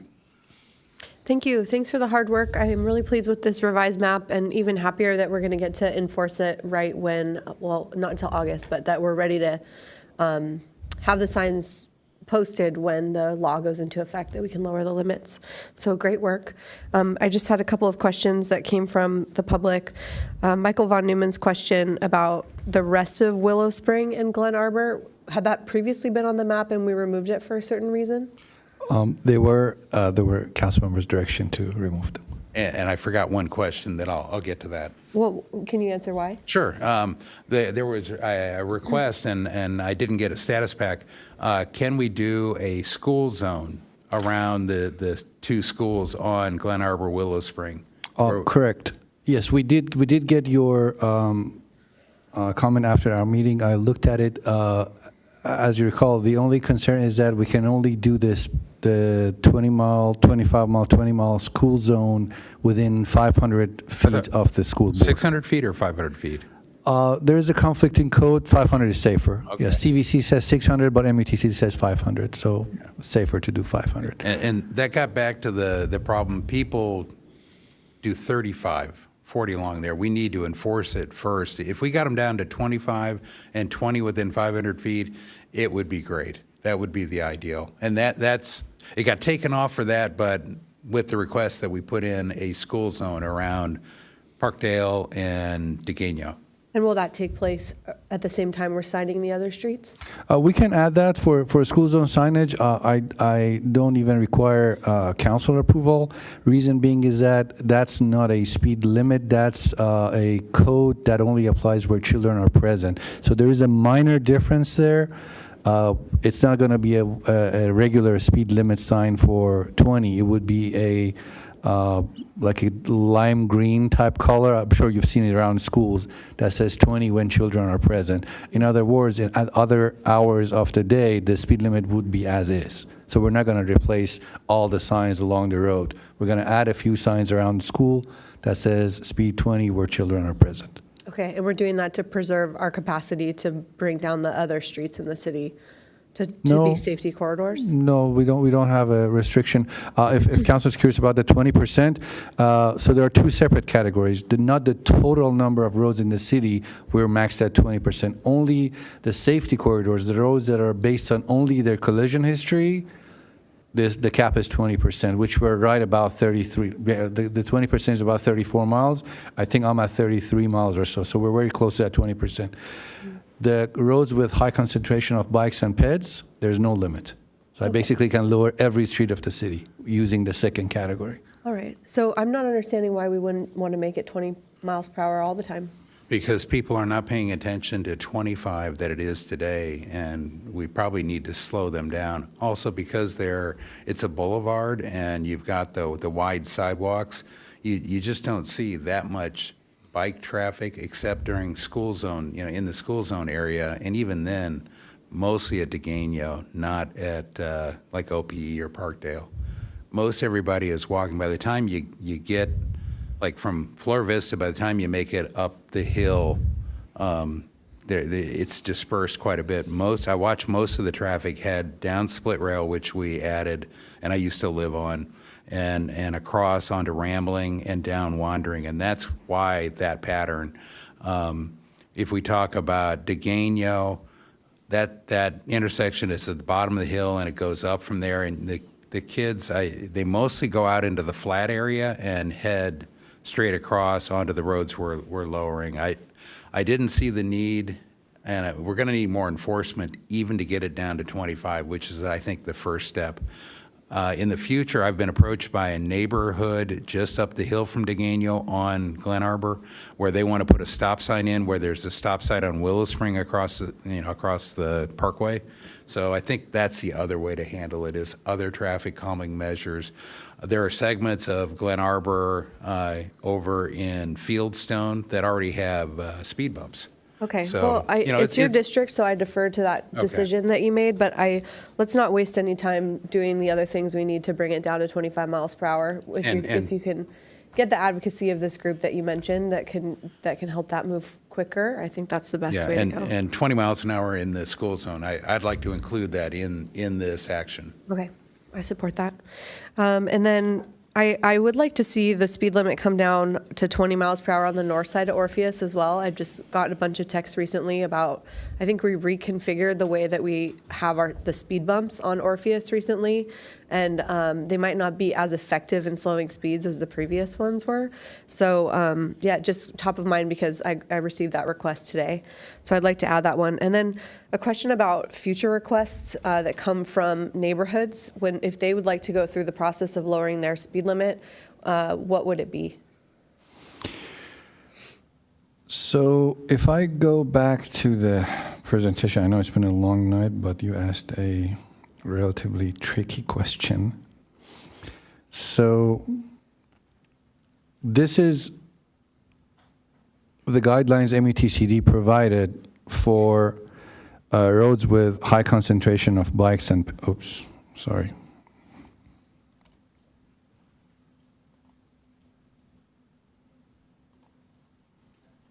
Doesn't want to show. As you can see, there are a lot of factors, criteria that would allow us to categorize a road as a road with high concentration of bikes and peds. So we will be able to find a way to justify, when I 2 minutes ago mentioned I can do it on every road of the city, pretty much all of the roads in our city would somehow connect to one of the criteria that we have here. Now, how would judges see this if these tickets go to court is a different story. So I would wait a few months until the first round of tickets gets challenged and see how our deputies are treated at court and how many of these tickets would basically go through.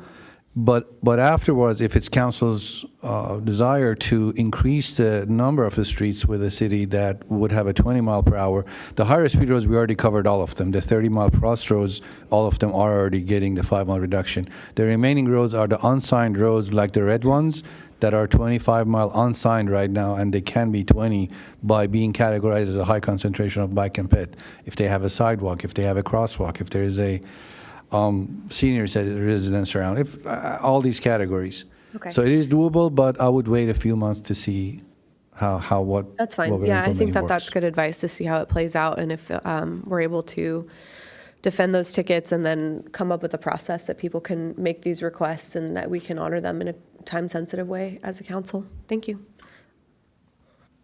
Deputy Member Blackwell. That's great. Councilmember Hinsey covered a couple of my questions, so that's going to make it fast. I agree with that. I think it'd be good to have a process to know how to revisit it. I think about Andrew and Sheridan. You spent a lot of time there, Abe. Those two roads, we know we've got speeders on them. We know we've got very concerned, residents of those areas, but they don't meet the criteria about being within a quarter mile of the school, et cetera.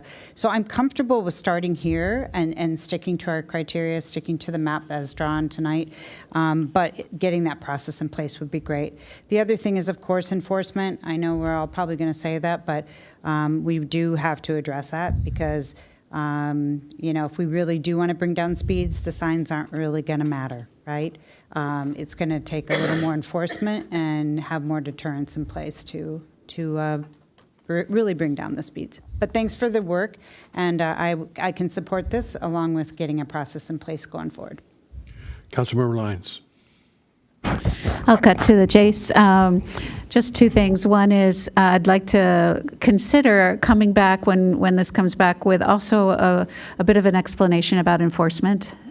Because I think that's really important to the success of this, and I want to manage everyone's expectations, what the enforcement might be, and put it out there in the public what our expectation is for enforcement, if we could. Thank you.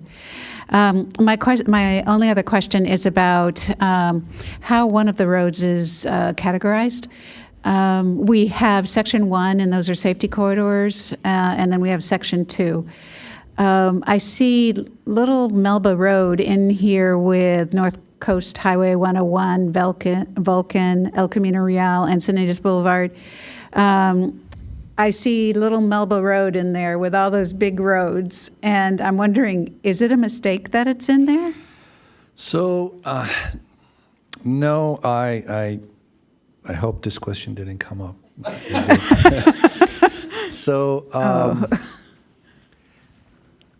the way the code MUTCD was written, it says your safety corridors, the 20% of the roads, have to have a collision history in the past 5 years, and they have to be the top collisions roads of the city. That's how you choose your safety corridors. Now, I ranked my collisions on the roads of the city, and I chose all the top ones until I got to that 33 mile, close to that 20% max. Now, I still have some roads that have speed limits of higher than 25. If you recall, council's direction was that, A, we want every roadway of the city with a speed limit of 30 mile or higher be lowered. But I was capped at 20%. So first, I ranked my collisions. I chose the number of roads so you have 3 lists over there, 2 lists that are smaller, 1 list that's bigger. The first list is a safety corridor that's based on the collision history of the city and has speeds of 30 mile plus. All the roads on the first list is 30 or more. There were some leftovers. Some of these blue ones are all the ones that have a speed limit of 30 or higher.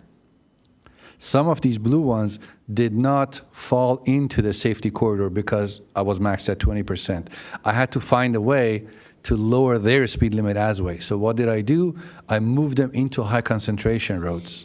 So I kind of played the criteria.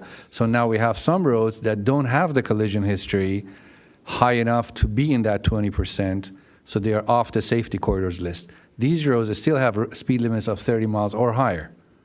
So I categorize them as high concentration of bikes and peds, and I'm lowering them using the second category.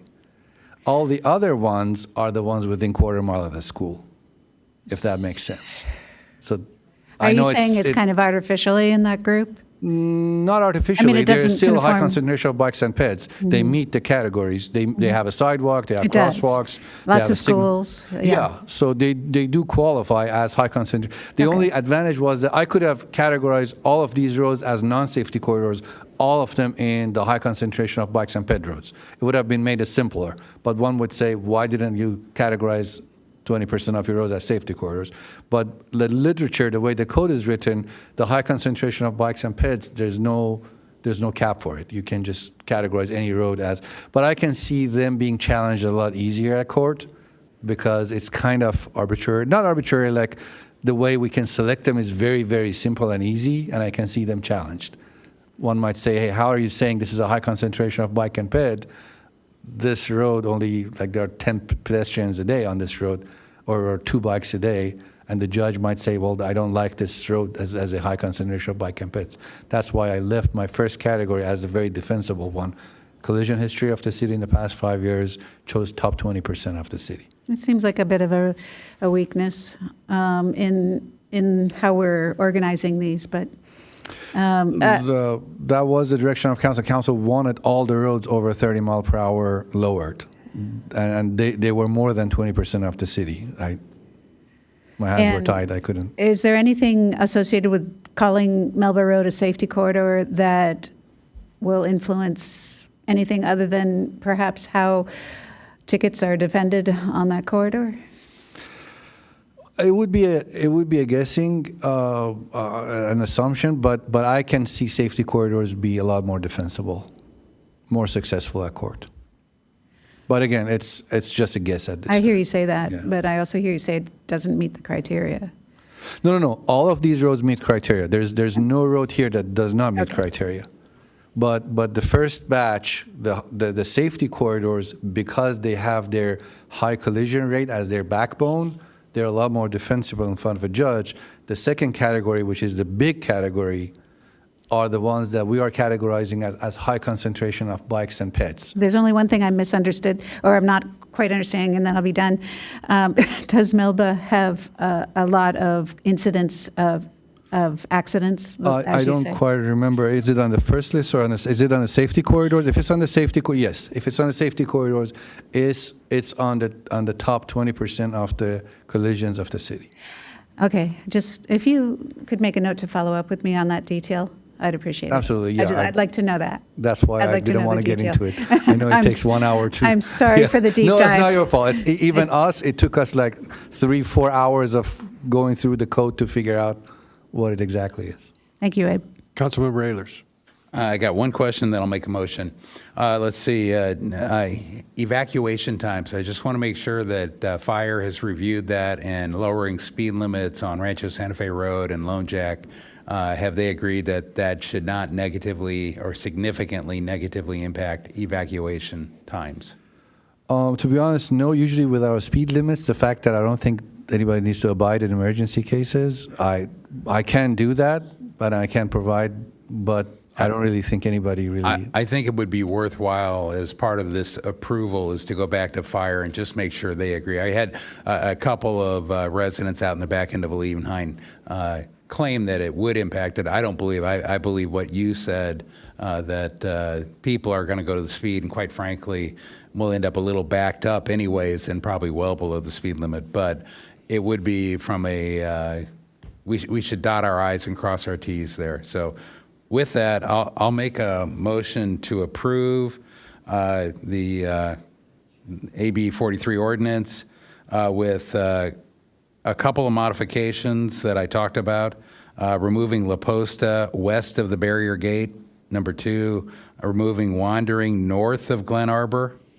And then also removing those sections between Glen Arbor, Willow Spring, or where they connect to like a 200-foot cul-de-sac, removing the cul-de-sac just to clean it up, reduce the number of signs too. Then adding the 20-mile-per-hour school zone on Willow Spring and Glen Arbor in the vicinity of, I think the only 2 that count would be Degano and Parkdale. And then I think there were some other changes that if somebody wants to add a friendly amendment. Here's a friendly amendment for you. How about just having a process in place going forward where we understand, so people can bring roads forward to have those considered as high concentration of PEDs, and now I'm losing my thought at 10:30 at night, but you got it. Were there any other streets that we talked about? I think there were some modifications. Yeah, I just requested that Orpheus north of Lucadia Boulevard be added as well. Okay. Anything else? And then I'm good with those, so I'll make that motion. And I have seconded it. Good. And I would like to point out, in support of the notion of enforcement being key, I think it was maybe June Hansberger who talked about the speeds, and the higher they go, the more likely fatalities result, and lowering the speed limits will save lives. And I would just modify that to say that the key is to get people to actually drive the speed limits. And so enforcement is one way, but I think that, neighborhoods getting together and talking about the focused effort to slow down is important. I can not tell you how many times I'm pedaling away on my bike at 20 miles an hour on Hygeia, and people are passing me on their way to school. And then I pass them as they're in the queue for dropping off their kid, and it's just kind of frustrating that they had to rush past me. It's just the way we go. It's hustle bustle, and people want to get where they're going, and it's going to require some culture change. So we've got a motion and a second. Will you please vote? Motion carries unanimously. Thank you. And thank you for staying and speaking up for Morning Sun. Thank you. Thank you very much. So we're moving on to item 10E, I believe it is, 10E. And how quickly can we present? What? Probably 10 minutes. Go for it. Can you make it 3 minutes? I'll do my best. Are there any? Speakers, let's see. Karen is here. Elena Thompson is not here. Stephen Lord is here. So we have 2 speakers. Okay. Great. All right. Good evening, Mayor Kranz, Deputy Mayor Blackwell, and council members. My name is Joel Savetko, Associate Planner, and I'm here to present the Housing Equity and Displacement Risk Action Plans. With me today is Patty Anders, Planning Manager, and Carrie Kushak, Development Services Director. First, I'm going to summarize past City Council direction related to this project. As you know, in April 2021, the Council adopted the 6-cycle housing element. And then in January of this year, the Council was presented with the Housing Equity Study in compliance with Housing Element Program 3H and prioritized 8 recommendations for further research and analysis. And then in March of this year, the Council was presented with the Displacement Risk Analysis Study in compliance with Housing Element Program 5C and directed staff to intermix elements of the 2 studies and return with a report including recommendations to develop a housing equity action plan and a displacement risk action plan. Now I'll provide some brief background on the 2 housing element programs being discussed today. Housing Element Implementation Program 3H directs the city to examine and mitigate barriers to racial and ethnic equity. The program directs staff to conduct a study to identify barriers to equity in housing and develop an action plan based on the study's findings. Moving to Housing Element Implementation Program 5C, this program directs the city to conduct an economic displacement risk analysis to identify local conditions that lead to displacement and develop and implement an action program based on the results. A number of measures to address housing inequities can also be utilized to mitigate displacement risk. Next, I'll provide further analysis of the 8 recommendations prioritized by the City Council at the January 17th meeting.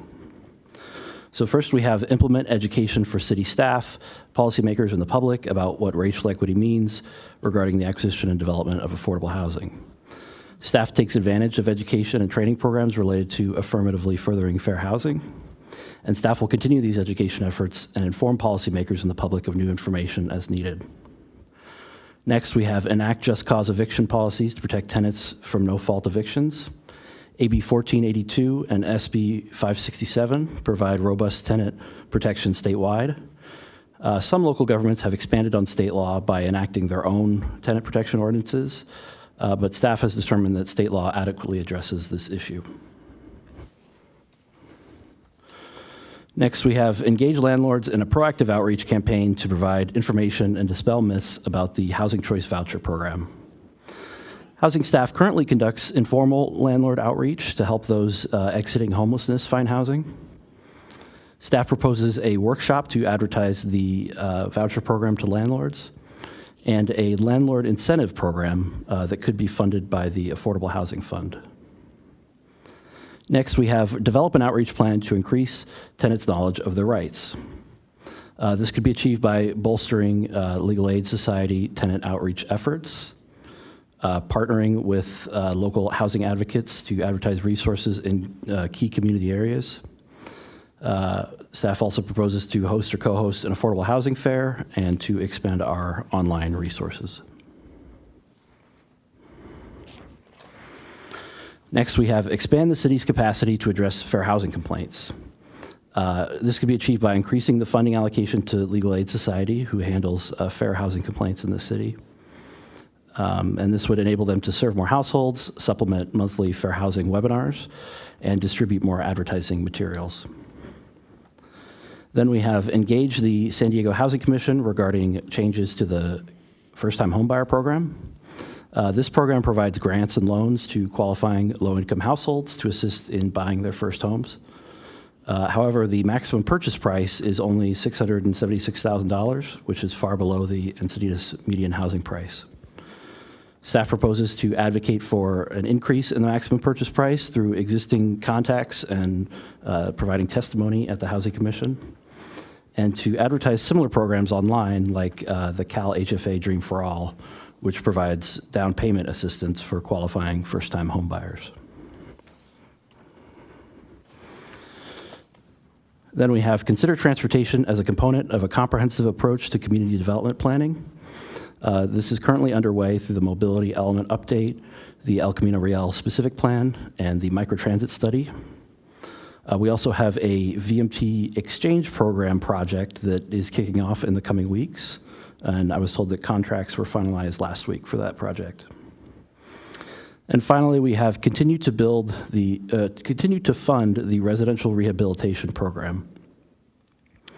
This program provides financial assistance to over 150 low-income households, or it has provided that many households assistance since its inception in 2008. The CDBG allocation for this program was increased in the upcoming fiscal year budget, and staff proposes to continue to increase the allocation as needed and advertise the program to increase participation. So staff has compiled a list of recommended housing equity action plan items on page 8 of the item 10E packet. Some of the recommendations can also be incorporated into the displacement risk action plan. The elements applicable to displacement risk are listed on page 9 of the item 10E packet. Staff recommends the City Council direct staff to develop the Housing Equity Action Plan and the Displacement Risk Action Plan comprised of the elements identified in the staff report and any other actions the City Council would like to include. Okay, thank you for the brief report. Councilmember Ehlers. Yeah, when we reviewed the housing equity study back in January 17th, we gave a direction to look at those 8 items and deleted 2 of them, but we also added another one, and I didn't see that in your report, and I wanted to get an update. The minutes, and I pulled the minutes to look at them, gave direction to look at a better transparency and navigation for affordable housing and allocation of lower income units, and then also and protecting and preserving existing affordable housing. So it was really 2 additional. Okay, were we going to get an update tonight on that or not? Not tonight, Councilmember Ehlers. That issue, the greater transparency in allocation of affordable housing, that could be added and will be added and explored as part of the action plans. I think that may be a larger and more technical effort than the other actions included here. But it was part of the same direction out of that meeting, and it was equivalent to the other 8 recommendations, so I'm a bit disappointed that we didn't have that here. We talked about it in briefing, too, so this is as critical as anything to making sure we are looking at our housing equity with, we have fair systems in place, and we talked about it, the council deliberated about it and gave direction, so I feel like we have to give that direction again tonight. I'd be willing to put this off and have it come back with that addressed. Councilmember Ehlers, I think we can add that as a part of the action plan to explore avenues to do that. I don't think that was one of the things that we were directed to bring back more information on, just to include it in the action plan. So that's something that although it's not listed, it's something we can add. And it's also something that we currently do. We consistently are looking to ensure that our program and the way that affordable units are allocated is done properly by the entities that provide that affordable housing, and they are the ones that market them. We can't step in and say do a lottery or anything like that. They will market their units. We just have to make sure they do it the correct way. So that's something we're continually working on and updating to ensure that it's done in the proper way. But that's certainly something we can add to the action plan item list. Well, I thought we did add it. And I thought it was in the motion and pretty clear. We discussed it that night. So yes, please add it to the action plan, raise it to the equivalent level of the recommendations, add it as number 11 and 12. And then we can talk about it. I would like more information, and I hope, based on our previous conversation we had as a council, everyone would like to add clarity and randomness, not randomness, but assure that there is no unfairness or inequity occurring in the background on that allocation. So let's bring it all out to light and talk about it and get it in this, raise it to an action level. Thank you. Didn't our presentation on the website and some of the tools that have been made, doesn't it have some transparency about affordable housing in the city?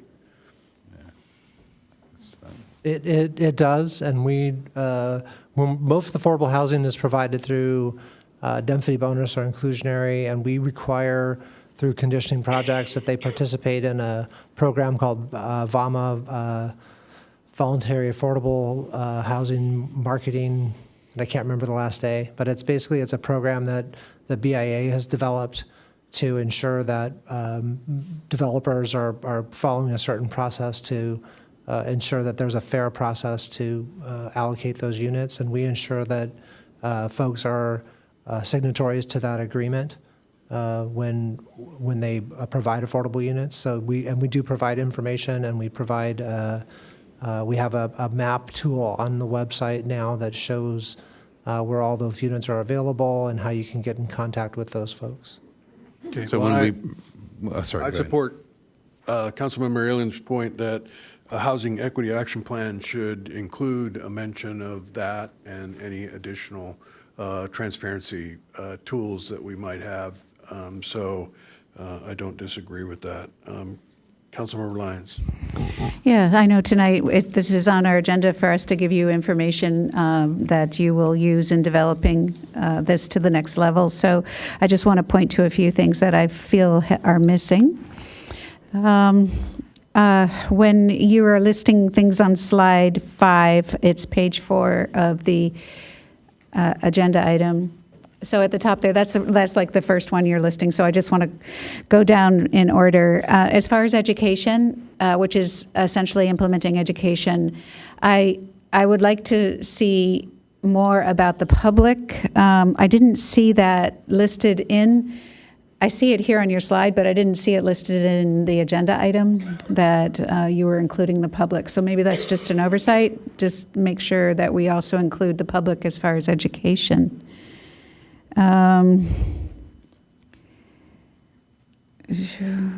When we are engaging, so the third one, so it's not this sheet, not this page, but the next page, 6, engaging landlords in outreach. I think this is really good as far as workshops and internal lists of apartments and landlord incentives. And what I would like us to do is kind of keep our data on that, and maybe it goes to transparency as well, but to keep our data on who we've outreached to and kind of keep the information to inform us as we move forward, whether it's effective or not. What I'm trying to get at with some of these is they look like great ideas, and I'm really in support of all of them, and I just want to highlight a few. But us keeping data on what we're doing and reporting back to ourselves and the public on how it's effective, I think needs to be woven into all of what we're doing. On the outreach plan to increase tenants' knowledge of their rights, you had listed in the staff report the affordablehousing.com. That looked like a really awesome tool. So yeah. It didn't make it over here to the summary specifically, but I just wanted to point out that for us to be included in that, it looks like it's an important step. I think there.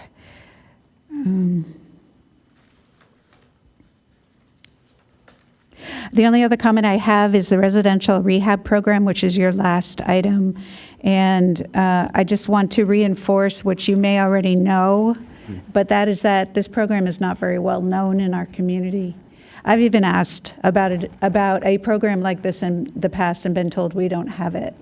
So I think it's perhaps maybe people are looking for something like this and they don't know what to call it and they're not sure what it's characterized at, and so it might be a barrier to finding it and connecting with it. Yeah, part of that recommendation is to do some proactive outreach regarding that program. All right, thanks. Councilmember Hinsey. Thank you. I think there's a lot of great recommendations here. I think the thing that we're lacking is something that Joy or Councilmember Lyons touched on is how are we going to measure our success? So I don't know when we plan to implement this, if it's going to be at the beginning of the next fiscal year that we're going to get going, or is it going to be January 1st that we're going to get going? Do you have any info on that? Well, I think if you look at some of the items, it includes things that we already do, so we'll continue doing those things. I think really we'd be starting implementation right away, and depending upon exactly which item you're talking about, we'll need some time to put them together. There may be some items that talk about funding. We'd need to look at, if council keeps those items in this action plan list, we'll have to look at what our possible options are and what those costs might be, and if there are more than small costs that we can absorb into the department budget, we'd be coming back to council to talk about budgeting. Some of those things may not occur until we can come back in a budget cycle, but these are things that we'll start working on right away, and that we'll continue working on incrementally throughout the housing element cycle. Okay. Yeah, I think when we look at CBDG funding, we always have metrics for our partners to say, how many clients did you touch this time? How many folks were housed because of what you're doing? And I think we need to hold ourselves to the same standards so that we're saying when we host a workshop, educating folks about what their rights are, did we follow up with them a year later, and are they still housed in our city? And that would be a good metric of success for us. If we're putting on programs for landlords to learn more about affordable housing, did we have success a year later and that they're actually renting to somebody who's income qualified? So I think it's important that as we develop this plan, we're not just continuing to fund the Legal Aid Society, but we're saying which of these things that we fund and we've increased our funding for as a result of this equity plan, are they returning to us with stories of success?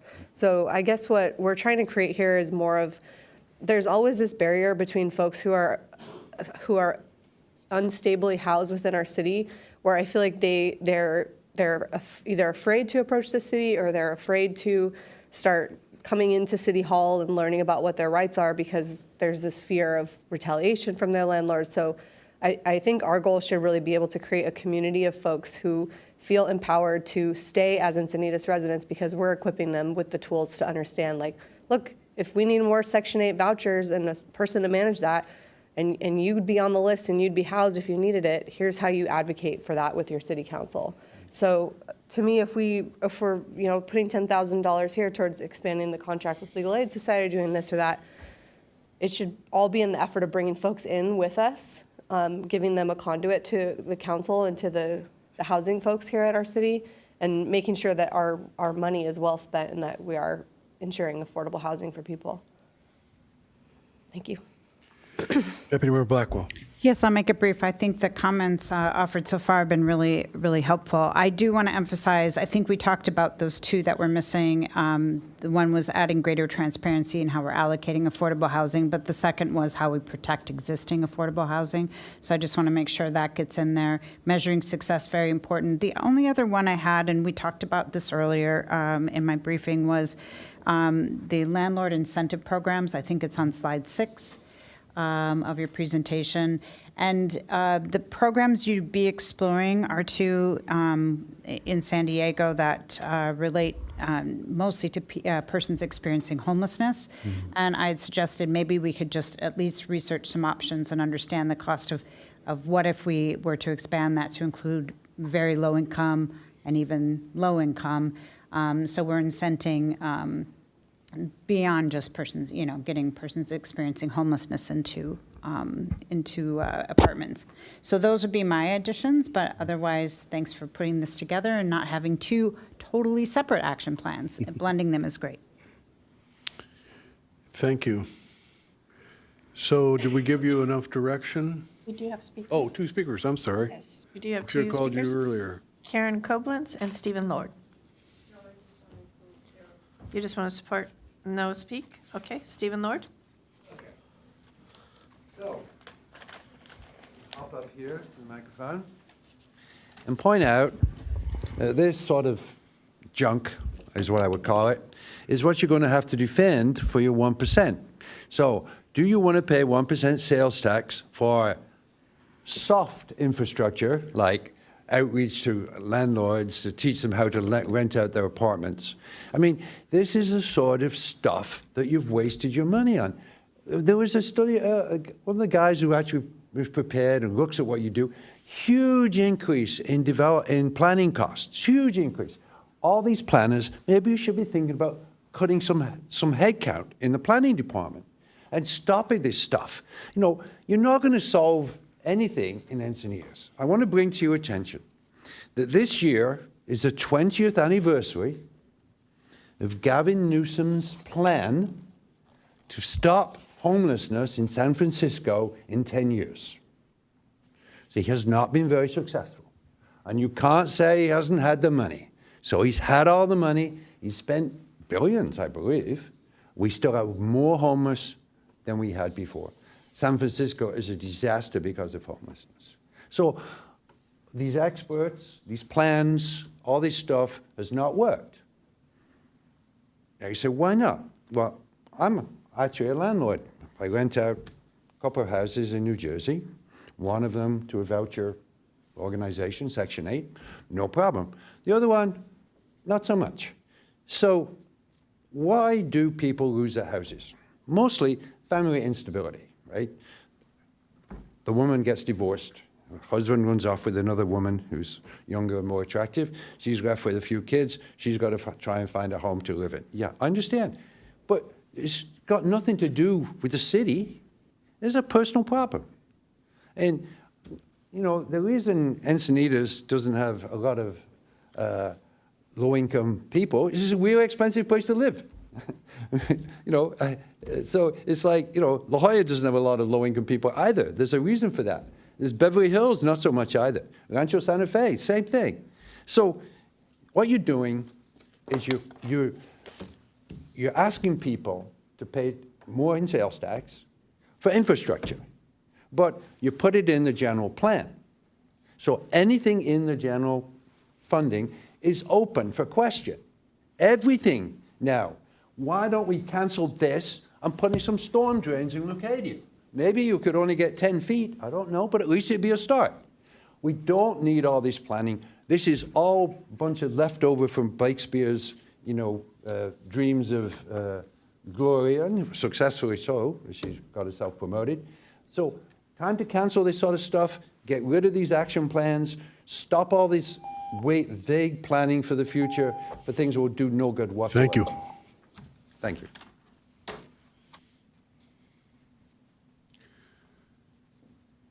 So seeing no more requests to speak, do you have enough direction, staff direction? Yes, I believe we do. Okay, very good.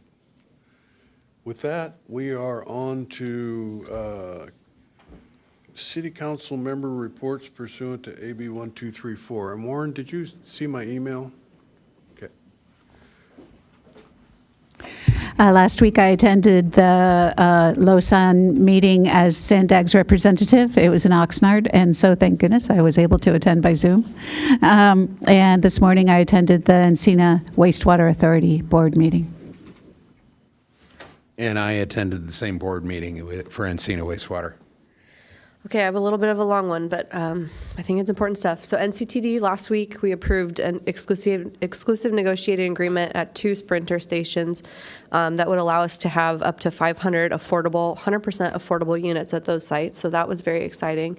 And then we also received a report on our forthcoming open loop system. So right now to ride transit, you have to use the Pronto card. You have to charge the Pronto card. But what we're about to embark on is that you can just tap your credit card and it will charge your fare just like that, which will simplify a lot of things. And folks who right now receive reduced rates, they can register now so that they can get their reduced fare when at the time that that comes. The other update that I think is really important to provide is that San Diego Community Power is going to have a special meeting on May 30th, and that's to add 2 new rates to our rate structure.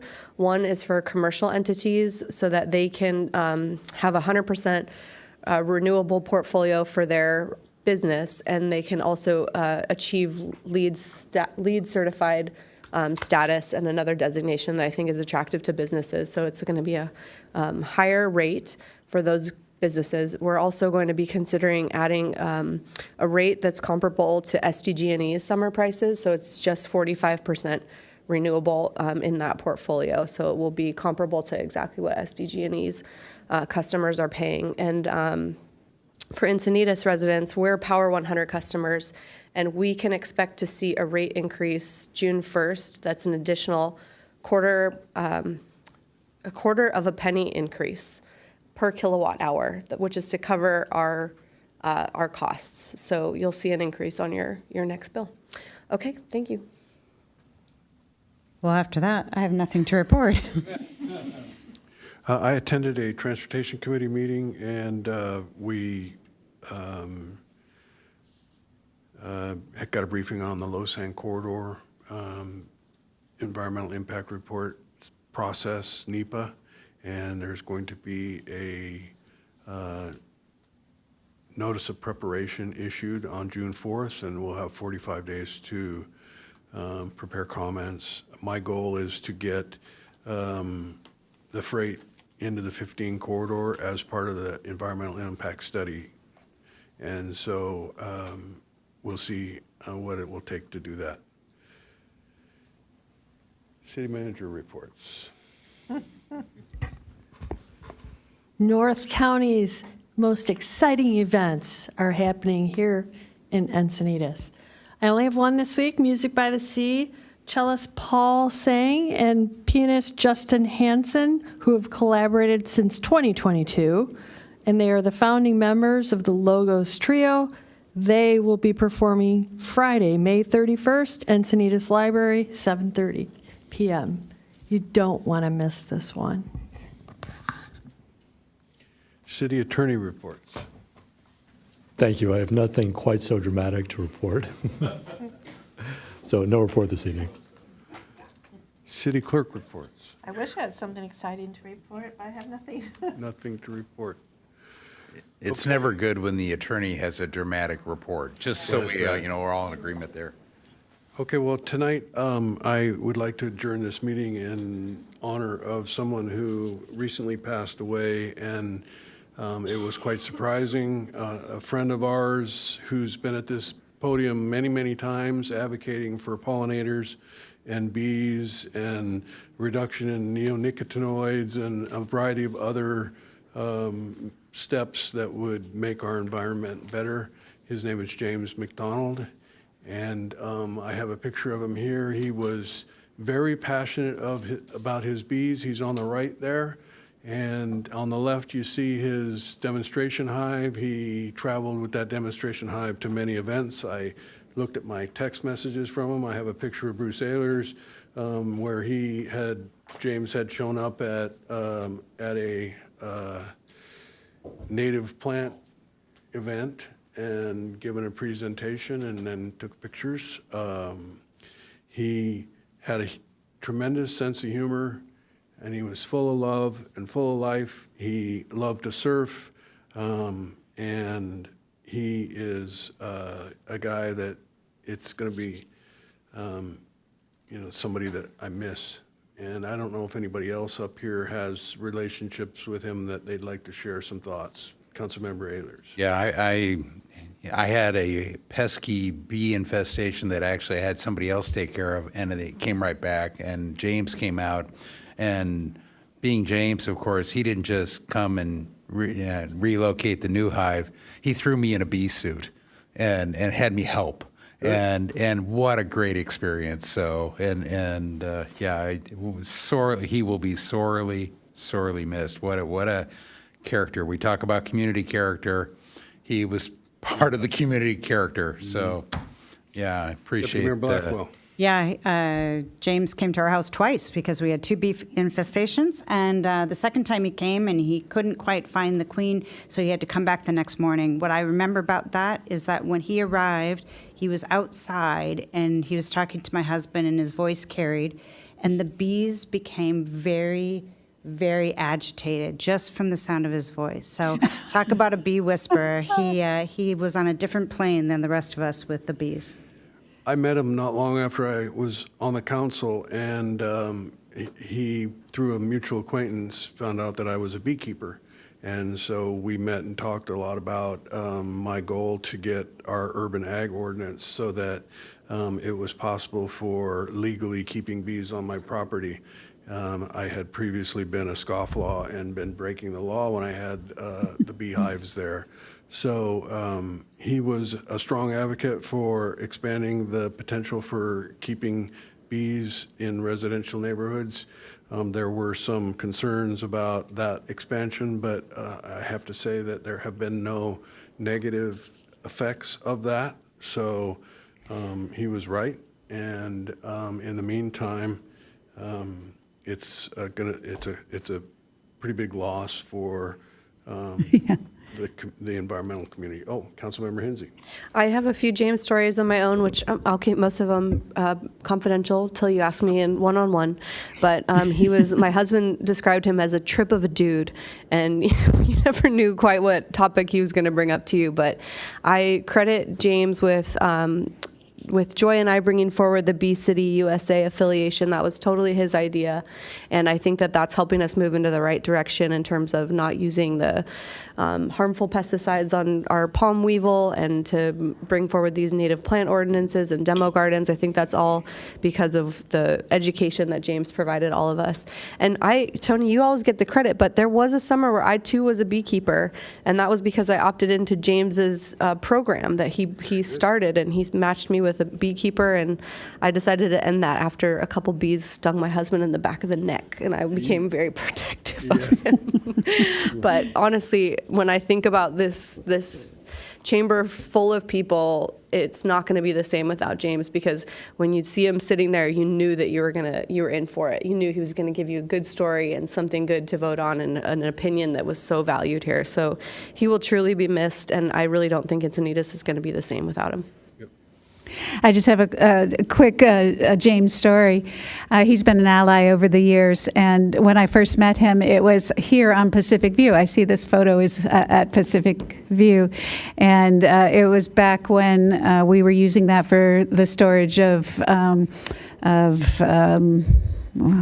trucks, and I can't remember exactly what that was, but we were leasing the space out. So it was a neglected site a little, and we ended up having bees take over an irrigation valve, which they tend to do. And so Garth said, yeah, we gotta go get James on this. So that was my first introduction to James. And he was like not just your typical guy who'd come and take care of something. He was so excited to see these bees. He was like, well, these are this kind of bee, and this is what you do, and I'm so happy to take care of this. And he just was like swooped in and took care of it at no cost to the city, by the way. And he was also very imperative to our successful integrated pest management policy, which we now have, back in the day when that was coming up through City Council and the Environmental Commission. So he's been a valuable ally to all of us.